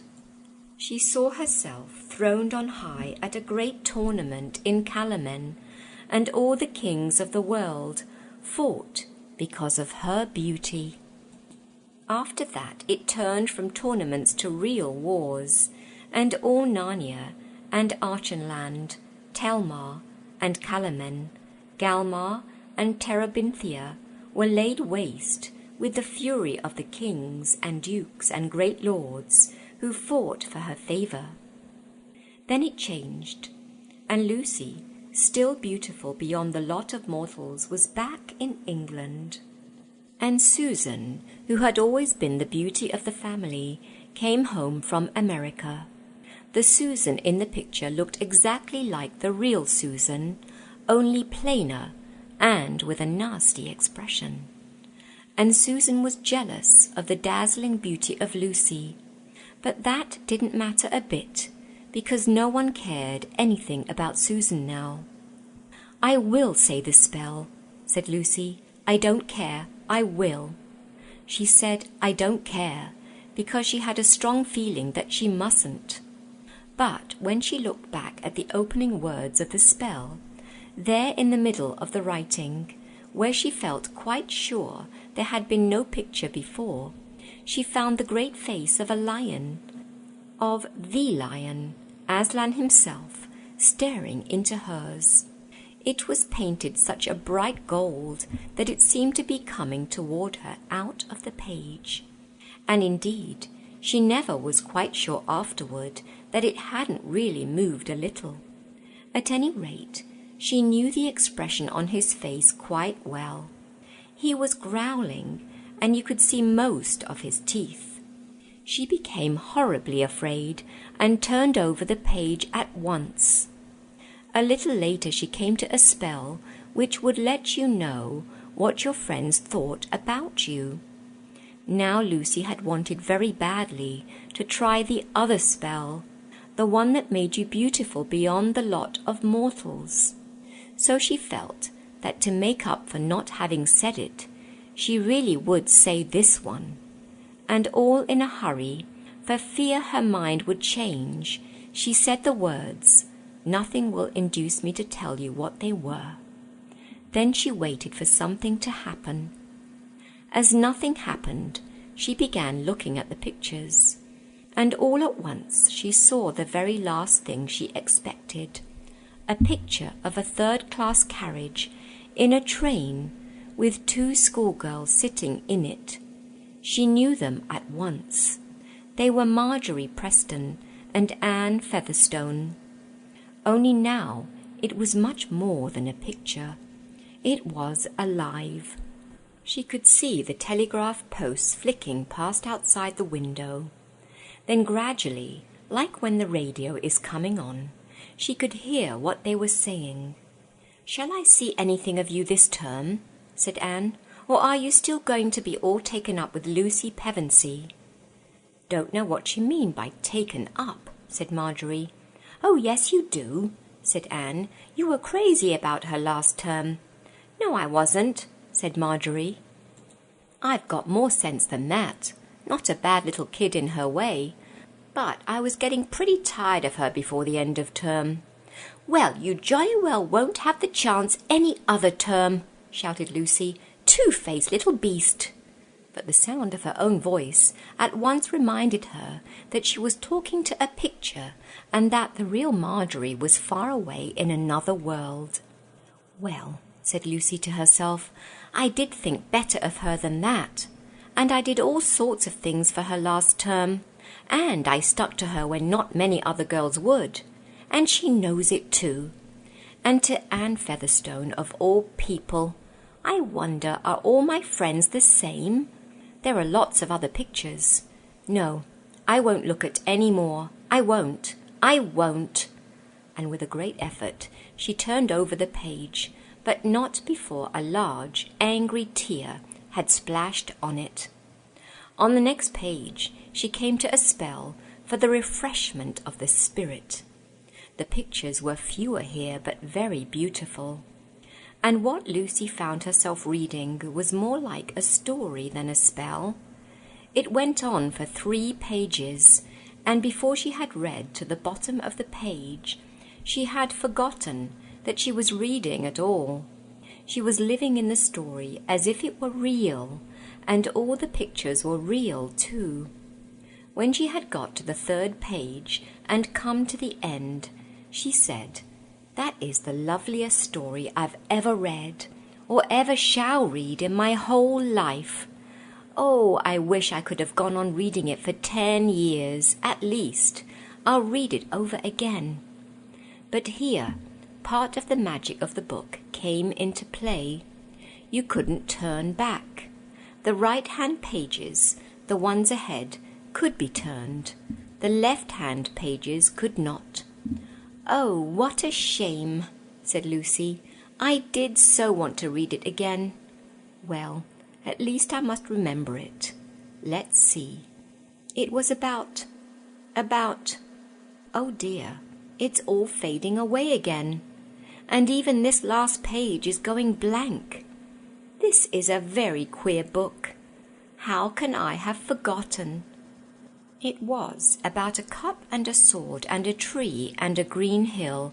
I know that much. But I can't remember, and what shall I do? And she never could remember. And ever since that day, what Lucy means by a good story is a story which reminds her of the forgotten story in the magician's book. She turned on and found, to her surprise, a page with no pictures at all. But the first words were, "A spell to make hidden things visible."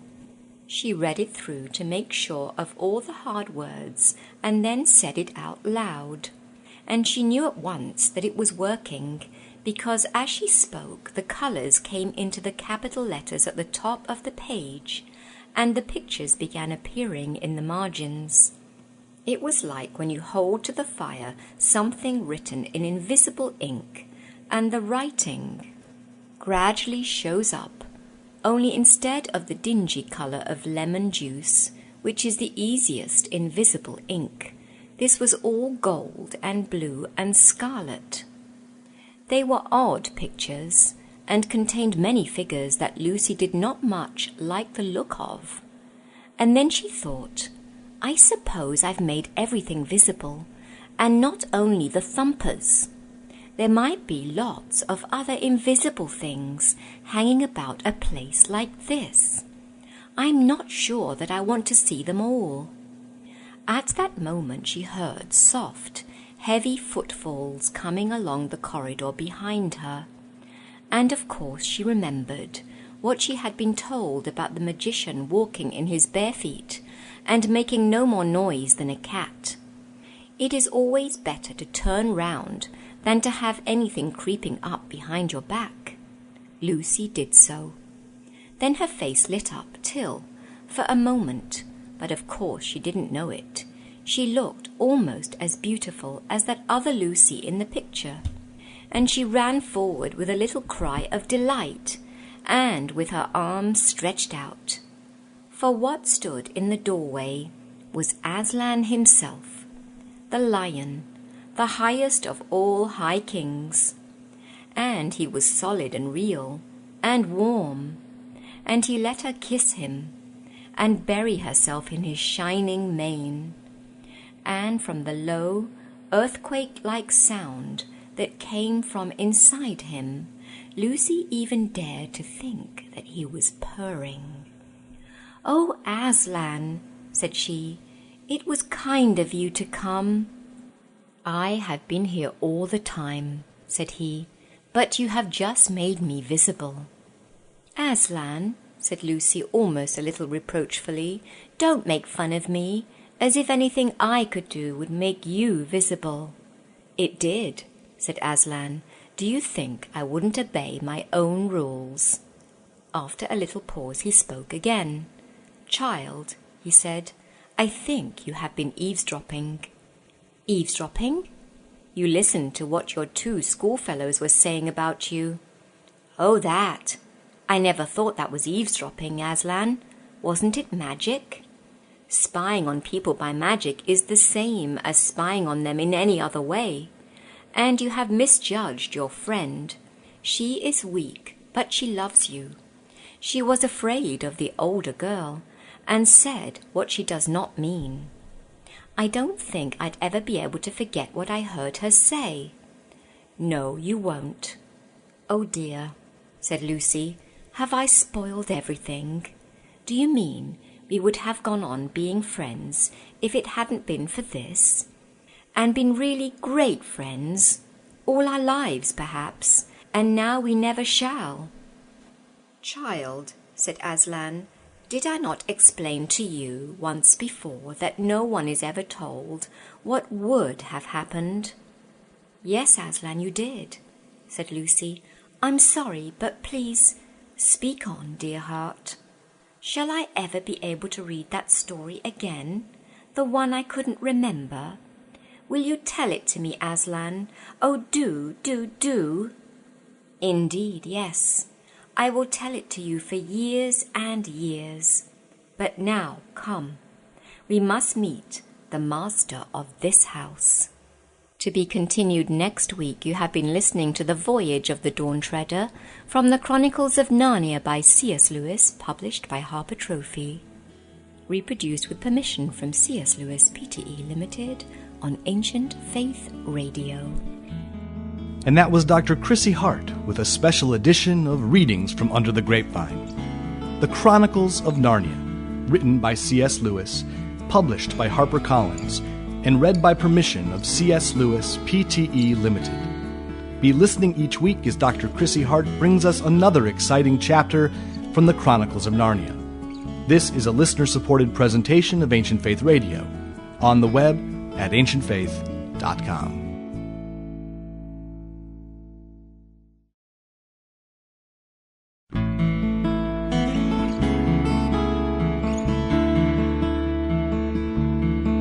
Ancient Faith Radio now presents a very special edition of Readings from Under the Grapevine with Dr. Chrissy Hart, through special permission of C.S. Lewis Pte. Limited.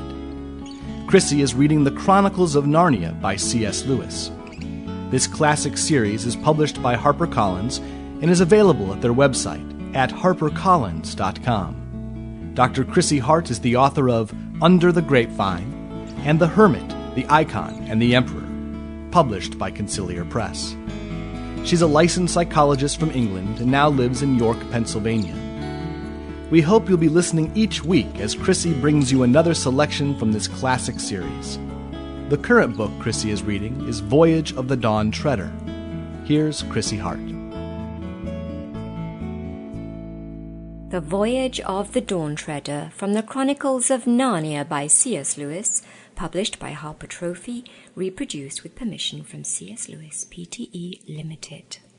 Chapter 11. The Dufflepuds Made Happy. Lucy followed the great lion out into the passage, and at once she saw coming toward them an old man, barefoot, dressed in a red robe. His white hair was crowned with a chaplet of oak leaves, his beard fell to his girdle, and he supported himself with a curiously carved staff.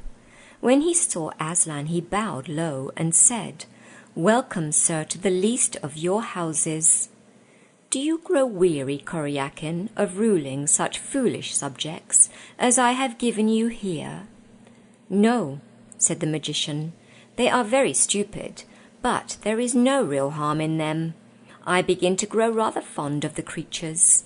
Sometimes, perhaps, I am a little impatient, waiting for the day when they can be governed by wisdom instead of this rough magic." "All in good time, Coryakin," said Aslan. "Yes, all in very good time, sir," was the answer. "Do you intend to show yourself to them?" "Nay," said the lion with a little half-growl that meant, Lucy thought, the same as a laugh. "I should frighten them out of their senses. Many stars will grow old and come to take their rest in islands before your people are ripe for that. And today, before sunset, I must visit Trumpkin, the dwarf, where he sits in the castle of Cair Paravel, counting the days till his master Caspian comes home.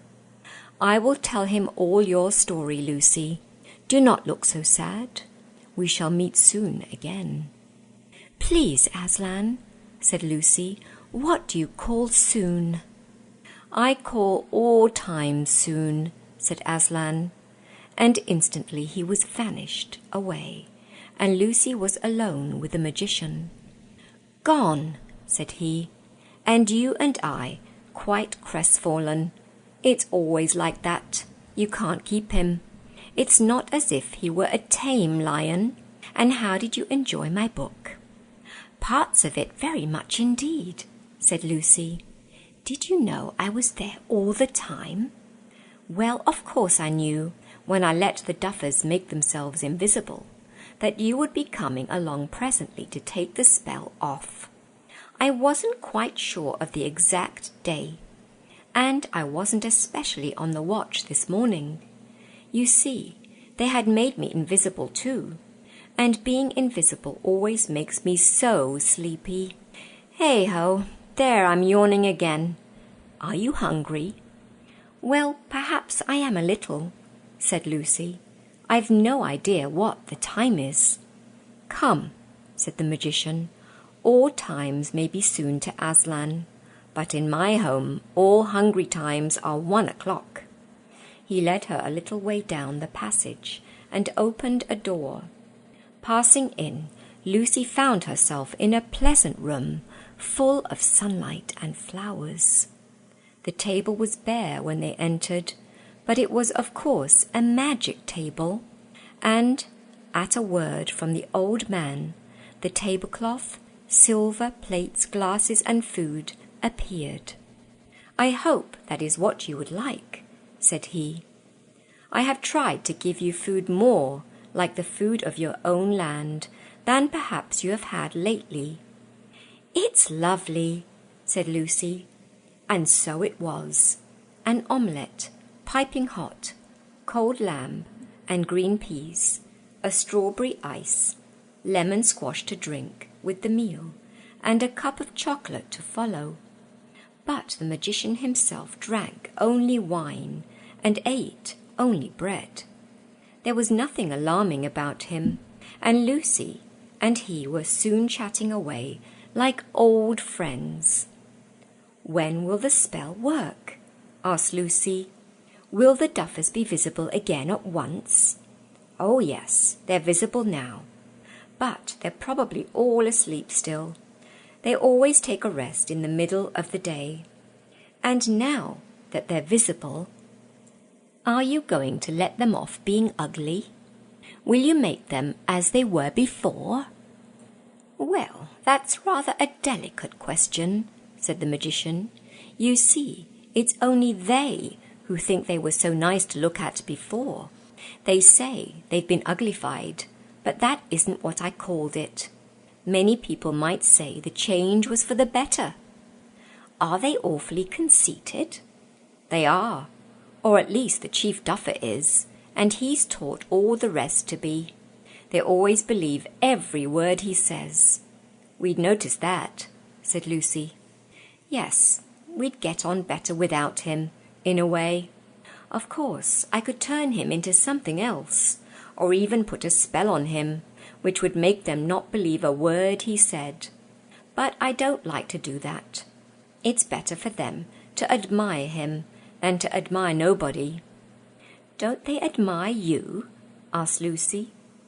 Oh, not me, said the magician. They wouldn't admire me. What was it you uglified them for? I mean, what they call uglified. Well, they wouldn't do what they were told.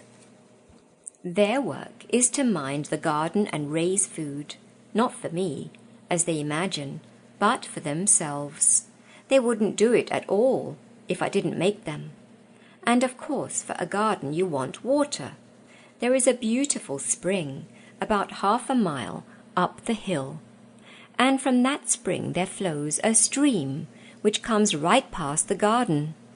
All I asked them to do was to take their water from the stream instead of trudging up to the spring with their buckets 2 or 3 times a day and tiring themselves out, besides spilling half of it on the way back. But they wouldn't see it.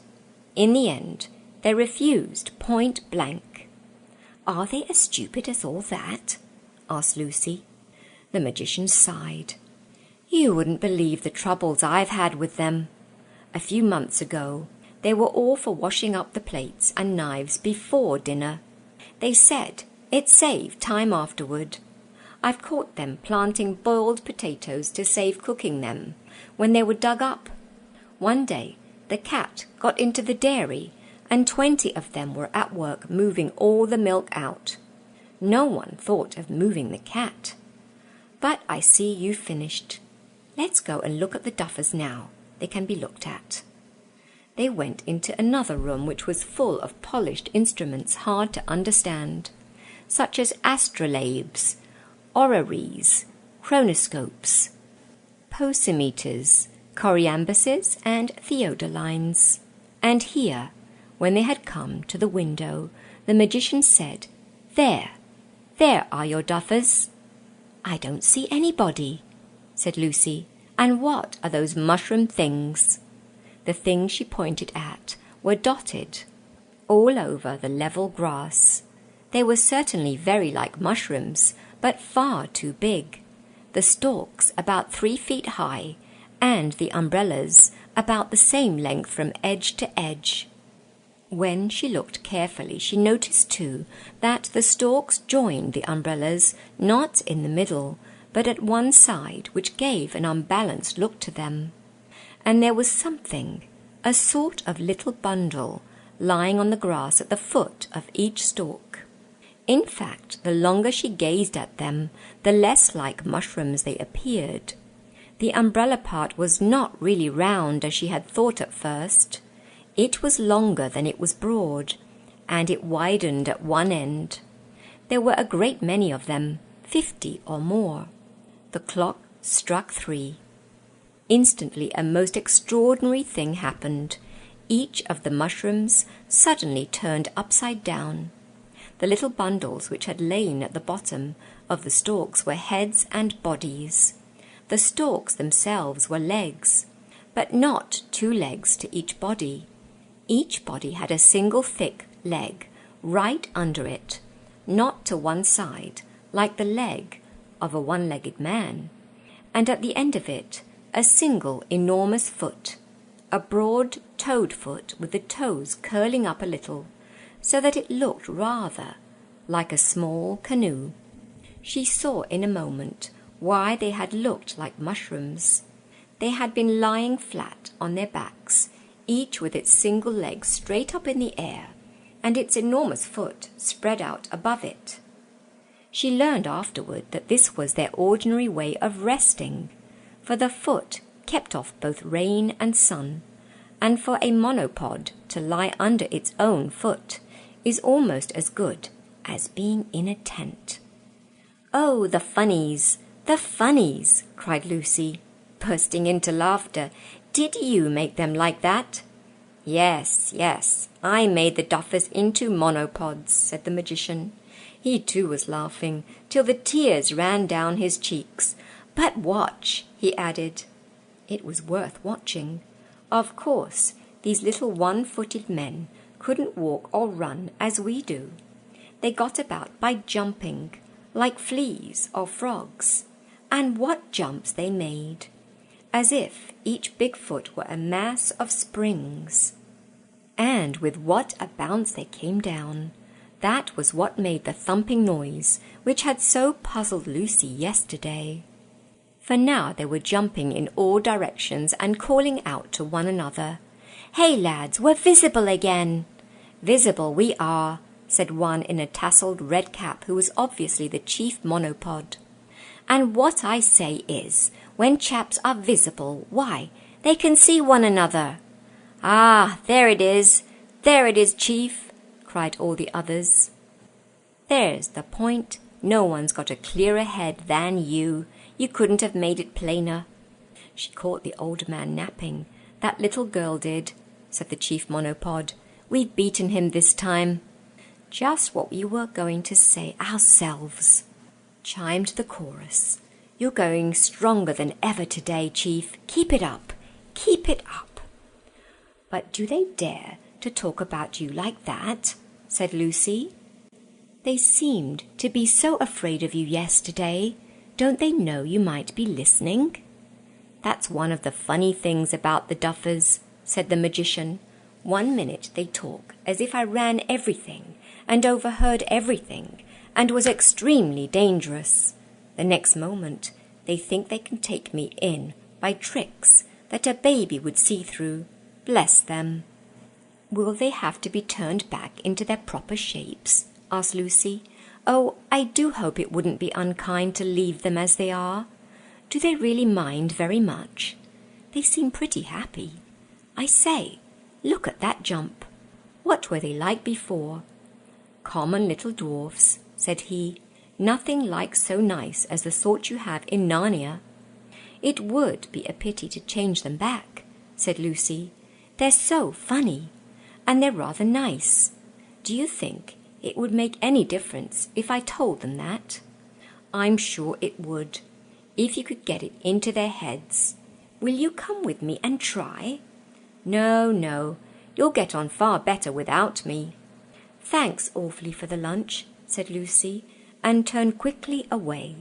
She ran down the stairs, which she had come up so nervously that morning, and cannoned into Edmund at the bottom. All the others were there with him waiting, and Lucy's conscience smote her when she saw their anxious faces and realized how long she had forgotten them. "It's all right," she shouted. "Everything's all right. The magician's a brick, and I've seen him, Aslan." After that she went from them like the wind and out into the garden. Here the earth was shaking with the jumps and the air ringing with the shouts of the monopods. Both were redoubled when they caught sight of her. "Here she comes! Here she comes!" they cried. "3 cheers for the little girl! Ah, she put it across the old gentleman properly, she did." "And were extremely regrettable," said the chief monopod. "That we can't give you the pleasure of seeing us as we were before we were uglified, for you wouldn't believe the difference, and that's the truth, for there's no denying we're mortal ugly now, so we won't deceive you." "Eh, that we are, chief, that we are," echoed the others, bouncing like so many toy balloons. "You've said it, you've said it." "But I don't think you are at all," said Lucy, shouting to make herself heard. "I think you look very nice." Hear her," said the monopods. "True for you, missy. Very nice we look. You couldn't find a handsomer lot." They said this without any surprise, and did not seem to notice that they had changed their minds. "She's a-saying," remarked the chief monopod, "as how we looked very nice before we were uglified." "True for you, chief, true for you," chanted the others. "That's what she says. We heard her ourselves." "I did not," bawled Lucy. "I said you're very nice now." So she did, said the chief monopod. "Said we were very nice then." Hear 'em both, said the monopods. "There's a pair for you. Always right. They couldn't have put it better." "But we're saying just the opposite," said Lucy, stamping her foot with impatience. "So you are, to be sure, so you are," said the monopods. "Nothing like an opposite. Keep it up, both of you." "You're enough to drive anyone mad," said Lucy, and gave it up. But the monopod seemed perfectly contented, and she decided that on the whole the conversation had been a success. And before everyone went to bed that evening, something else happened, which made them even more satisfied with their one-legged condition.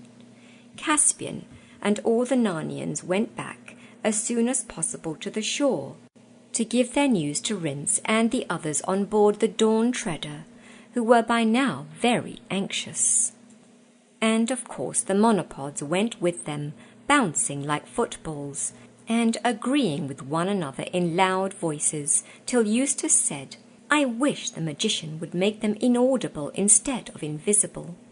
He was soon sorry he had spoken, because then he had to explain that an inaudible thing is something you can't hear, and though he took a lot of trouble, he never felt sure that the monopods had really understood, and what especially annoyed him was that they said in the end, he can't put things the way our chief does, but you'll learn, young man. Hark to him. He'll show you how to say things. There's a speaker for you." When they reached the bay, Rippercheap had a brilliant idea. He had his little coracle lowered and paddled himself about in it till the monopods were thoroughly interested. He then stood up in it and said, "Worthy and intelligent monopods, you do not need boats. each of you has a foot that will do instead. Just jump as lightly as you can on the water and see what happens." The chief monopod hung back and warned the others that they'd find the water powerful wet, but one or two of the younger ones tried it almost at once, and then a few others followed their example, and at last the whole lot did the same. It worked perfectly. The huge single foot of a monopod acted as a natural raft or boat, and when Rippercheap had taught them how to cut rude paddles for themselves, they all paddled about the bay and round the Dawn Treader, looking for all the world like a fleet of little canoes, with a fat dwarf standing up in the extreme stern of each. And they had races, and bottles of wine were lowered down to them from the ship as prizes, and the sailors stood leaning over the ship's sides and laughed till their own sides ached. The duffers were also very pleased with their new name of monopods, which seemed to them a magnificent name, though they never got it right. "That's what we are," they bellowed. "Moneypods, pomonods, podimons."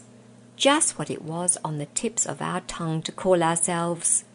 But they soon got it mixed up with their old name of duffers, and finally settled down to calling themselves the Dufflepods, and that is what they will probably be called for centuries.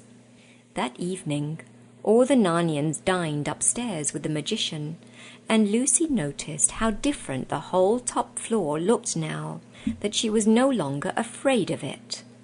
The mysterious signs on the doors were still mysterious, but now looked as if they had kind and cheerful meanings, and even the bearded mirror now seemed funny rather than frightening. At dinner, everyone had, by magic, what everyone liked best to eat and drink, and after dinner the magician did a very useful and beautiful piece of magic. He laid 2 blank sheets of parchment on the table and asked Drinian to give him an exact account of their voyage up to date.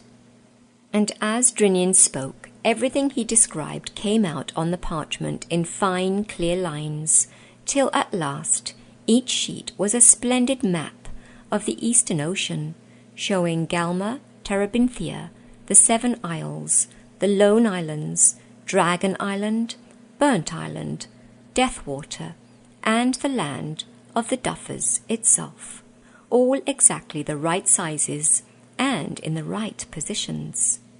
They were the first maps ever made of those seas, and better than any that have been made since without magic. For on these, though the towns and mountains looked at first just as they would on an ordinary map, when the magician lent them a magnifying glass, you saw that they were perfect little pictures of the real things, so that you could see the very castle and slave market and streets in Narrow Haven, all very clear, though very distant, like things seen through the wrong end of a telescope. The only drawback was that the coastline of most of the islands was incomplete, for the map showed only what Drinian had seen with his own eyes. When they were finished, the magician kept one himself and presented the other to Caspian. It still hangs in his chamber of instruments at Cair Paravel. But the magician could tell them nothing about seas or lands further east. He did, however, tell them that about 7 years before, a Narnian ship had put in at his waters, and that she had on board the Lords Revilian, Argos, Mavra, Morn, and Roop. So they judged that the golden man they had seen lying in Deathwater must be the Lord Restimar. Next day, the magician magically mended the stern of the Dawn Treader, where it had been damaged by the sea serpent, and loaded her with useful gifts. There was a most friendly parting, and when she sailed, 2 hours after noon, all the Dufflepods paddled out with her to the harbour mouth, and cheered until she was out of sight of their cheering. Please join me next week for more of the Voyage of the Dawn Treader from the Chronicles of Narnia by C.S. Lewis, published by Harper Trophy, reproduced with permission from C.S. Lewis Pte. Limited on Ancient Faith Radio. And that was Dr. Chrissy Hart with a special edition of Readings from Under the Grapevine. The Chronicles of Narnia, written by C.S. Lewis, published by HarperCollins, and read by permission of C.S. Lewis Pte. Limited.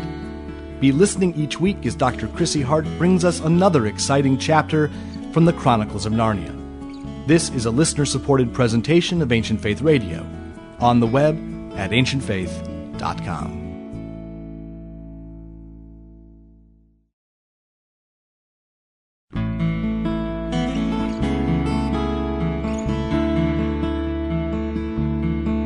Ancient Faith Radio now presents a very special edition of Readings from Under the Grapevine with Dr. Chrissy Hart, through special permission of C.S. Lewis Pte. Limited. Chrissy is reading The Chronicles of Narnia by C.S. Lewis. This classic series is published by HarperCollins and is available at their website at harpercollins.com. Dr. Chrissy Hart is the author of Under the Grapevine and The Hermit, the Icon, and the Emperor, published by Conciliar Press. She's a licensed psychologist from England and now lives in York, Pennsylvania. We hope you'll be listening each week as Chrissy brings you another selection from this classic series. The current book Chrissy is reading is Voyage of the Dawn Treader. Here's Chrissy Hart. The Voyage of the Dawn Treader from the Chronicles of Narnia by C.S. Lewis, published by Harper Trophy, reproduced with permission from C.S. Lewis Pte. Limited. Chapter 12. The Dark Island. After this adventure they sailed on south and a little east for 12 days with a gentle wind, the skies being mostly clear and the air warm, and saw no bird or fish, except that once there were whales spouting a long way to starboard. Lucy and Rippercheap played a good deal of chess at this time. Then, on the 13th day, Edmund, from the fighting top, sighted what looked like a great dark mountain rising out of the sea on their port bow. They altered course and made for this land, mostly by oar, for the wind would not serve them to sail northeast. When evening fell, they were still a long way from it, and rowed all night. Next morning, the weather was fair but a flat calm. The dark mass lay ahead, much nearer and larger, but still very dim, so that some thought it was still a long way off, and others thought they were running into a mist. About 9 that morning, very suddenly, it was so close that they could see that it was not land at all, nor even, in an ordinary sense, a mist. It was a darkness. It is rather hard to describe, but you will see what it was like if you imagine yourself looking into the mouth of a railway tunnel, a tunnel either so long or so twisty that you cannot see the light at the far end. And you know what it would be like. For a few feet you would see the rails in sleepers and gravel in broad daylight. Then there would come a place where they were in twilight.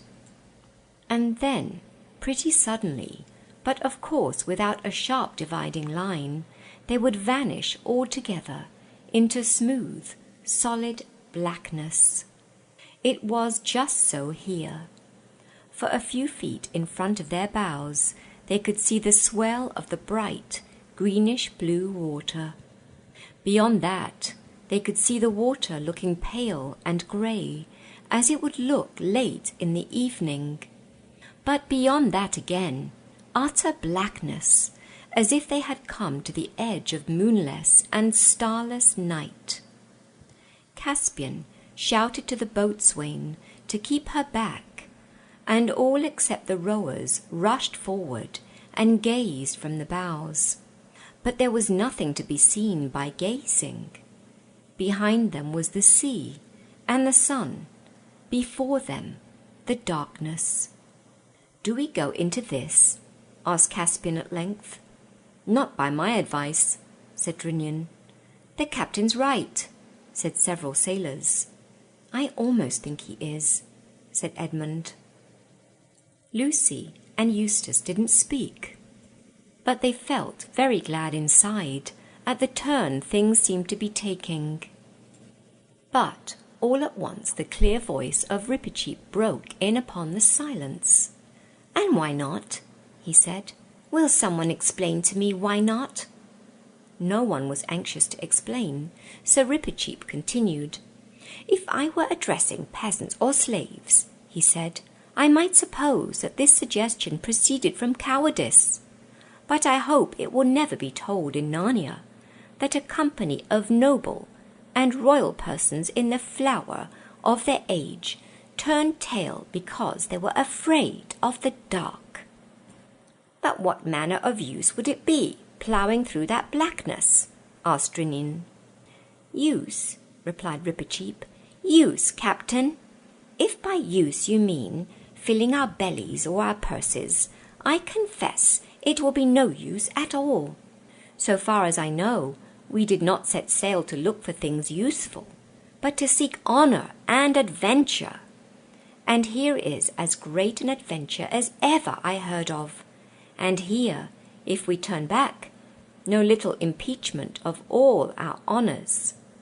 Several of the sailors said things under their breath that sounded like "honour be blowed," but Caspian said, "Oh, bother you, Rippercheap, I almost wish we'd left you at home." "All right, if you put it that way. I suppose we shall have to go on, unless Lucy would rather not." Lucy felt that she would very much rather not, but what she said out loud was, "I'm game." "Your Majesty will at least order lights," said Drinian. "By all means," said Caspian. "See to it, Captain." So the 3 lanterns at the stern and the prow and the masthead were all lit, and Drinian ordered 2 torches amidships. Pale and feeble they looked in the sunshine. Then all the men, except some who were left below at the oars, were ordered on deck and fully armed, and posted in their battle stations with swords drawn. Lucy and 2 archers were posted on the fighting top, with bows bent and arrows on the string. Rheinelf was in the bows with his line ready to take soundings. Rippercheap, Edmund, Eustace, and Caspian, glittering in mail, were with him. Drinian took the tiller. "And now, in Aslan's name, forward!" cried Caspian. "A slow, steady stroke, and let every man be silent, and keep his ears open for orders." With a creak and a groan, the Dawn Treader started to creep forward as the men began to row.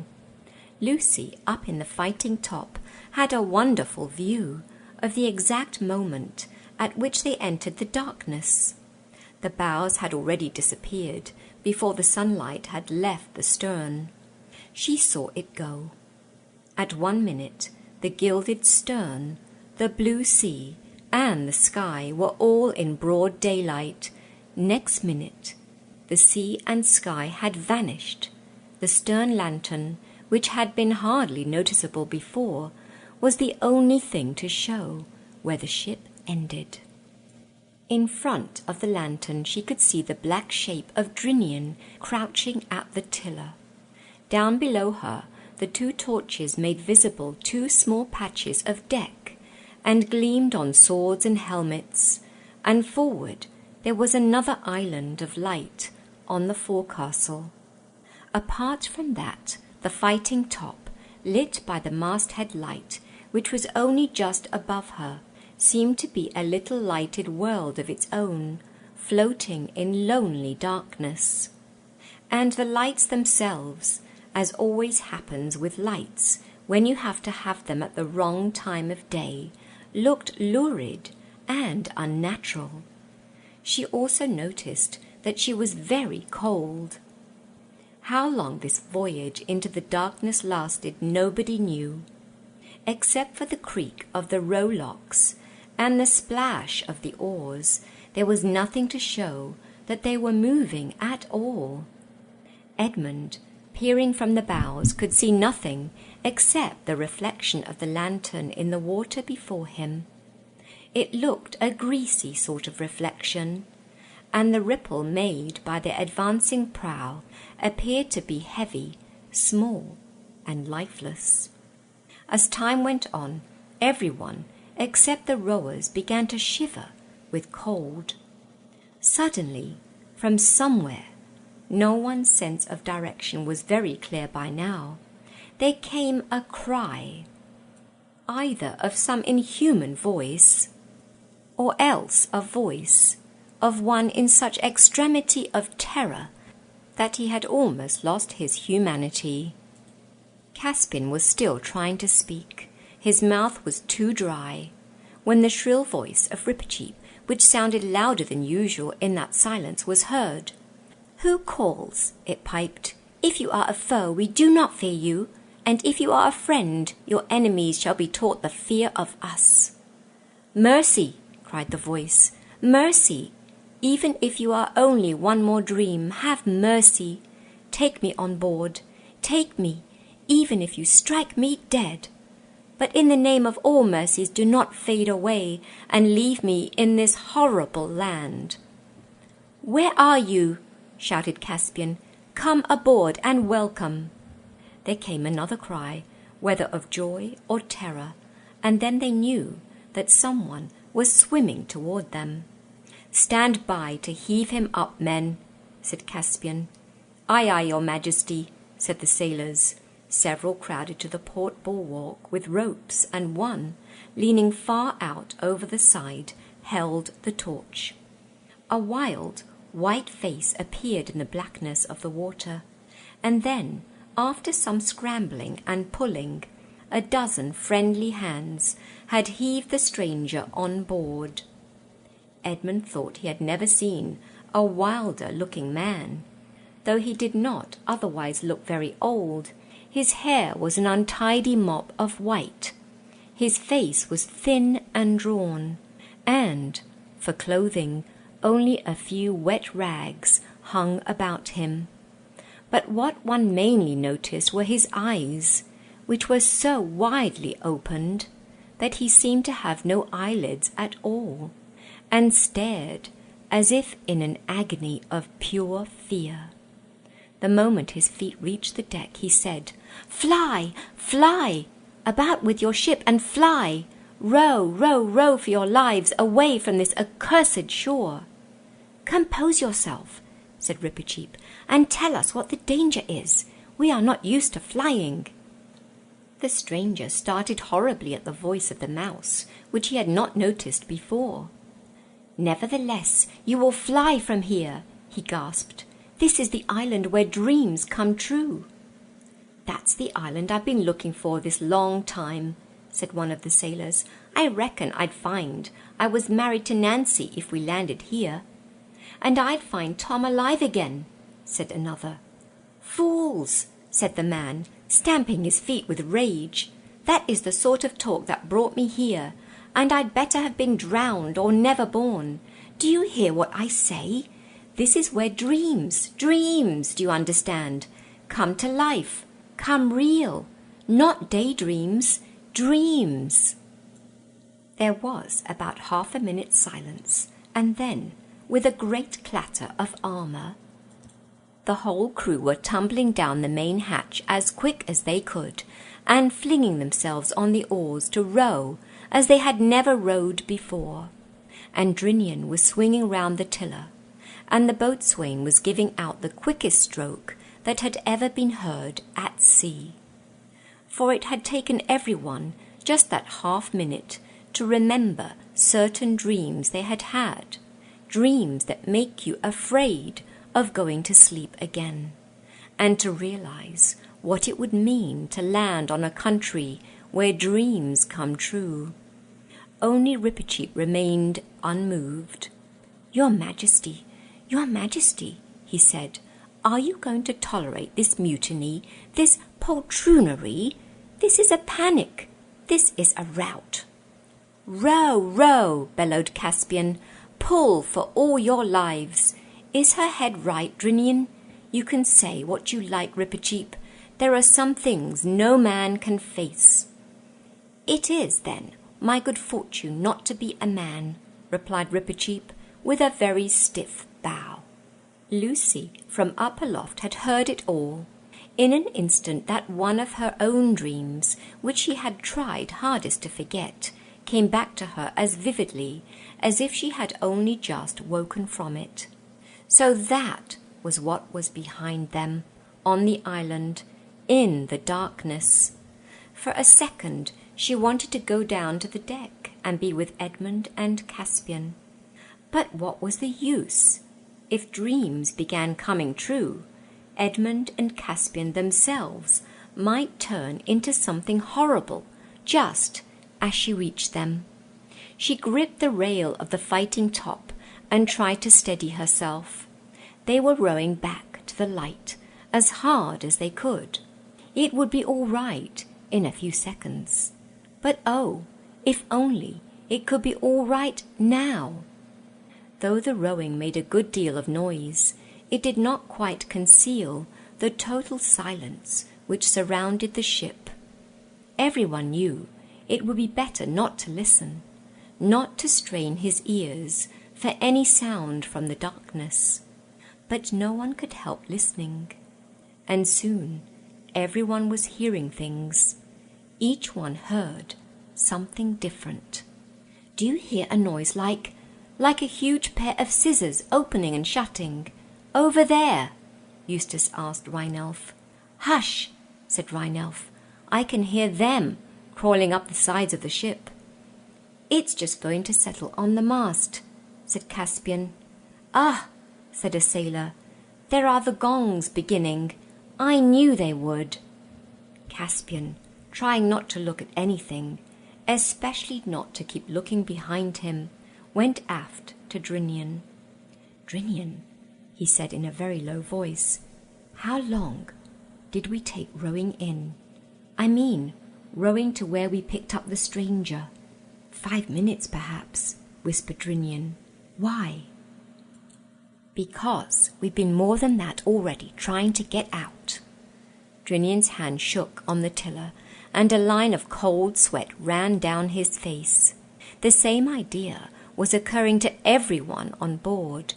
"We shall never get out, never get out," moaned the rowers. "He's steering us wrong. We're going round and round in circles. We shall never get out." The stranger, who had been lying in a huddled heap on the deck, sat up and burst out into a horrible screaming laugh. "Never get out?" he yelled. "That's it, of course, we shall never get out. What a fool I was to have thought they would let me go as easily as that. No, no, we shall never get out." Lucy leant her head on the edge of the fighting top and whispered, "Aslan, Aslan, if ever you loved us at all, send us help now." The darkness did not grow any less, but she began to feel a little, a very, very little better. After all, nothing has really happened to us yet, she thought. "Look!" cried Rheinelf's voice hoarsely from the bows. There was a tiny speck of light ahead, and while they watched, a broad beam of light fell from it upon the ship. It did not alter the surrounding darkness, but the whole ship was lit up as if by searchlight. Caspian blinked, stared round, saw the faces of his companions all with wild, fixed expressions. Everyone was staring in the same direction. Behind everyone lay his black, sharply edged shadow. Lucy looked along the beam and presently saw something in it. At first it looked like a cross, then it looked like an aeroplane, then it looked like a kite. And at last, with a whirring of wings, it was right overhead and was an albatross. It circled 3 times round the mast, and then perched for an instant on the crest of the gilded dragon at the prow. It called out in a strong, sweet voice what seemed to be words, though no one understood them. After that it spread its wings, rose, and began to fly slowly ahead, bearing a little to starboard. Drinian steered after it, not doubting that it offered good guidance. But no one except Lucy knew that as it circled the mast it had whispered to her. "Courage, dear heart," said the voice she felt sure was Aslan's, and with the voice a delicious smell breathed in her face. In a few moments the darkness turned into a greyness ahead, and then, almost before they dared to begin hoping, they had shot out into the sunlight and were in the warm blue world again. And all at once everybody realized that there was nothing to be afraid of, and never had been. They blinked their eyes and looked about them. The brightness of the ship herself astonished them. They had half expected to find that the darkness would cling to the white and the green and the gold in the form of some grime or scum. And then first one and then another began laughing.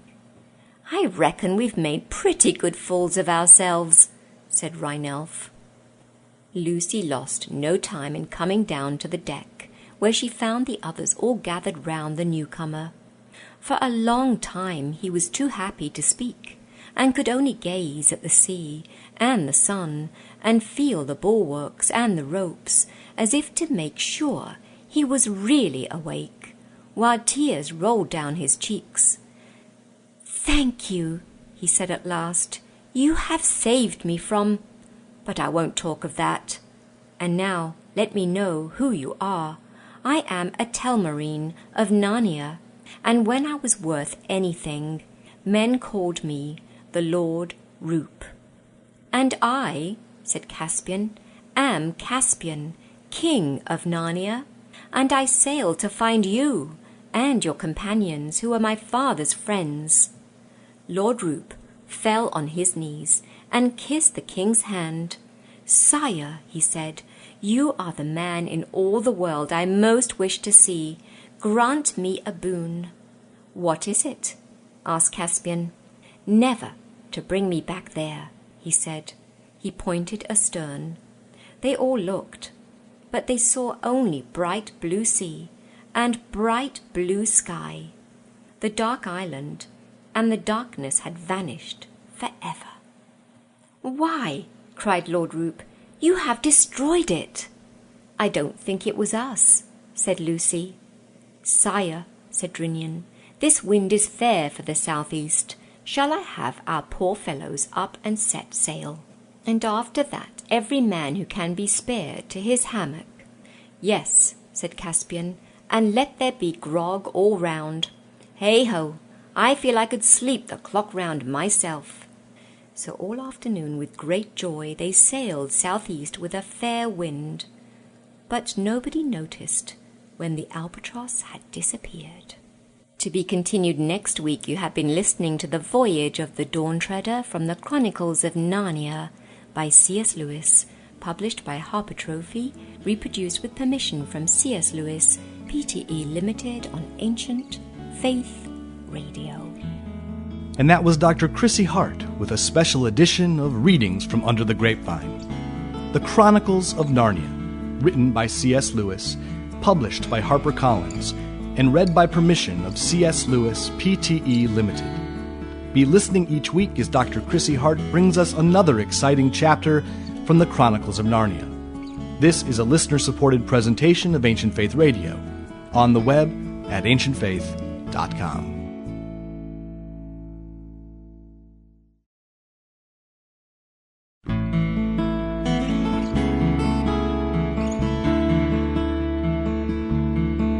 Ancient Faith Radio now presents a very special edition of Readings from Under the Grapevine with Dr. Chrissy Hart, through special permission of C.S. Lewis Pte. Limited.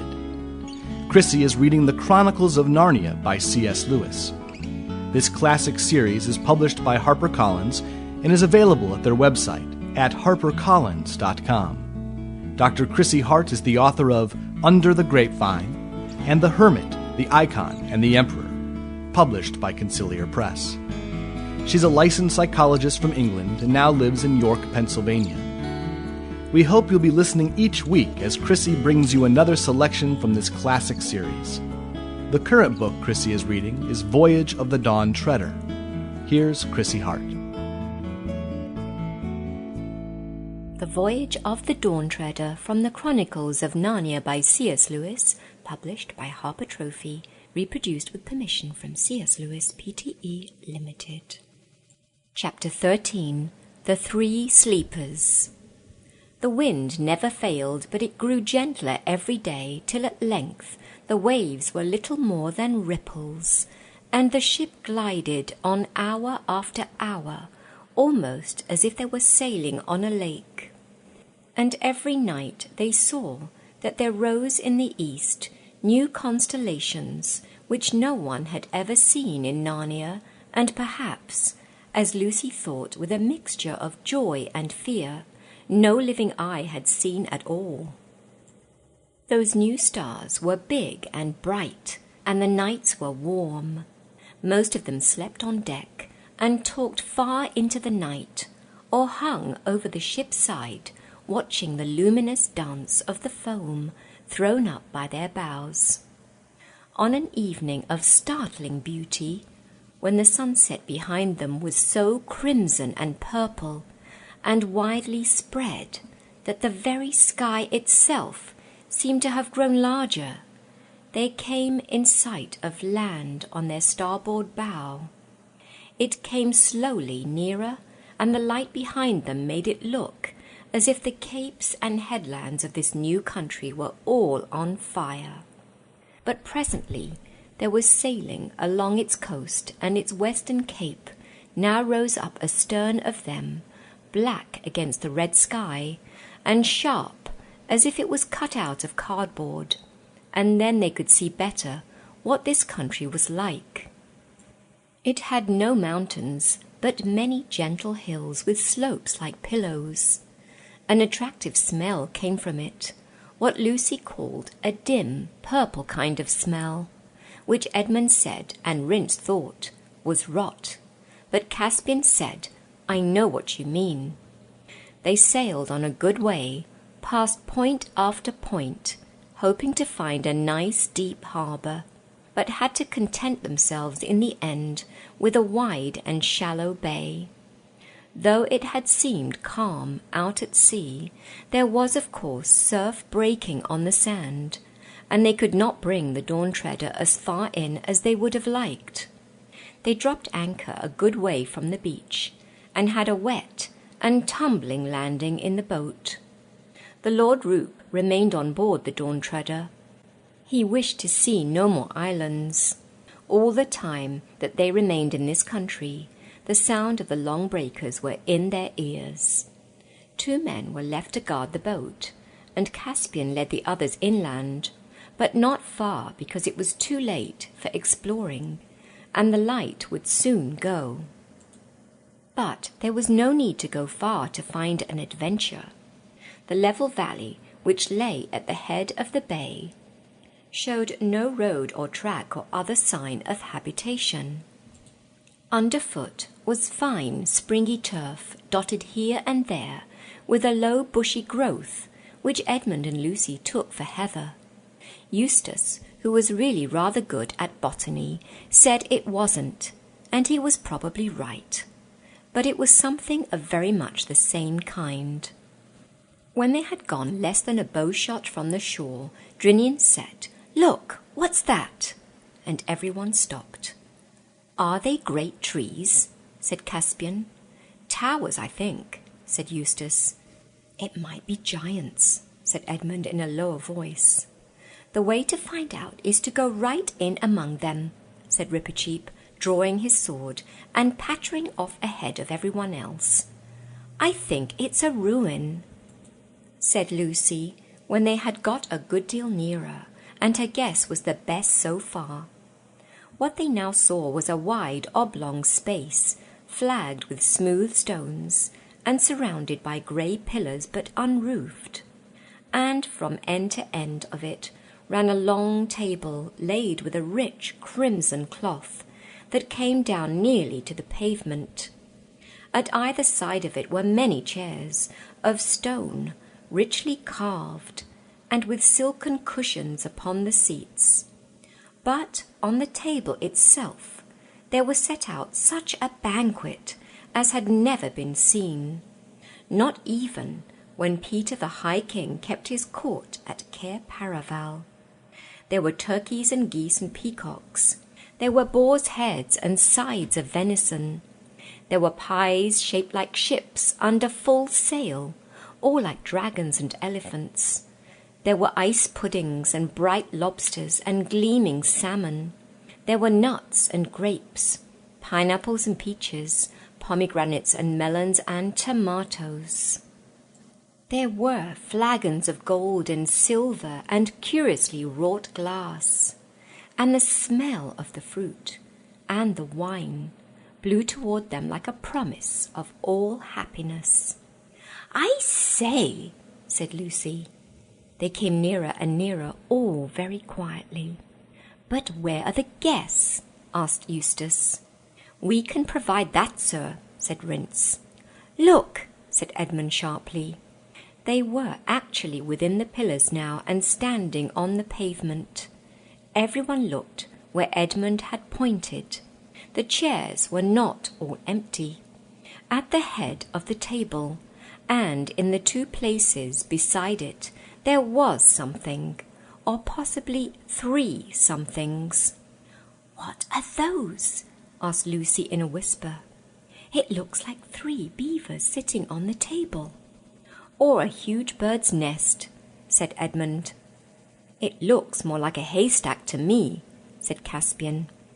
Rippercheap ran forward, jumped on a chair, and thence onto the table, and ran along it, threading his way as nimbly as a dancer between jewelled cups and pyramids of fruit and ivory salt cellars. He ran right up to the mysterious grey mass at the end, peered, touched, and then called out, "These will not fight, I think." Everyone now came close and saw that what sat in those 3 chairs was 3 men, though hard to recognize as men till you looked closely. Their hair, which was grey, had grown over their eyes till it almost concealed their faces, and their beards had grown over the table, climbing round and entwining plates and goblets, as brambles entwine a fence, until, all mixed in one great mat of hair, they flowed over the edge and down to the floor. And from their heads the hair hung over the backs of their chairs, so that they were wholly hidden. In fact, the 3 men were nearly all hair. "Dead?" said Caspian. "I think not, sire," said Rippercheap, lifting one of their hands out of its tangle of hair in his 2 paws. "This one is warm, and his pulse beats." "This one too, and this," said Drenion. "Why, they're only asleep," said Eustace. "It's been a long sleep, though," said Edmund, "to let their hair grow like this." "It must be an enchanted sleep," said Lucy. "I felt the moment we landed on this island that it was full of magic. Oh, do you think we have perhaps come here to break it?" "We can try," said Caspian, and began shaking the nearest of the 3 sleepers. For a moment everyone thought he was going to be successful, for the man breathed hard and muttered, "I'll go eastward no more. Out, oars for Narnia." But he sank back almost at once into a yet deeper sleep than before. That is, His heavy head sagged a few inches lower toward the table, and all efforts to rouse him again were useless. With the second it was much the same. Weren't born to live like animals. Get to the east while you've a chance. Lands behind the sun, and sank down. And the third only said, "Mustard, please," and slept hard. "Out oars for Narnia, eh?" said Drinian. "Yes," said Caspian. "You are right, Drinian. I think our quest is at an end. Let's look at their rings. Yes, these are their devices. This is the Lord Revilian. This is the Lord Argos. And this, the Lord Mavramorn." "But we can't wake them," said Lucy. "What are we to do?" "Begging your Majesty's pardons all," said Rince, "but why not fall to while you're discussing it? We don't see a dinner like this every day." "Not for your life," said Caspian. That's right," said several of the sailors. "Too much magic about here. The sooner we're back on board, the better." "Depend upon it," said Rippercheap, "it was from eating this food that these 3 lords came by a 7 years' sleep." "I wouldn't touch it to save my life," said Drinian. "The light's going uncommon quick," said Rhinelf. Back to ship," muttered the men. "I really think," said Edmund, "they're right. We can decide what to do with the 3 sleepers tomorrow. We daren't eat the food, and there's no point in staying here for the night. The whole place smells of magic and danger." "I am entirely of King Edmund's opinion," said Rippercheap, "as far as concerns the ship's company in general. But I myself will sit at this table till sunrise." "Why on earth?" said Eustace. "Because," said the mouse, "this is a very great adventure, and no danger seems to me so great as that of knowing, when I get back to Narnia, that I left a mystery behind me through fear." "I'll stay with you, Reep," said Edmund. "And I too," said Caspian. "And me," said Lucy. And then Eustace volunteered also. This was very brave of him, because never having read of such things, or even heard of them till he joined the Dawn Treader, made it worse for him than for the others. "I beseech your Majesty," began Drinian. "No, my lord," said Caspian, "your place is with the ship, and you have had a day's work while we 5 have idled." There was a lot of argument about this, but in the end Caspian had his way. As the crew marched off to the shore in the gathering dusk, none of the 5 watchers, except perhaps Rippercheap, could avoid a cold feeling in the stomach. They took some time choosing their seats at the perilous table. Probably everyone had the same reason, but no one said it out loud. For it was really a rather nasty choice. One could hardly bear to sit all night next to those 3 terrible hairy objects which, if not dead, were certainly not alive in the ordinary sense.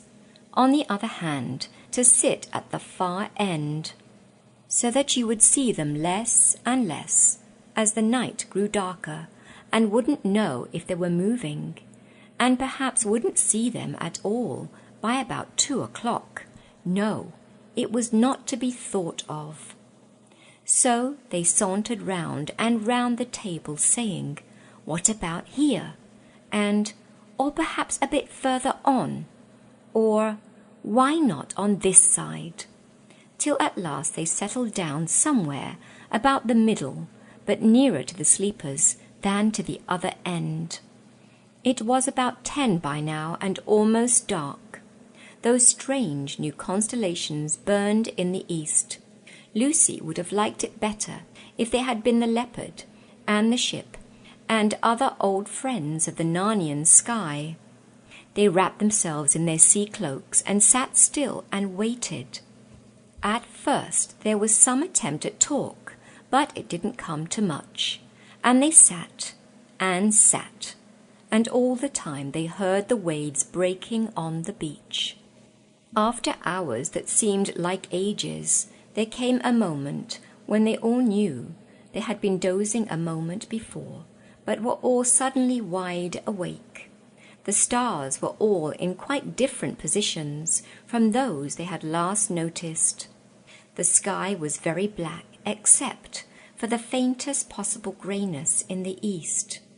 They were cold, though thirsty and stiff, and none of them spoke, because now at last something was happening. Before them, beyond the pillars, there was the slope of a low hill, and now a door opened in the hillside, and light appeared in the doorway, and a figure came out, and the door shut behind it. The figure carried a light, and this light was really all that they could see distinctly. It came slowly nearer and nearer, till at last it stood right at the table opposite to them. Now they could see that it was a tall girl, dressed in a single long garment of clear blue, which left her arms bare. She was bareheaded, and her yellow hair hung down her back, and when they looked at her they thought they had never before known what beauty meant. The light which she had been carrying was a tall candle in a silver candlestick, which she now set upon the table. If there had been any wind off the sea earlier in the night, it must have died down by now, for the flame of the candle burned as straight and still as if it were in a room with the windows shut and the curtains drawn. Gold and silver on the table shone in its light. Lucy now noticed something lying lengthways on the table which had escaped her attention before. It was a knife of stone, sharp as steel, a cruel-looking, ancient-looking thing. No one had yet spoken a word. Then, Rippercheap first, and Caspian next, they all rose to their feet, because they felt that she was a great lady. "Travellers who have come from far to Aslan's table," said the girl, "why do you not eat and drink?" "Madam," said Caspian, "we feared the food, because we thought it had cast our friends into an enchanted sleep." "They have never tasted it," she said. "Please," said Lucy, "what happened to them?" 7 years ago," said the girl, "they came here in a ship whose sails were rags and her timbers ready to fall apart. There were a few others with them, sailors, and when they came to this table one said, 'Here is the good place. Let us set sail and reef sail and row no longer, but sit down and end our days in peace.' And the second said, 'No, let us re-embark and sail for Narnia and the West. It may be that Miraz is dead.' But the third, who was a very masterful man, leapt up and said, 'No, by heaven, we are men and Telmarines, not brutes. What should we do but seek adventure after adventure? We have not long to live in any event. Let us spend what is left in seeking the unpeopled world behind the sunrise.'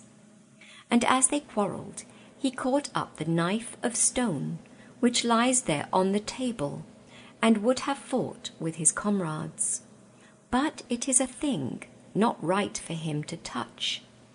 And as his fingers closed upon the hilt, deep sleep fell upon all the three.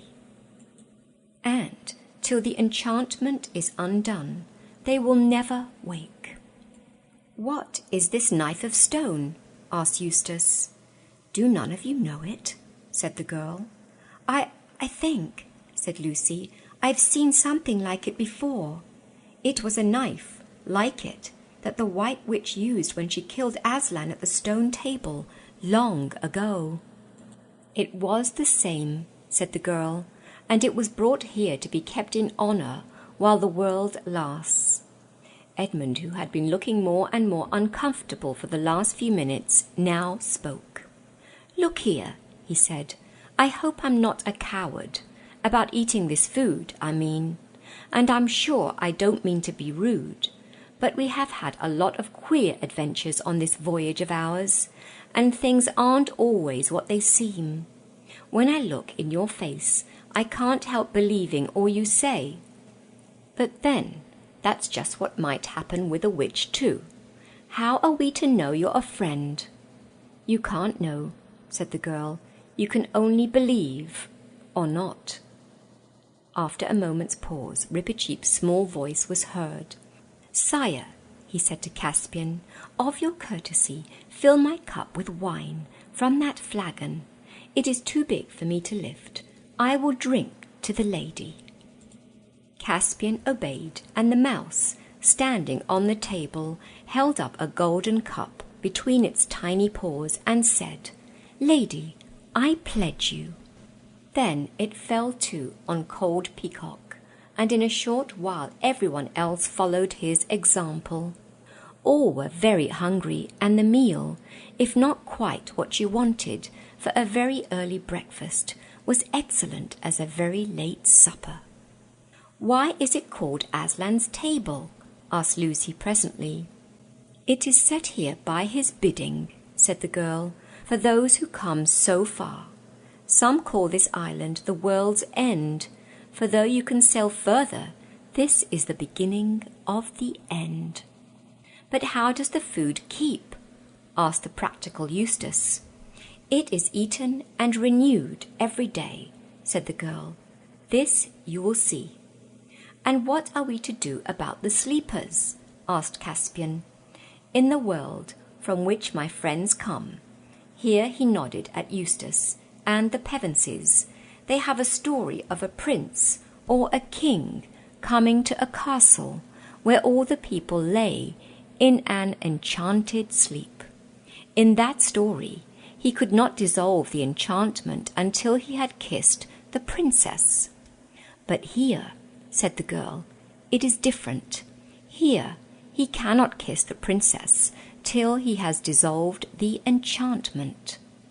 "Then," said Caspian, "in the name of Aslan, show me how to set about that work at once." "My father will teach you that," said the girl. "Your father?" said everyone. "Who is he? And where?" "Look," said the girl, turning round and pointing at the door in the hillside. They could see it more easily now, for while they had been talking, the stars had grown fainter, and great gaps of white light were appearing in the greyness of the eastern sky. Find out what happens next in next week's installment of The Voyage of the Dawn Treader from the Chronicles of Narnia by C.S. Lewis, published by Harper Trophy, reproduced with permission from C.S. Lewis, Pte. Limited on Ancient Faith Radio. And that was Dr. Chrissy Hart with a special edition of Readings from Under the Grapevine.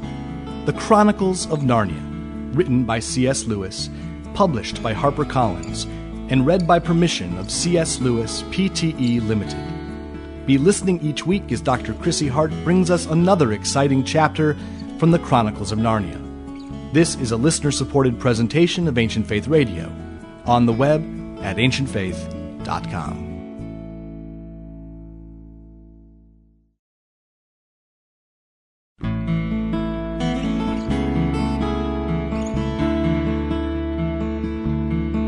Ancient Faith Radio now presents a very special edition of Readings from Under the Grapevine with Dr. Chrissy Hart, through special permission of C.S. Lewis, Pte. Limited.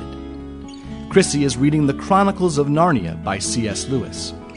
This classic series is published by HarperCollins and is available at their website at harpercollins.com. Dr. Chrissy Hart is the author of Under the Grapevine and The Hermit, the Icon, and the Emperor, published by Conciliar Press. She's a licensed psychologist from England and now lives in York, Pennsylvania. We hope you'll be listening each week as Chrissy brings you another selection from this classic series. The current book Chrissy is reading is Voyage of the Dawn Treader. Here's Chrissy Hart.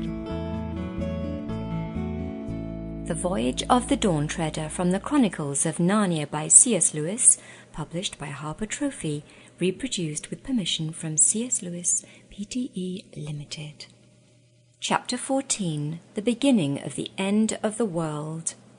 Slowly the door opened again, and out there came a figure as tall and straight as the girls, but not so slender. It carried no light, but light seemed to come from it. As it came nearer, Lucy saw that it was like an old man. His silver beard came down to his bare feet in front, and his silver hair hung down to his heels behind, and his robe appeared to be made from the fleece of silver sheep. He looked so mild and grave that once more all the travellers rose to their feet and stood in silence. But the old man came on, without speaking to the travellers, and stood on the other side of the table, opposite to his daughter.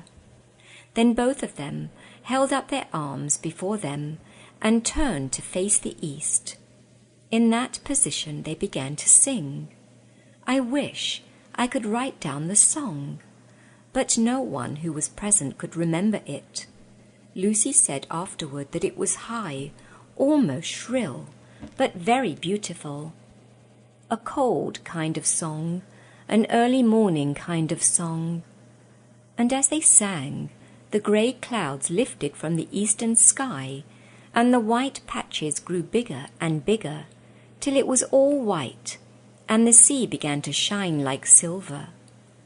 And long afterward, but those two sang all the time, the east began to turn red, and at last, unclouded, the sun came up out of the sea, and its long level ray shot down the length of the table, on the gold and silver, and on the stone knife. Once or twice before, the Narnians had wondered whether the sun, at its rising, did not look bigger in these seas than it had looked at home. This time they were certain. There was no mistaking it, and the brightness of its ray on the dew and on the table was far beyond any morning brightness they had ever seen. And as Edmund said afterward, though lots of things happened on that trip which sound more exciting, that moment was really the most exciting. For now they knew that they had truly come to the beginning of the end of the world. Then something seemed to be flying at them, out of the very centre of the rising sun. But of course one couldn't look steadily in that direction to make sure. But presently the air became full of voices, voices which took up the same song that the lady and her father were singing, but in far wilder tones and in a language which no one knew. And soon after that the owners of these voices could be seen. They were birds, large and white, and they came by hundreds and thousands, and alighted on everything, on the grass and the pavement, on the table, on your shoulders, your hands and your head, till it looked as if heavy snow had fallen. For, like snow, they not only made everything white, but blurred and blunted all shapes. But Lucy, looking out from between the wings of the birds that covered her, saw one bird fly to the old man with something in its beak that looked like a little fruit, unless it was a little live coal, which it might have been, for it was too bright to look at, and the bird laid it in the old man's mouth. Then the birds stopped their singing and appeared to be very busy about the table. When they rose from it again, everything on the table that could be eaten or drunk had disappeared. These birds rose from their meal in their thousands and hundreds, and carried away all the things that could not be eaten or drunk, such as bones, rinds and shells, and took their flight back to the rising sun.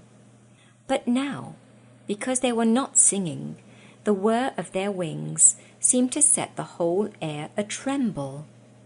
And there was the table pecked clean and empty, and the 3 old lords of Narnia still fast asleep. Now at last the old man turned to the travellers and bade them welcome. "Sir," said Caspian, "will you tell us how to undo the enchantment which holds these 3 Narnian lords asleep?" "I will gladly tell you that, my son," said the old man. "To break this enchantment, you must sail to the world's end, or as near as you can come to it, and you must come back having left at least one of your company behind."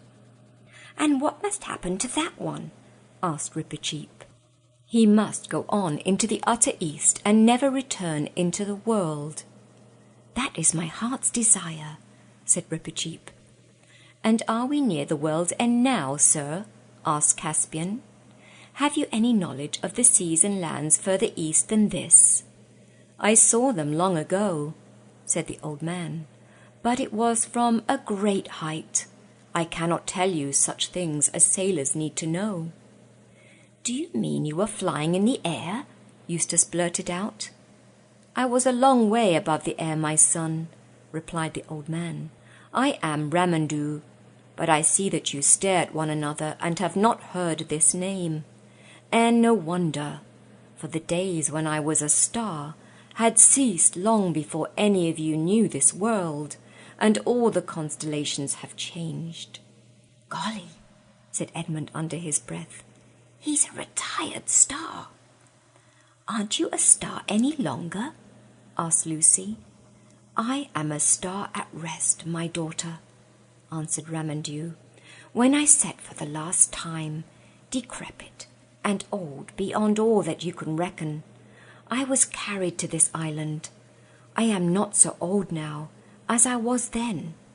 Every morning a bird brings me a fireberry from the valleys in the sun, and each fireberry takes away a little of my age. And when I have become as young as the child that was born yesterday, then I shall take my rising again. For we are at earth's eastern rim, and once more tread the great dance."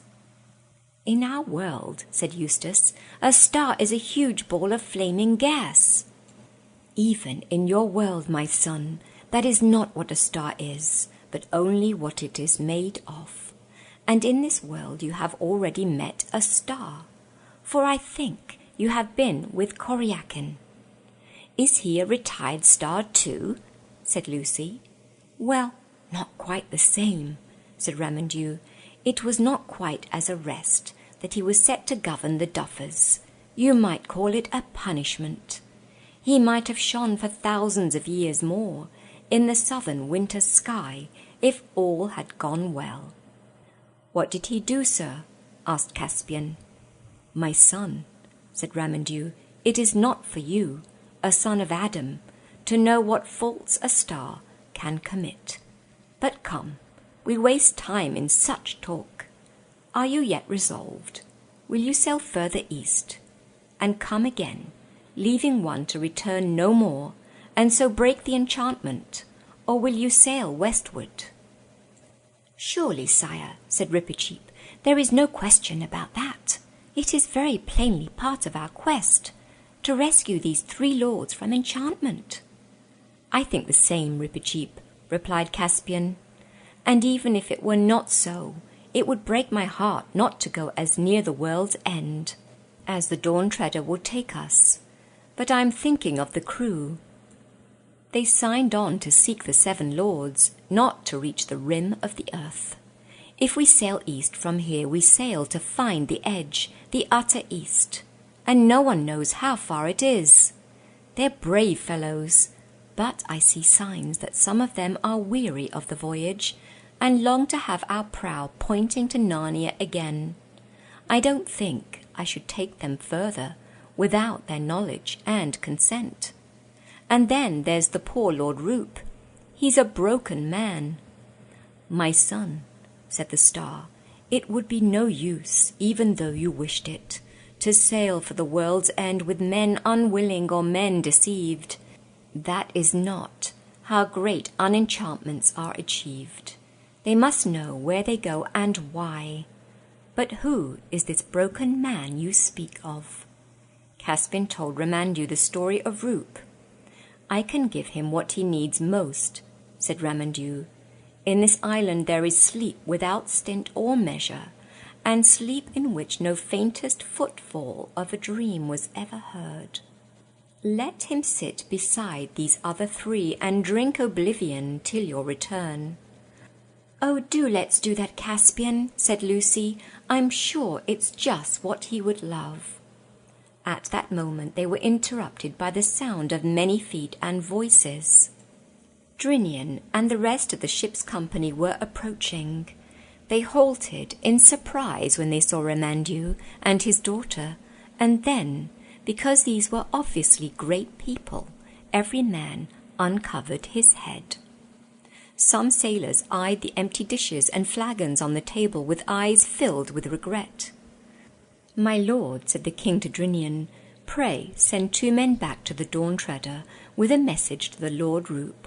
Tell him that the last of his old shipmates are here asleep without dreams, and that he can share it.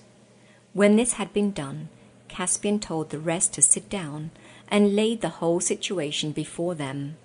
When he had finished there was a long silence, and some whispering, until presently the master bowman got to his feet and said, What some of us have been wanting to ask for a long time, your majesty, is how we're ever to get home when we do turn, whether we turn here or somewhere else. It's been west and northwest winds all the way, barring an occasional calm. And if that doesn't change, I'd like to know what hopes we have of seeing Narnia again. There's not much chance of supplies lasting while we row all that way. That's landsman's talk, said Drinian. There's always a prevailing west wind in these seas, all through the late summer. And it always changes after the new year. We'll have plenty of wind for sailing westward, more than we shall like from all accounts. That's true, master, said an old sailor who was a Galmian by birth. You get some ugly weather rolling up from the east in January and February. And by your leave, sire, if I was in command of this ship, what would you eat while you were wintering here? Asked Eustace. This table, said Ramandu, will be filled with the king's feast every day at sunset. Now you're talking, said several sailors. Your majesties and gentlemen and ladies all, said Rheinelf, there's just one thing I want to say. There's not one of us chaps as was pressed on this journey were volunteers. And there's some here that are looking very hard at that table and thinking about king's feasts, who were talking very loud about adventures on the day we sailed from Cair Paravel, and swearing they wouldn't come home till we'd found the end of the world. And there were some standing on the quay who would have given all they had to come with us. It was thought a finer thing, then, to have a cabin boy's berth on the Dawn Treader than to wear a knight's belt. I don't know if you get the hang of what I'm saying, but what I mean is that I think chaps who set out like us will look as silly as those dufflepuds if we come home and say we got to the beginning of the world's end and hadn't the heart to go further. Some of the sailors cheered at this, but some said that this was all very well. This isn't going to be much fun, whispered Edmund to Caspian. What are we to do if half those fellows hang back? Wait, Caspian whispered back. I've still a card to play. Aren't you going to say anything, Reep? Whispered Lucy. No, why should your majesty expect it? Answered Rippercheap in a voice that most people heard. My own plans are made. While I can, I sail east in the Dawn Treader. When she fails me, I paddle east in my coracle. When she sinks, I shall swim east with my 4 paws. And when I can swim no longer, if I have not reached Aslan's country, or shot over the edge of the world in some vast cataract, I shall sink with my nose to the sunrise, and Pipiseek will be head of the talking mice in Narnia." "Hear, hear," said a sailor. "I'll say the same, barring the bit about the coracle, which wouldn't bear me," he added in a lower voice. "I'm not going to be outdone by a mouse." At this point Caspian jumped to his feet. "Friends," he said, "I think you have not quite understood our purpose. You talk as if we had come to you with our hat in our hand, begging for shipmates. It isn't like that at all. We and our royal brother and sister and their kinsman and Sir Ripicheep, the good knight, and the Lord Drinian have an errand to the world's edge. It is our pleasure to choose from among such of you as are willing, those whom we deem worthy of so high an enterprise. We have not said that any can come for the asking. That is why we shall now command the Lord Drinian and Master Rince to consider carefully what men among you are the hardest in battle, the most skilled seamen, the purest in blood, the most loyal to our person, and the cleanest of life and manners, and to give their names to us in a schedule." He paused, and went on in a quicker voice. "Aslan's mane!" he exclaimed. "Do you think that the privilege of seeing the last things is to be bought for a song? Why, every man that comes with us shall bequeath the title of Dawn Treader to all his descendants. And when we land at Cair Paravel on the homeward voyage, he shall have either gold or land enough to make him rich all his life. Now, scatter over the island, all of you. In half an hour's time, I shall receive the names that Lord Drinian brings me." There was rather a sheepish silence, and then the crew made their bows and moved away, one in this direction and one in that, but mostly in little knots or bunches, talking. "And now for the Lord Roop," said Caspian. But turning to the head of the table, he saw that Roop was already there. He had arrived, silent and unnoticed, while the discussion was going on, and was seated beside the Lord Argos. The daughter of Remandu stood beside him as if she had just helped him into his chair. Remandu stood behind him and laid both his hands on Roop's grey head. Even in daylight, a faint silver light came from the hands of the star. There was a smile on Roop's haggard face. He held out one of his hands to Lucy and the other to Caspian. For a moment it looked as if he were going to say something. Then his smile brightened as if he were feeling some delicious sensation. A long sigh of contentment came from his lips. His head fell forward and he slept. "Poor Roop," said Lucy. "I am glad. He must have had terrible times." "Don't let's even think of it," said Eustace. Meanwhile Caspian's speech, helped perhaps by some magic of the island, was having just the effect he intended. A good many who had been anxious enough to get out of the voyage felt quite differently about being left out of it. And of course, whenever anyone's sailor announced that he had made up his mind to ask for permission to sail, the ones who hadn't said this felt that they were getting fewer and more uncomfortable. So that before the half hour was nearly over, several people were positively sucking up to Drinian and Rince. At least, that was what they called it at my school. To get a good report. And soon there were only 3 left who didn't want to go, and those 3 were trying very hard to persuade others to stay with them. And very shortly after that, there was only 1 left. And in the end he began to be afraid of being left behind all on his own, and changed his mind. At the end of the half hour, they all came trooping back to Aslan's table, and stood at one end while Drinian and Rince went and sat down with Caspian, and made their report. And Caspian accepted all the men but that one who had changed his mind at the last moment. His name was Pitten Cream, and he stayed on the island of the star all the time the others were away looking for the world's end, and he very much wished he had gone with them. He wasn't the sort of man who could enjoy talking to Remandu and Remandu's daughter, nor they to him. And it rained a good deal, and though there was a wonderful feast on the table every night, he didn't very much enjoy it. He said it gave him the creeps, sitting there alone, and in the rain as likely as not, with those 4 lords asleep at the end of the table. And when the others returned, he felt so out of things that he deserted on the voyage home at the Lone Islands, and went and lived in Calamen, where he told wonderful stories about his adventures at the end of the world, until at last he came to believe them himself. So you may say, in a sense, that he lived happily ever after. But he could never bear mice. That night they all ate and drank together at the great table between the pillars, where the feast was magically renewed. And next morning the Dawn Treader set sail once more, just when the great birds had come and gone again. "Lady," said Caspian, "I hope to speak with you again when I have broken the enchantments."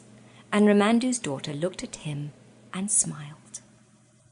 To be continued next week. You have been listening to The Voyage of the Dawn Treader from the Chronicles of Narnia by C.S. Lewis, published by Harper Trophy, reproduced with permission from C.S. Lewis Pte. Limited on Ancient Faith Radio. And that was Dr. Chrissy Hart with a special edition of Readings from Under the Grapevine. The Chronicles of Narnia, written by C.S. Lewis, published by HarperCollins, and read by permission of C.S. Lewis Pte. Limited. Be listening each week as Dr. Chrissy Hart brings us another exciting chapter from the Chronicles of Narnia. This is a listener-supported presentation of Ancient Faith Radio, on the web at ancientfaith.com.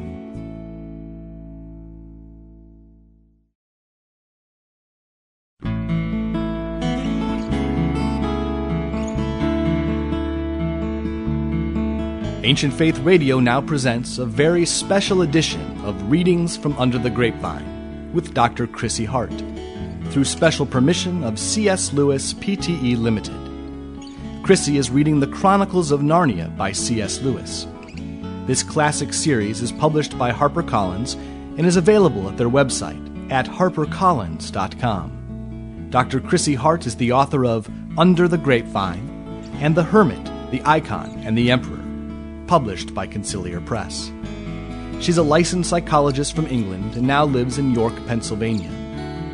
We hope you'll be listening each week as Chrissy brings you another selection from this classic series. The current book Chrissy is reading is Voyage of the Dawn Treader. Here's Chrissy Hart. The Voyage of the Dawn Treader from the Chronicles of Narnia by C.S. Lewis, published by Harper Trophy, reproduced with permission from C.S. Lewis Pte. Limited. Chapter 15. The Wonders of the Last Sea. Very soon after they had left Remandu's country, they began to feel that they had already sailed beyond the world. All was different. For one thing, they all found that they were needing less sleep. One did not want to go to bed, nor to eat much, nor even to talk except in low voices. Another thing was the light. There was too much of it. The sun, when it came up each morning, looked twice, if not 3 times, its usual size.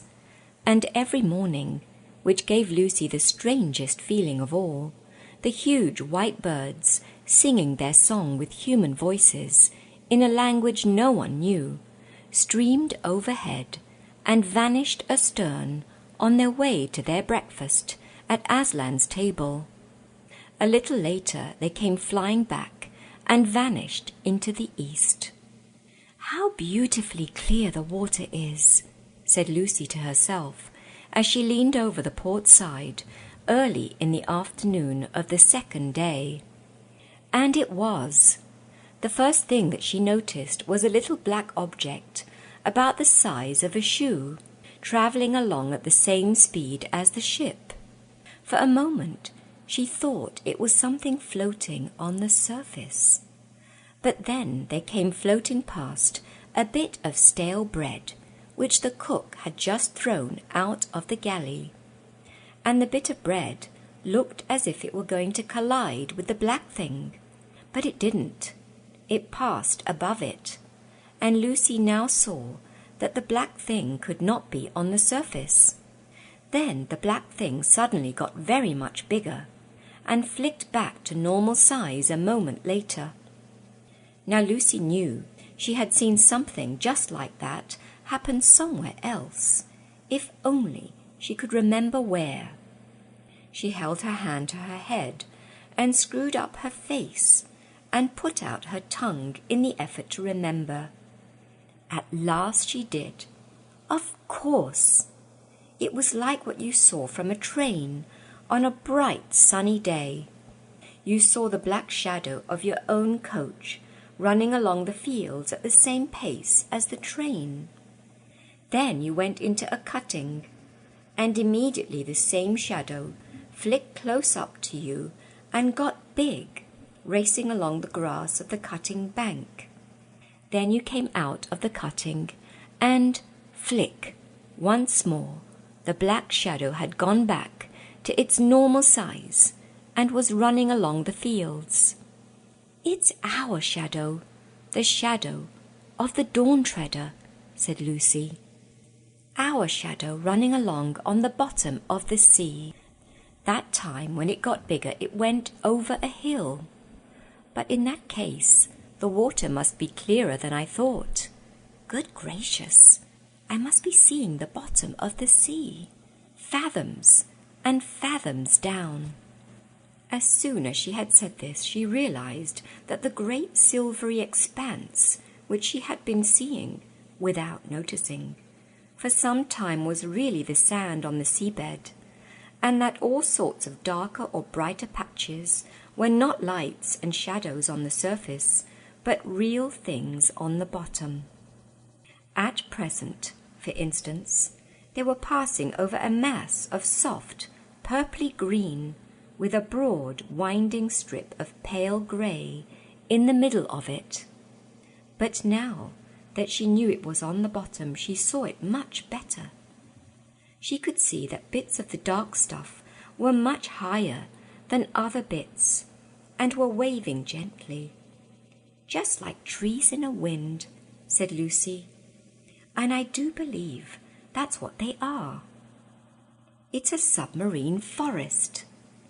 They passed on above it, and presently the pale streak was joined by another pale streak. "If I was down there," thought Lucy, "that streak would be just like a road through the wood, and that place where it joins the other would be a crossroads. Oh, I do wish I was. Hello, the forest is coming to an end, and I do believe the streak really was a road. I can still see it going on across the open sand. It's a different colour, and it's marked out with something at the edges, dotted lines. Perhaps they are stones, and now it's getting wider." But it was not really getting wider. It was getting nearer. She realized this because of the way in which the shadow of the ship came rushing up toward her, and the road, she felt sure it was a road now, began to go in zigzags. Obviously it was climbing up a steep hill, and when she held her head sideways and looked back, what she saw was very like what you see when you look down a winding road from the top of a hill. She could even see the shafts of sunlight falling through the deep water onto the wooded valley, and, in the extreme distance, everything melting away into a dim greenness. But some places, the sunny ones, she thought, were ultramarine blue. She could not, however, spend much time looking back. What was coming into view in the forward direction was too exciting. The road had apparently now reached the top of the hill and ran straight forward.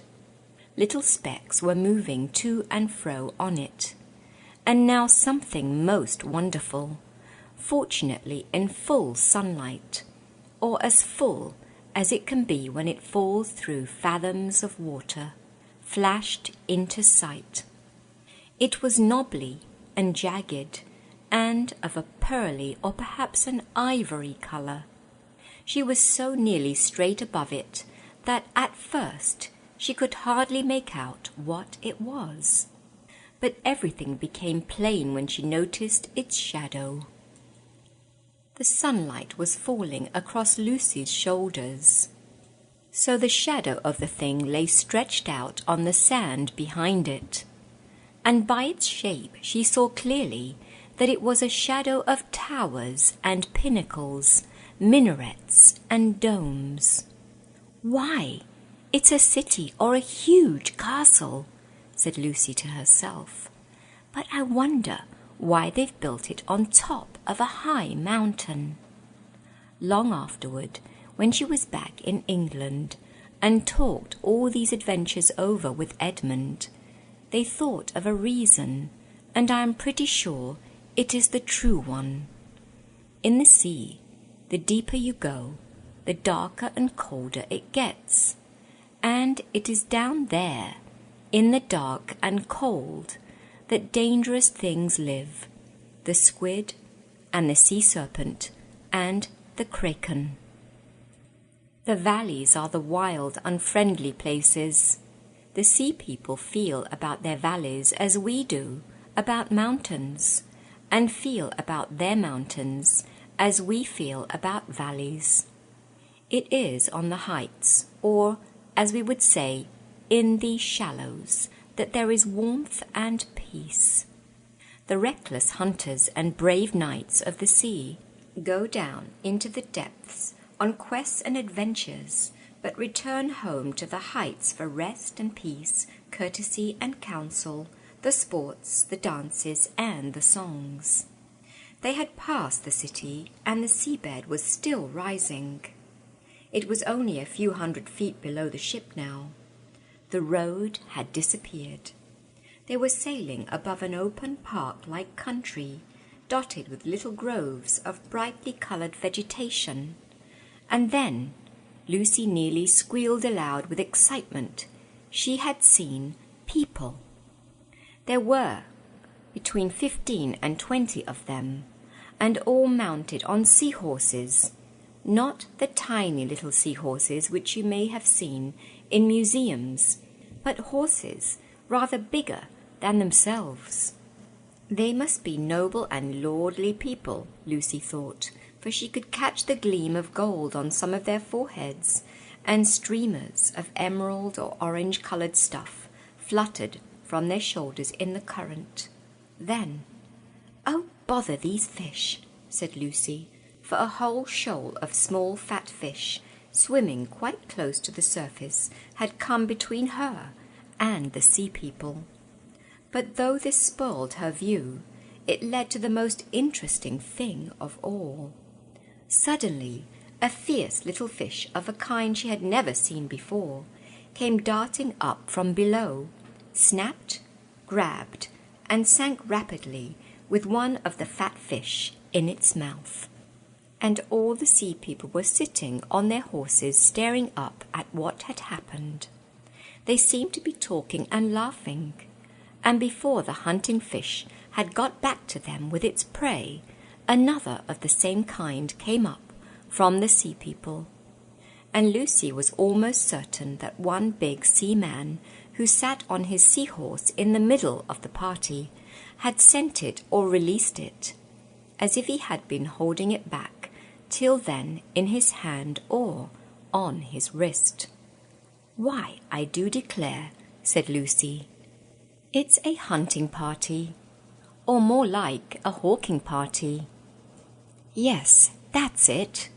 They ride out with these little fierce fish on their wrists just as we used to ride out with falcons on our wrists when we were kings and queens at Cair Paravel long ago. And then they fly them, or I suppose I should say swim them, at the others.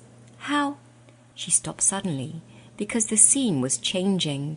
the sea people had noticed the Dawn Treader. The shoal of fish had scattered in every direction. The people themselves were coming up to find out the meaning of this big black thing which had come between them and the sun. And now they were so close to the surface that if they had been in air instead of water, Lucy could have spoken to them. There were men and women both. All wore coronets of some kind, and many had chains of pearls. They wore no other clothes. Their bodies were the colour of old ivory, their hair dark purple. The king in the centre, no one could mistake him for anything but the king, looked proudly and fiercely into Lucy's face and shook a spear in his hand. His knights did the same. The faces of the ladies were filled with astonishment. Lucy felt sure they had never seen a ship or a human before. And how should they, in seas beyond the world's end where no ship ever came? "What are you staring at, Lou?" said a voice close beside her. Lucy had been so absorbed in what she was seeing that she started at the sound, and when she turned she found that her arm had gone dead from leaning so long on the rail in one position. Drinian and Edmund were beside her. "Look," she said. They both looked, but almost at once Drinian said in a low voice, "Turn round at once, your majesties. That's right, with our backs to the sea, and don't look as if we were talking about anything important." "Why, what's the matter?" said Lucy as she obeyed. "It'll never do for the sailors to see all that," said Drinian. "We'll have men falling in love with a sea woman, or falling in love with the undersea country itself, and jumping overboard. I've heard of that kind of thing happening before in strange seas. It's always unlucky to see these people." "But we used to know them," said Lucy. "In the old days at Cair Paravel, when my brother Peter was High King, they came to the surface and sang at our coronation." "I think that must have been a different kind, Lou," said Edmund. "They could live in the air as well as under water. I rather think these can't. By the look of them, they'd have surfaced and started attacking us long ago if they could. They seem very fierce." "At any rate," began Drinian. But at that moment 2 sounds were heard. One was a plop. The other was a voice from the fighting top shouting, "Man overboard!" Then everyone was busy. Some of the sailors hurried aloft to take in the sail. Others hurried below to get to the oars, and Rince, who was on duty on the poop, began to put the helm hard over so as to come round and back to the man who had gone overboard. But by now everyone knew that it wasn't strictly a man. It was Rippercheap. "Drat that mouse," said Drinian. "It's more trouble than all the rest of the ship's company put together. If there is any scrape to be got into, in it we'll get. It ought to be put in irons. Keel-hauled, marooned, have its whiskers cut off. Can anyone see the little blighter?" All this didn't mean that Drinian really disliked Rippercheap. On the contrary, he liked him very much, and was therefore frightened about him, and being frightened put him in a bad temper, just as your mother is much angrier with you for running out into the road in front of a car than a stranger would be. No one, of course, was afraid of Rippercheap's drowning, for he was an excellent swimmer. But the 3 who knew what was going on below the water were afraid of those long, cruel spears in the hands of the sea people. In a few minutes the Dawn Treader had come round, and everyone could see the black blob in the water, which was Rippercheap. He was chattering with the greatest excitement, but as his mouth kept on getting filled with water, nobody could understand what he was saying. "He'll blurt the whole thing out if we don't shut him up," cried Drinian. To prevent this, he rushed to the side and lowered a rope himself, shouting to the sailors, All right, back to your places. I hope I can heave a mouse up without help." And as Rippercheap began climbing up the rope, not very nimbly, because his wet fur made him heavy, Drinian leaned over and whispered to him, "Don't tell, not a word." But when the dripping mouse had reached the deck, it turned out not to be at all interested in the sea people. "Sweet," he cheeped, "sweet, sweet." "What are you talking about?" asked Drinian crossly. "And you needn't shake yourself all over me either." "I tell you the water's sweet," said the mouse. "Sweet, fresh. It isn't salt." For a moment no one quite took in the importance of this. But then Rippercheap once more repeated the old prophecy. "Where the waves grow sweet, doubt not, Rippercheap, there is the utter east." Then at last everyone understood. "Let me have a bucket, Rhine-Elf," said Drinian. It was handed him, and he lowered it, and up it came again. The water shone in it like glass. "Perhaps your Majesty would like to taste it first," said Drinian to Caspian. The king took the bucket in both hands, raised it to his lips, sipped, then drank deeply, and raised his head. His face was changed. Not only his eyes, but everything about him seemed to be brighter. "Yes," he said, "it is sweet. That's real water, that. I'm not sure that it isn't going to kill me, but it is the death I would have chosen if I'd known about it till now." "What do you mean?" asked Edmund. It's like light more than anything else," said Caspian. "That is what it is," said Rippercheap. "Drinkable light. We must be very near the end of the world now." There was a moment's silence, and then Lucy knelt down on the deck and drank from the bucket. "It's the loveliest thing I have ever tasted," she said with a kind of gasp. "But, oh, it's strong. We shan't need to eat anything now." And one by one everybody on board drank. And for a long time they were all silent. They felt almost too well and strong to bear it. And presently they began to notice another result. As I have said before, there had been too much light ever since they left the island of Remandu. The sun too large, though not too hot, the sea too bright, the air too shining. Now the light grew no less. If anything, it increased, but they could bear it. They could look straight up at the sun without blinking. They could see more light than they had ever seen before. And the deck and the sail and their own faces and bodies became brighter, and every rope shone. And next morning, when the sun rose, now 5 or 6 times its old size, they stared hard into it, and could see the very feathers of the birds that came flying from it. Hardly a word was spoken on board all that day, till about dinner time. No one wanted any dinner. The water was enough for them. Drinian said, "I can't understand this. There is not a breath of wind. The sail hangs dead. The sea is as flat as a pond. And yet we drive on as fast as if there were a gale behind us." "I've been thinking that too," said Caspian. "We must be caught in some strange current."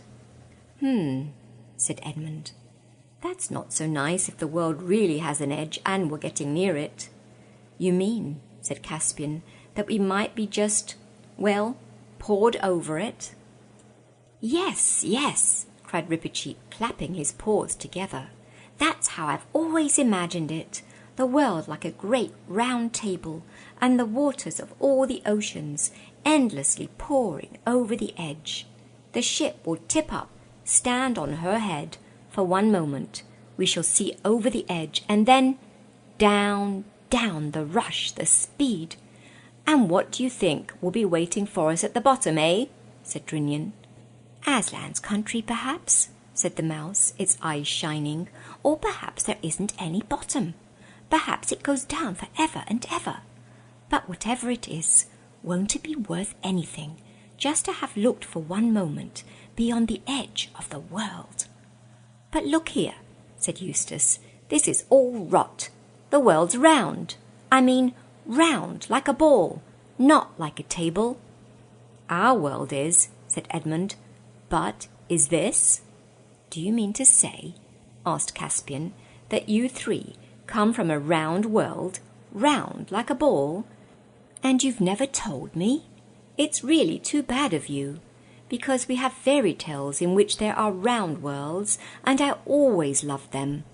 I never believed there were any real ones, but I've always wished there were, and I've always longed to live in one. Oh, I'd give anything. I wonder why you can get into our world, and we never get into yours. If only I had the chance. It must be exciting to live on a thing like a ball. Have you ever been to the parts where people walk about upside down?" Edmund shook his head. "And it isn't like that," he added. "There's nothing particularly exciting about a round world when you're there." To be concluded next week. You have been listening to The Voyage of the Dawn Treader from the Chronicles of Narnia by C.S. Lewis, published by Harper Trophy, reproduced with permission from C.S. Lewis Pte. Limited on Ancient Faith Radio. And that was Dr. Chrissy Hart with a special edition of Readings from Under the Grapevine. The Chronicles of Narnia, written by C.S. Lewis, published by HarperCollins, and read by permission of C.S. Lewis Pte. Limited. Be listening each week as Dr. Chrissy Hart brings us another exciting chapter from the Chronicles of Narnia. This is a listener-supported presentation of Ancient Faith Radio, on the web at ancientfaith.com.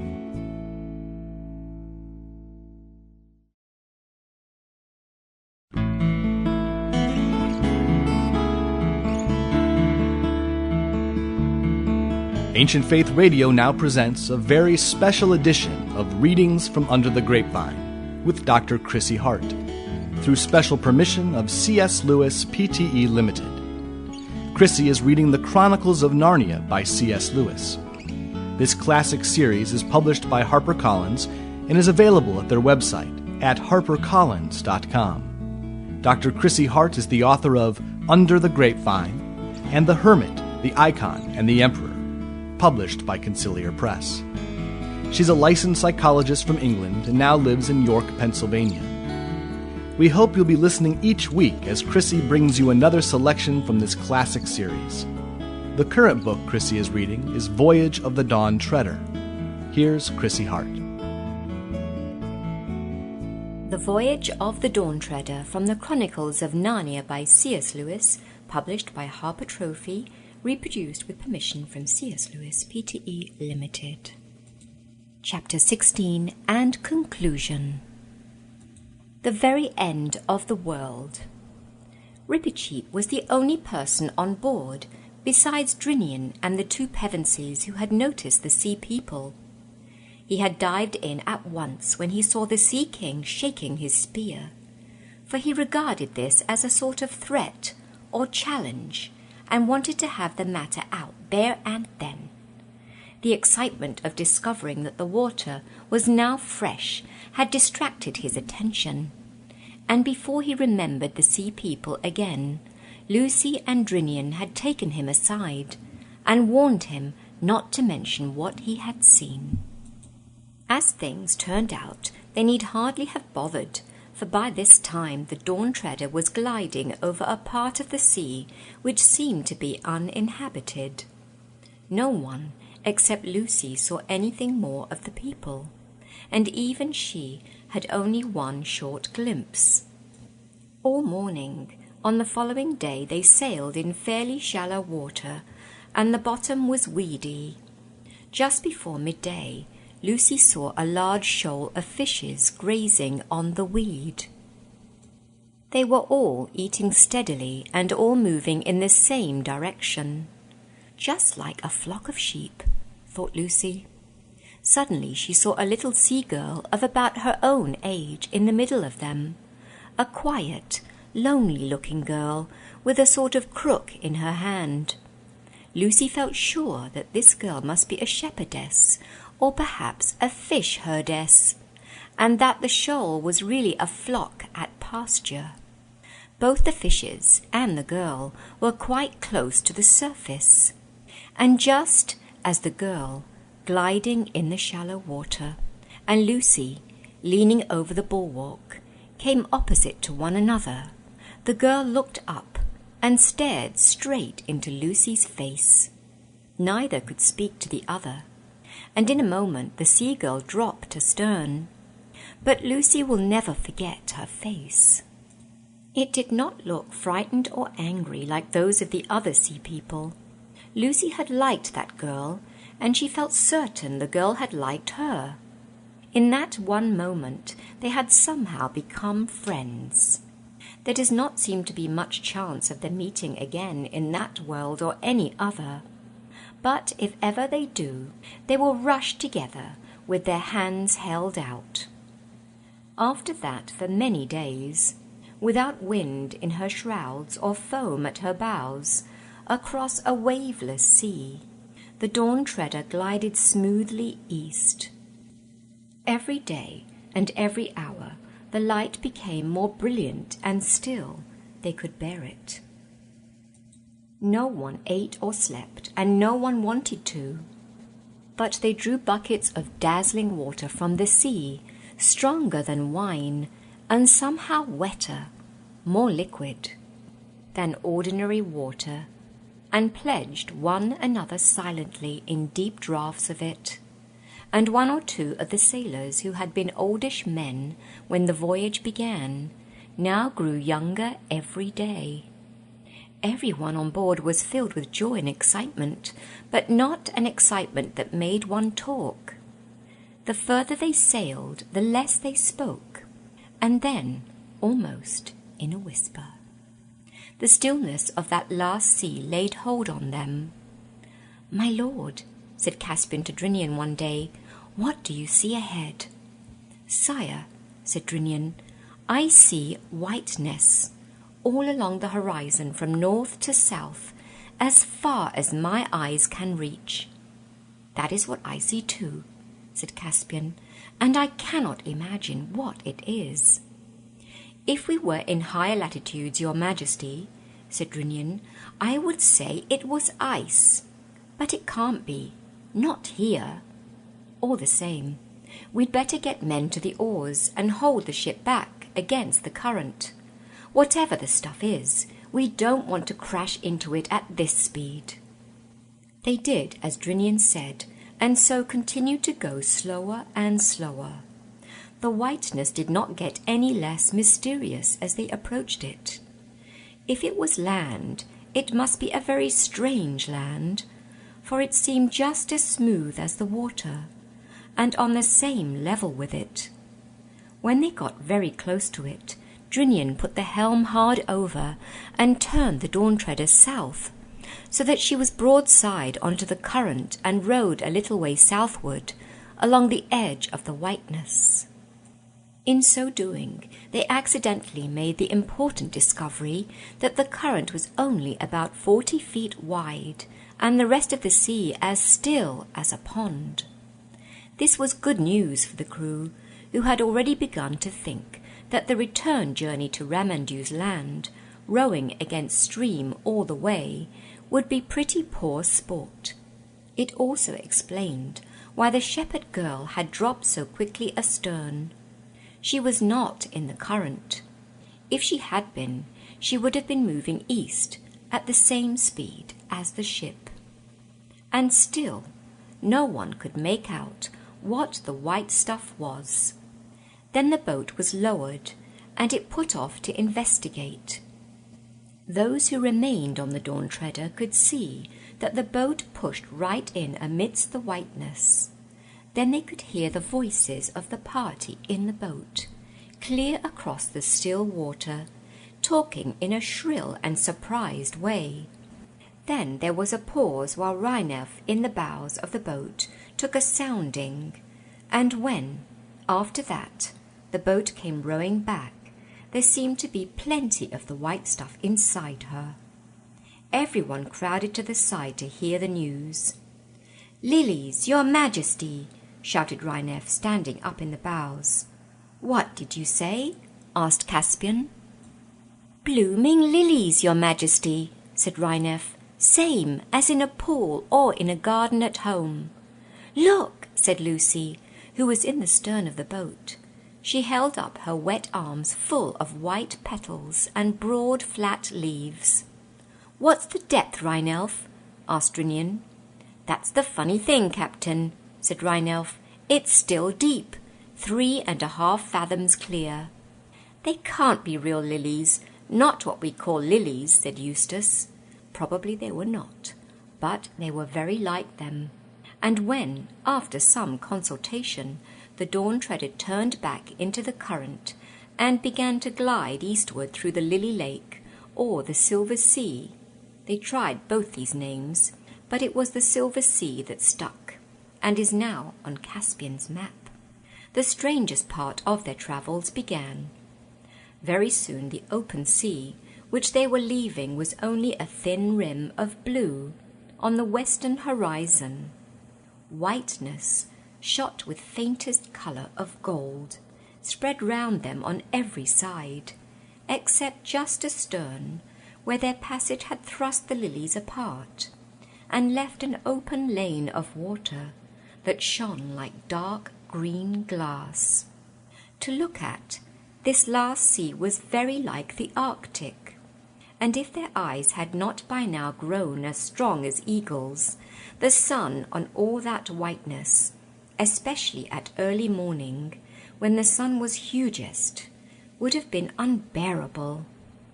And every evening the same whiteness made the daylight last longer. There seemed no end to the lilies. Day after day, from all those miles and leagues of flowers, there rose a smell which Lucy found it very hard to describe. Sweet, yes, but not at all sleepy or overpowering. A fresh, wild, lonely smell that seemed to get into your brain and make you feel that you could go up mountains at a run or wrestle with an elephant. She and Caspian said to one another, "I feel that I can't stand much more of this, yet I don't want it to stop." They took soundings very often, but it was only several days later that the water became shallower. After that, it went on getting shallower. There came a day when they had to row out of the current and feel their way forward at a snail's pace, rowing. And soon it was clear that the Dawn Treader could sail no further east. Indeed, it was only by very clever handling that they saved her from grounding. "Lower the boat," cried Caspian, "and then call the men aft. I must speak to them." "What's he going to do?" whispered Eustace to Edmund. "There's a queer look in his eyes." "I think we probably all look the same," said Edmund. They joined Caspian on the poop, and soon all the men were crowded together at the foot of the ladder to hear the king's speech. "Friends," said Caspian, "we have now fulfilled the quest on which you embarked. The 7 lords are all accounted for, and as Sir Rippercheap has sworn never to return, when you reach Ramandew's land, you will doubtless find the Lords Revilian and Argos, and Mavramorn awake. To you, my Lord Drinian, I entrust this ship, bidding you sail to Narnia with all the speed you may, and above all, not to land on the island of Deathwater, and instruct my regent, the dwarf Trumpkin, to give to all these, my shipmates, the rewards I promised them. They have been earned well, and if I come not again, it is my will that the regent and Master Cornelius and Truffle Hunter the Badger and the Lord Drinian choose a king of Narnia with the consent—" "But, sire," interrupted Drinian, "are you abdicating?" "I am going with Rippercheap to see the world's end," said Caspian. A low murmur of dismay ran through the sailors. "We will take the boat," said Caspian. "You will have no need of it in these gentle seas, and you must build a new one on Ramandu's island. And now—" "Caspian," said Edmund suddenly and sternly, "you can't do this." "Most certainly," said Rippercheap. "His Majesty cannot." "No, indeed," said Drinian. "Can't?" said Caspian sharply, looking for a moment not unlike his uncle Miraz. "Begging your Majesty's pardon," said Rheinelf, "from the deck below. But if one of us did the same, it would be called deserting." "You presume too much on your long service, Rheinelf," said Caspian. "No, sire, he's perfectly right," said Drinian. "By the mane of Aslan," said Caspian, "I had thought you were all my subjects here, not my schoolmasters." "I'm not," said Edmund, "and I say you cannot do this." "Can't again," said Caspian. "What do you mean?" "If it please your Majesty, we mean shall not," said Rippercheap with a very low bow. "You are the King of Narnia. You break faith with all your subjects, and especially with Trumpkin, if you do not return. You shall not please yourself with adventures as if you were a private person. And if your Majesty will not hear reason, it will be the truest loyalty of every man on board to follow me in disarming and binding you till you come to your senses." "Quite right," said Edmund, "like they did with Ulysses when he wanted to go near the Sirens." Caspian's hand had gone to his sword hilt when Lucy said, "And you've almost promised Ramandu's daughter to go back." Caspian paused. "Well, yes, there is that," he said. He stood irresolute for a moment, and then shouted out to the ship in general, "Well, have your way. The quest is ended. We all return. Get the boat up again." "Sire," said Rippercheap, "we do not all return. As I explained before—" "Silence!" thundered Caspian. "I've been lessoned, but I'll not be baited. Will no one silence that mouse?" "Your Majesty promised," said Rippercheap, "to be good lord to the talking beasts of Narnia." "Talking beasts, yes," said Caspian. "I said nothing about beasts that never stop talking." And he flung down the ladder in a temper and went into the cabin, slamming the door. But when the others rejoined him a little later, they found him changed. He was white, and there were tears in his eyes. "It's no good," he said. "I might as well have behaved decently for all the good I did, with my temper and swagger. Aslan has spoken to me. No, I don't mean he was actually here. He wouldn't fit into the cabin, for one thing. But that gold lion's head on the wall came to life and spoke to me. It was terrible. His eyes. Not that he was at all rough with me, only a bit stern at first. But it was terrible all the same. And he said, oh, I can't bear it. The worst thing he could have said. You're to go on, Reep and Edmund, and Lucy, and Eustace, and I'm to go back, alone, and at once.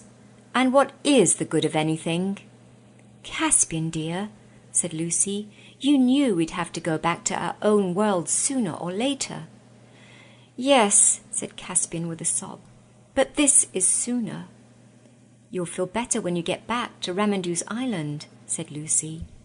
He cheered up a little later on, but it was a grievous parting on both sides, and I will not dwell on it. About 2:00 in the afternoon, well victualled and watered, though they thought they would need neither food nor drink, and with Rippercheap's coracle on board, the boat pulled away from the Dawn Treader to row through the endless carpet of lilies. The Dawn Treader flew all her flags and hung out her shields to honour their departure. Tall and big and homelike, she looked from their low position with the lilies all round them. And even before she was out of sight, they saw her turn and begin rowing slowly westward. Yet though Lucy shed a few tears, she could not feel it as much as you might have expected. The light, the silence, the tingling smell of the silver sea, even, in some odd way, the loneliness itself, were too exciting. There was no need to row, for the current drifted them steadily to the east. None of them slept or ate. All that night and all next day they glided eastward, and when the third day dawned, with a brightness you or I could not bear, even if we had dark glasses on, they saw a wonder ahead. It was as if a wall stood up between them and the sky, a greenish-grey, trembling, shimmering wall. Then up came the sun, and at its first rising they saw it through the wall, and it turned into wonderful rainbow colours. Then they knew that the wall was really a long, tall wave, a wave endlessly fixed in one place, as you may often see at the edge of a waterfall. It seemed to be about 30 feet high, and the current was gliding them swiftly toward it. You might have supposed they would have thought of their danger. I don't think anyone could have in their position, for now they saw something not only behind the wave, but behind the sun. They could not have seen even the sun if their eyes had not been strengthened by the water of the last sea. But now they could look at the rising sun and see it clearly, and see things beyond it. What they saw eastward, beyond the sun, was a range of mountains. It was so high that either they never saw the top of it, or they forgot it. None of them remembers seeing any sky in that direction. And the mountains must really have been outside the world. For any mountains, even a quarter of a 20th of that height, ought to have had ice and snow on them. But these were warm and green, and full of forests and waterfalls, however high you looked. And suddenly there came a breeze from the east, tossing the top of the wave into foamy shapes, and ruffling the smooth water all round them. It lasted only a second or so, but what it brought them in that second, none of those 3 children will ever forget. It brought both a smell and a sound, a musical sound. Edmund and Eustace would never talk about it afterward. Lucy could only say, "It would break your heart." "Why?" said I. "Was it so sad?" "Sad? No," said Lucy. No one in that boat doubted that they were seeing beyond the end of the world into Aslan's country. At that moment, with a crunch, the boat ran aground. The water was too shallow now for it. "This," said Rippercheap, "is where I go on alone." They did not even try to stop him, for everything now felt as if it had been fated or had happened before. They helped him to lower his little coracle. Then he took off his sword. "I shall need it no more," he said, and flung it far away across the lilied sea. Where it fell, it stood upright, with the hilt above the surface. Then he bade them good-bye, trying to be sad for their sakes, but he was quivering with happiness. Lucy, for the first and last time, did what she had always wanted to do, taking him in her arms and caressing him. Then hastily he got into his coracle and took his paddle, and the current caught it, and away he went, very black, against the lilies. But no lilies grew on the wave. It was a smooth green slope. The coracle went more and more quickly, and beautifully it rushed up the wave's side. For one split second they saw its shape and Rippercheap's on the very top. Then it vanished, and since that moment no one can truly claim to have seen Rippercheap the mouse. But my belief is that he came safe to Aslan's country and is alive there to this day. As the sun rose, the sight of those mountains outside the world faded away. The wave remained, but there was only blue sky behind it. The children got out of the boat and waded, not toward the wave, but southward with the wall of water on their left. They could not have told you why they did this. It was their fate. And though they had felt, and been, very grown up on the Dawn Treader, they now felt just the opposite, and held hands as they waded through the lilies. They never felt tired. The water was warm, and all the time it got shallower. At last they were on dry sand, and then on grass, a huge plain of very fine short grass, almost level with the silver sea, and spreading in every direction without so much as a molehill. And, of course, as it always does in a perfectly flat place without trees, it looked as if the sky came down to meet the grass in front of them. But as they went on, they got the strangest impression that here at last the sky did really come down and join the earth. A blue wall, very bright, but real and solid, more like glass than anything else, and soon they were quite sure of it. It was very near now. But between them and the foot of the sky there was something so white on the green grass that even with their eagle's eyes they could hardly look at it. They came on and saw that it was a lamb. "Come and have breakfast," said the lamb, in its sweet, milky voice. Then they noticed for the first time that there was a fire lit on the grass and fish roasting on it. They sat down and ate the fish, hungry now for the first time for many days, and it was the most delicious food they had ever tasted. "Please, lamb," said Lucy, "is this the way to Aslan's country?" "Not for you," said the lamb. "For you the door into Aslan's country is from your own world." "What?" said Edmund. "Is there a way into Aslan's country from our world too?" "There is a way into my country from all the worlds," said the lamb.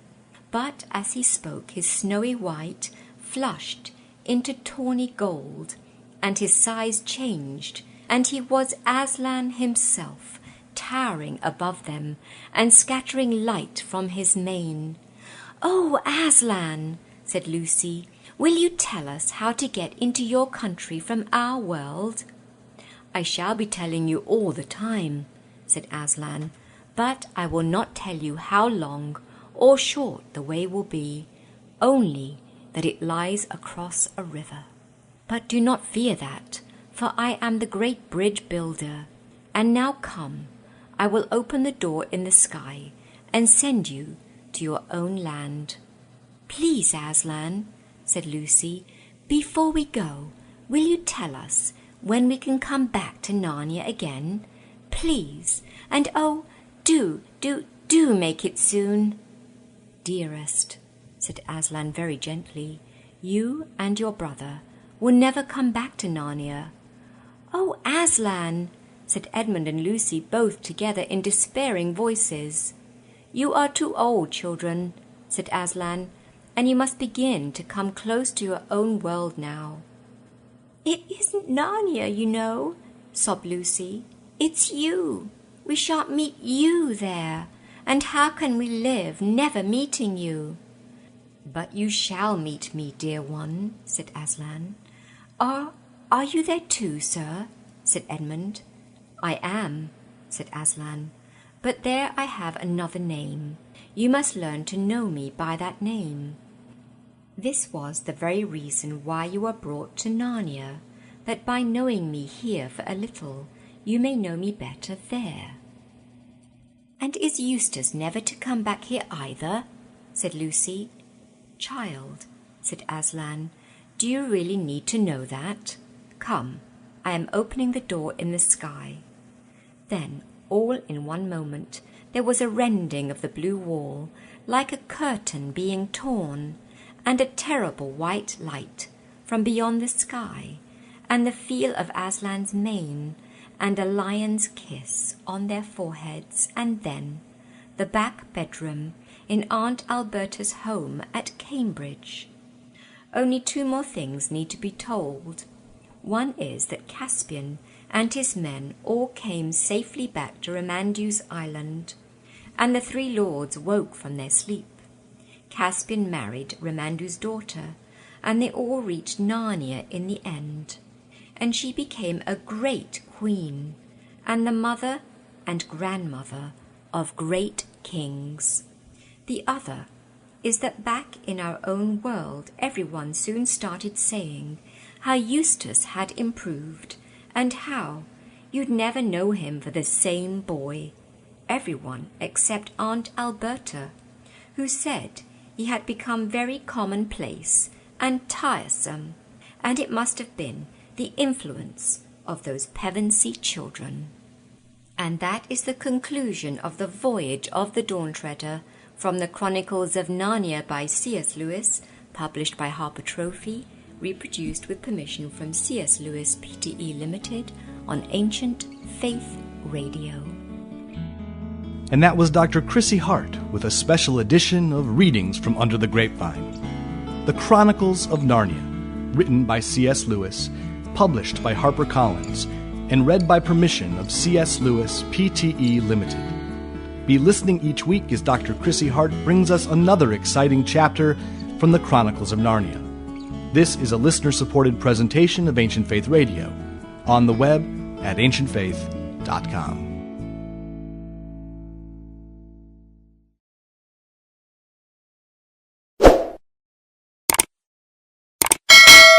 Don't forget to subscribe.